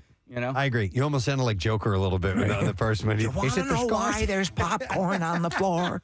Because it hasn't been trained properly. Let me go. And he carved a smile in my face. Let me go to Jeff. Hey, Jeff, good morning. Good morning, Ed. How are you guys? Good morning, Ed, buddy. What's going on? All right, so I have 4 of those little things that tend to follow me around everywhere. Yeah, right. Damn things. So by like kid 2 or 3, you kind of, like Nick said, Yeah. It's not like you want this to happen, but this is going to happen. Yes. There's no avoiding it. So we always just kind of plan ahead. When we sit at a restaurant, I'll get a couple napkins, unfold them, and put them on the sides of the high chair. And we have for when we fly and everything, we have travel little map. Oh, we're losing you. Travel. On there, you just bundle it up, Little and mats. dump it out in the trash can, and move along. So because- yeah, you should be prepared for the mess. Yeah, I agree. flew, Jeff. I flew. In fact, was it flying back from Florida? Florida. There was a mother and a kid next. This kid was like, mother. Like oh yeah, like a more traveled. I was sitting in front of you, right? Yes. This kid. You heard me. I kept saying, "What is this? A dwarf? It was What is this kid is better traveling than adults." If you're traveling Thanks, with a child or a toddler, inherently, my heart goes out to you because it's a chore, right? And there's also that part of me that, like, when I'm on the plane and I hear the baby crying, it's annoying. Like, if I want to go to sleep, I get the fact that it's going to get under people's skins, but as a parent, there's very little you can do to control that. Your heart has to go out to the parents. Shell was a pro at traveling with our kids when they were babies. She was such a pro. She had a system. She would help out other parents on the plane. Your wife would come on the plane with treats for other kids. She didn't want me to fly with them because I would mess up the system. Yes. Yeah, I kid you not. She It's preferred stressful. it when we I don't flew want you separately. there. Yeah. You don't know how to treat them. Yeah. Preston, this makes me think of this hilarious. I think it's the pilot episode of Modern Family. Cam and Mitch, the gay couple have adopted a kid. They're getting on the plane. They don't know how to travel with the kid, and so they I think it's Cam is feeding the baby some treats, and so somebody walking by goes, look at the baby with the cream puffs. And so I forget which one is Cam and which one is Matt, but the one who's the lawyer gets like, oh, a gay couple with cream puffs. And he's feeding him cream puffs. And then, I think Cam gets up and goes, we'd like to pay for beverages for everyone. All right, so here's a different side of this conversation that somebody texted in about. So this says, my husband gets peanuts at the Phillies games and drops all the shells on the ground under his seat. It bothers me so much, but he acts like it's no big deal. You know what? So here's the deal. I'm a you hypocrite. actually raised a That's good what question. you do there. Yeah. Like, you remember the ground rounds? Of course. That was part of their thing? That was their thing. You could throw peanuts on the ground, the shells. It was no big deal. It's expected. I went to a urologist who had the same policy. Wow. That was the same policy, a medical waste. No, but so that at a ball game, Peanuts. Do you collect up your peanut shells? And sunflower seeds. People spit them out. How do they clean up the seeds? Because I've never actually stuck around to see how all that stuff is done. A leaf blower, right? Is it a leaf blower? Don't they come through and like literally blow down the sections? Yeah. Would you guys hold on to the shells and put it in a cup or whatever? No, right on the floor. I do the ground thing. Okay, Yeah, all right. because it's total. It's what everybody Wait, does. So you just like when talked about this woman, she has to clean up. Well, Now that's you're tossing peanut shells at your feet. But it's it's do at it a on a ballpark. plane. It's at a ballpark. Yeah. Where it's kind of ledge. Still. Now I would put it in a cup, Kathy. Hang on, I wouldn't leave my empty beer cups and other Right, trash. Stool. But I'm facing my hypocrisy here, but lead vocals 93.3 WMMR, everything that rocks. It's 10:31 as we are coming to the close of our radio program today for a Thursday morning. Enjoyable one today. Can't wait to get out into the wilds of beautiful weather. For those who are going to the baseball game, you're absolutely going to love it. A high between 75 and 77 degrees. No precipitation in the forecast. Maybe some clouds, but that's about it. Tomorrow, on the way, dude. I'm out the door, changing my shirt and going. Morning rain tomorrow, high 58, and then we cool off Saturday. It's going to be kind of a chilly weekend. Saturday's high is only about 44 degrees, but by the time we get to Monday, it's going to be in the 70s again. So It's the ping pong back and forth, but we're getting more of the warm days. We'll take them. We made an announcement today, live band karaoke. We are soliciting for singers. It's the Preston and Steve Show side stage at the MM Barbecue. You can go to WMMR.com. The deadline is April 16th to enter. We just need a link to a video of you singing. The better quality, the better for us to determine who gets on board. And we're going to hire 10 singers, not hire, we're going to award 10 singers to come out. And you get some free tickets to the show. And you get to play with Sidearm, who does live band karaoke on the regular. So pass that information along to people you may know who are good singers or who do these open mic nights or do karaoke regularly. Yeah, and you get the four pack of tickets, which is cool. Thank you to Adam Hutter of the World Oddities Expos this weekend.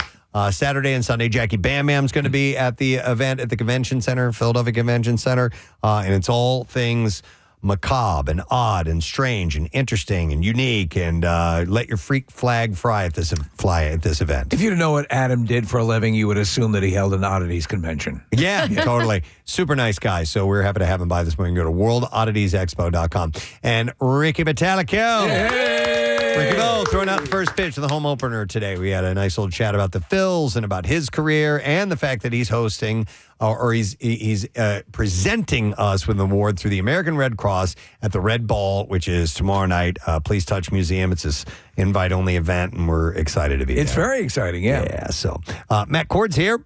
Ricky Bo. Yeah, buddy. He's the best. Yeah, he is. When I announced my retirement from the Sixers a couple weeks ago, so I always keep the door open in the studio, like Pierre did. And he always walks by in the afternoon, and he walked by that day. He looks at it, he goes, "Quitter!" He kept walking by. That's perfect. I love it, man.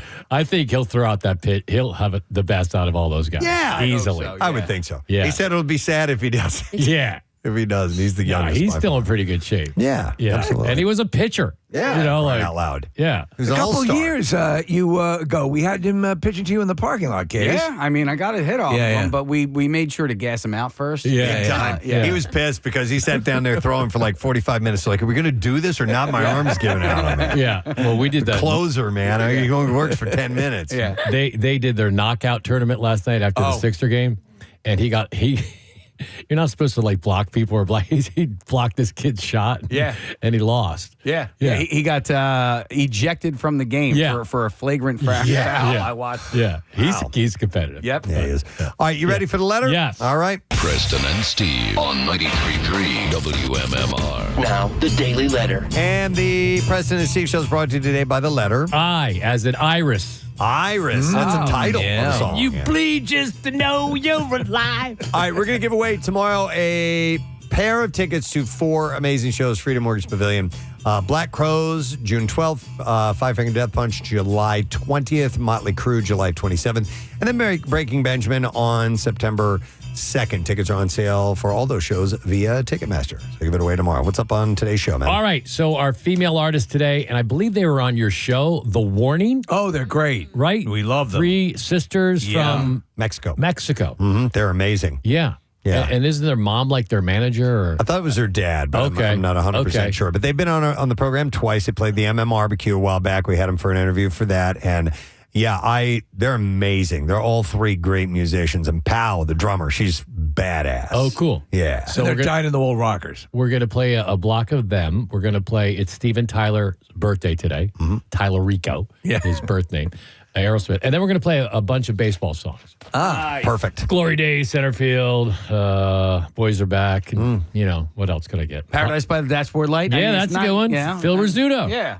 That's a really good one. And then I got a Harry Callis singing High Hopes. I love it. I got audio of Pierre's first pitch. When he threw that out. That was so I great. got audio of Pierre at the parade, the Phillies parade back then, like, our boys in blue, and why are you destroying that flower pot? I mean, because people were going crazy on Broad Street. And so those we are get great that. memories. Yeah, and Pierre's vinyl cut today, Led Zeppelin, In Through the Outdoor. Do you remember this? The inner sleeve of this record, if you put a sponge on it, it turned color? No. Yeah. No. Yeah. Wow. That was the thing when it came out. That's pretty wild. I could almost do a whole album side. I mean, look at this. Side 1. In the Evening, Southbound Suarez, Fool in the Rain, Hot Dog. Nice.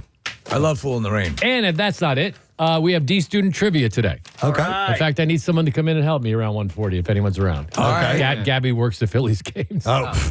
So All right.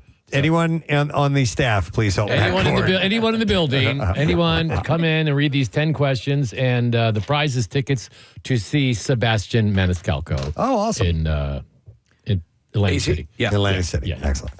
All right. Well, let me thank our sponsors. President Steve Show is brought to you by Duncan. President Steve Show runs on Duncan. Also brought to you by Faulkner, Buick, GMC, and Trevos. You can get a great deal on your next vehicle at FaulknerBuickGMC.com, to be sure. Tomorrow, we're going to have comedian/actor John Rudnitsky on the program. And, of course, it's No Sad Bro Friday, and we'll have the Connoisseur and Junk Drawer and all those good things, and anything we have to give away, we'll give away. That's it. We're done. Rage on. Have a great day in the morning, and we'll see you tomorrow, friend. Bye-bye.